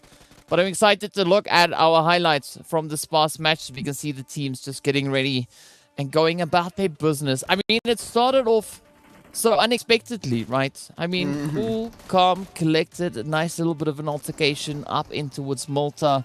Who would have known that it would have resulted in the finish that we just saw? Yeah, I know, right? And many of those teams wouldn't have even figured out that zone would actually go towards that farm area or the northern edge of the farm. It's almost like the last game we saw yesterday in Erangel, and with early engagements coming in through, you would think that there will be no one left to fight at the end. But going to the end, the last phases, we saw teams with full squads. Oh man, but full squads doesn't mean all too much just yet, as we've definitely seen the players here from Team GQ, right? They like to kind of just upset the standard. Even though they might have 1 or 2 players left, they just come rushing in. Even when it feels like the odds rather are stacked against them, they just double down and they risk it for all of it. And now, look at these players, though. I mean, yeah, it was. Be safe, just reminding everyone. Very nasty. And man, this fight's coming through from Stalwart UAE. I've got to give them their flowers because they had a swell game in this last one, getting up to 15 elimination points up on board. You could just see them timing their push, right? And that was just wonderful, knowing what to say. This was one thing we were commending yesterday, knowing who to push first and how to push them was absolutely wonderful. Eflex not quite able to get himself any elimination. I don't think he got any elimination in that game, as everything did get stolen by the guys there from Brute Force. But we'll see that with the match rankings when they're ready. Yeah, I mean, so far I love the increase that we have been receiving, right? Day 1 was exciting, but day 2, I mean, the guys just bringing it in, just doubling down on all those efforts. And I mean, that makes me excited to see what we're going to be having stepping into that day number 3, right? I mean, if you follow the trends, it's looking pretty dang positive on that one. But let's hop over into those scoreboards and see what the point situation is. Of course, we are going to be starting with our usual suspects, right? It is going to be the match standings, and of course Brute Force walking away with 26 points, but Stalwart with those 15 eliminations securing themselves 25 points. Yeah, and that is just wonderful. One round, even given the fact that they only got 1 elimination point, 13 points in total, it's enough to actually push them into that top 5, because Hive Mind and 1 round, they had the same amount of points before we headed into this game. But now with 1 round outperforming them, it means 1 round will put themselves in that top 5 position for the Africa region. Yeah, and of course we can see the players there from Honored Souls ensuring themselves at least 6 points, right? This is again where that 1 point being awarded per elimination does pay some dividend here. Honored doing what they needed to just try and secure a decent finish. I mean, coming into the match, they were sitting on 45 points all the way up in 11th. And this just does solidify their point a little bit more so. But of course, as we now get ready to look and see what's happening across the pond over on the African standings, rather. I mean, the teams have really brought in some amazing upsets here. And we just want to see what that last bit is going to bring on through. Yeah, exactly. And man, I even thought Brute Force was going to run away with it. But Stalwart UAE, they got 25 points and they were following closely. We'll see that once that is ready. But still, let's talk about Africa first. 1 round, that good game, up to 3rd place. Love it. Yeah, I mean, that's all they need, right? Just 1 round. That's it, right? It's all in the name. It's right there. You cannot miss it. So absolutely phenomenal performance coming through. But of course, Virtual Gaming Squad doing quite a bit of work out here as well today. But let's now progress over on towards the Middle Eastern overall standings to see what that point situation is. Of course, some pretty tough contenders coming through here. It is Stalwart UAE on 106 and Brute Force just 4 points ahead of them. Yeah, and that's what I was saying, right? Because before we went into that game, Brute Force was 3 points ahead. And then in this last game, both teams had 25 and 26 points respectively. So, you know, nobody is quite letting go of that position. You can tell, and Brute Force knows this, that every team is gunning for their position and they realize that they cannot be caught slacking. Yeah, definitely no opportunity for that slacking. But of course, now let's take a look at the overall standings, right? To see where the money is at, right? Where those price breakdowns are going to be going.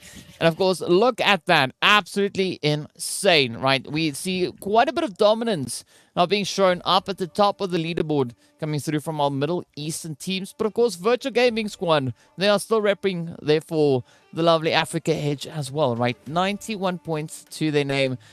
But that closes the gap a little bit. As we know, of course, Virtual Gaming Squad, they were playing in this last match, but still putting in the necessary work. And you can see that gap sitting there. I mean, this creates a bit of that bit of a step up, right? Only, what's that, 15 points to move up, catching up towards Stalwart UAE. And then it's only 4 points from there and only 28 points, right? It is not 70-something points anymore. Exactly. And I like the fact that the Middle East teams were able to, like, in fact, all the teams in the lobby were able to close that gap, not letting GQ run away with all of the points, man. 9-1-1, just that last game that they have, able to put them in a good spot in 5th position is just nice to see. I mean, there's a little bit of a difference though, but I'm just liking what I'm seeing from all of these teams. But before we leave, Legends of War able to push themselves to 14th place. With 48 points. That is just nice. They started today in 19th with only 9 points. This was actually wonderful to see from Legends of War. Yeah, really good play coming through there from Legends of War. And I mean, that makes me excited to see what they're going to be bringing in come day 3, right? Because day 1, off to a little bit of a bumpy start. Day 2, picking up the momentum, figuring out what works. And now come day 3, I want to see Legends of War just utilizing all the information that they've been able to find across the way. But I think on that, right, we've had an absolutely exceptional day 2. And of course, all that is left to do is to step and see what day 3 is going to be bringing in. So with that, Crowns, do you have any last words? I just wanted to say this tournament is brought to you by Oppo Reno 8 5G. Enjoy 5 minutes of charging with 2 hours of gameplay with the Oppo Reno 8. Oppo is PUBG Mobile Esports official designated smartphone in MEA 2022. I mean, there we go, right. Crowns has said it all, so there's only one thing left to do for us to close the show. So big thank you to everyone for tuning in today. Mad respect going out to all our teams for being absolute legends. And of course, on that, we look to see all you legends back again tomorrow as we continue with day number 3. Same time, same place, and even more PUBG Mobile action. Stay fresh, stay frosty. See you all back again tomorrow.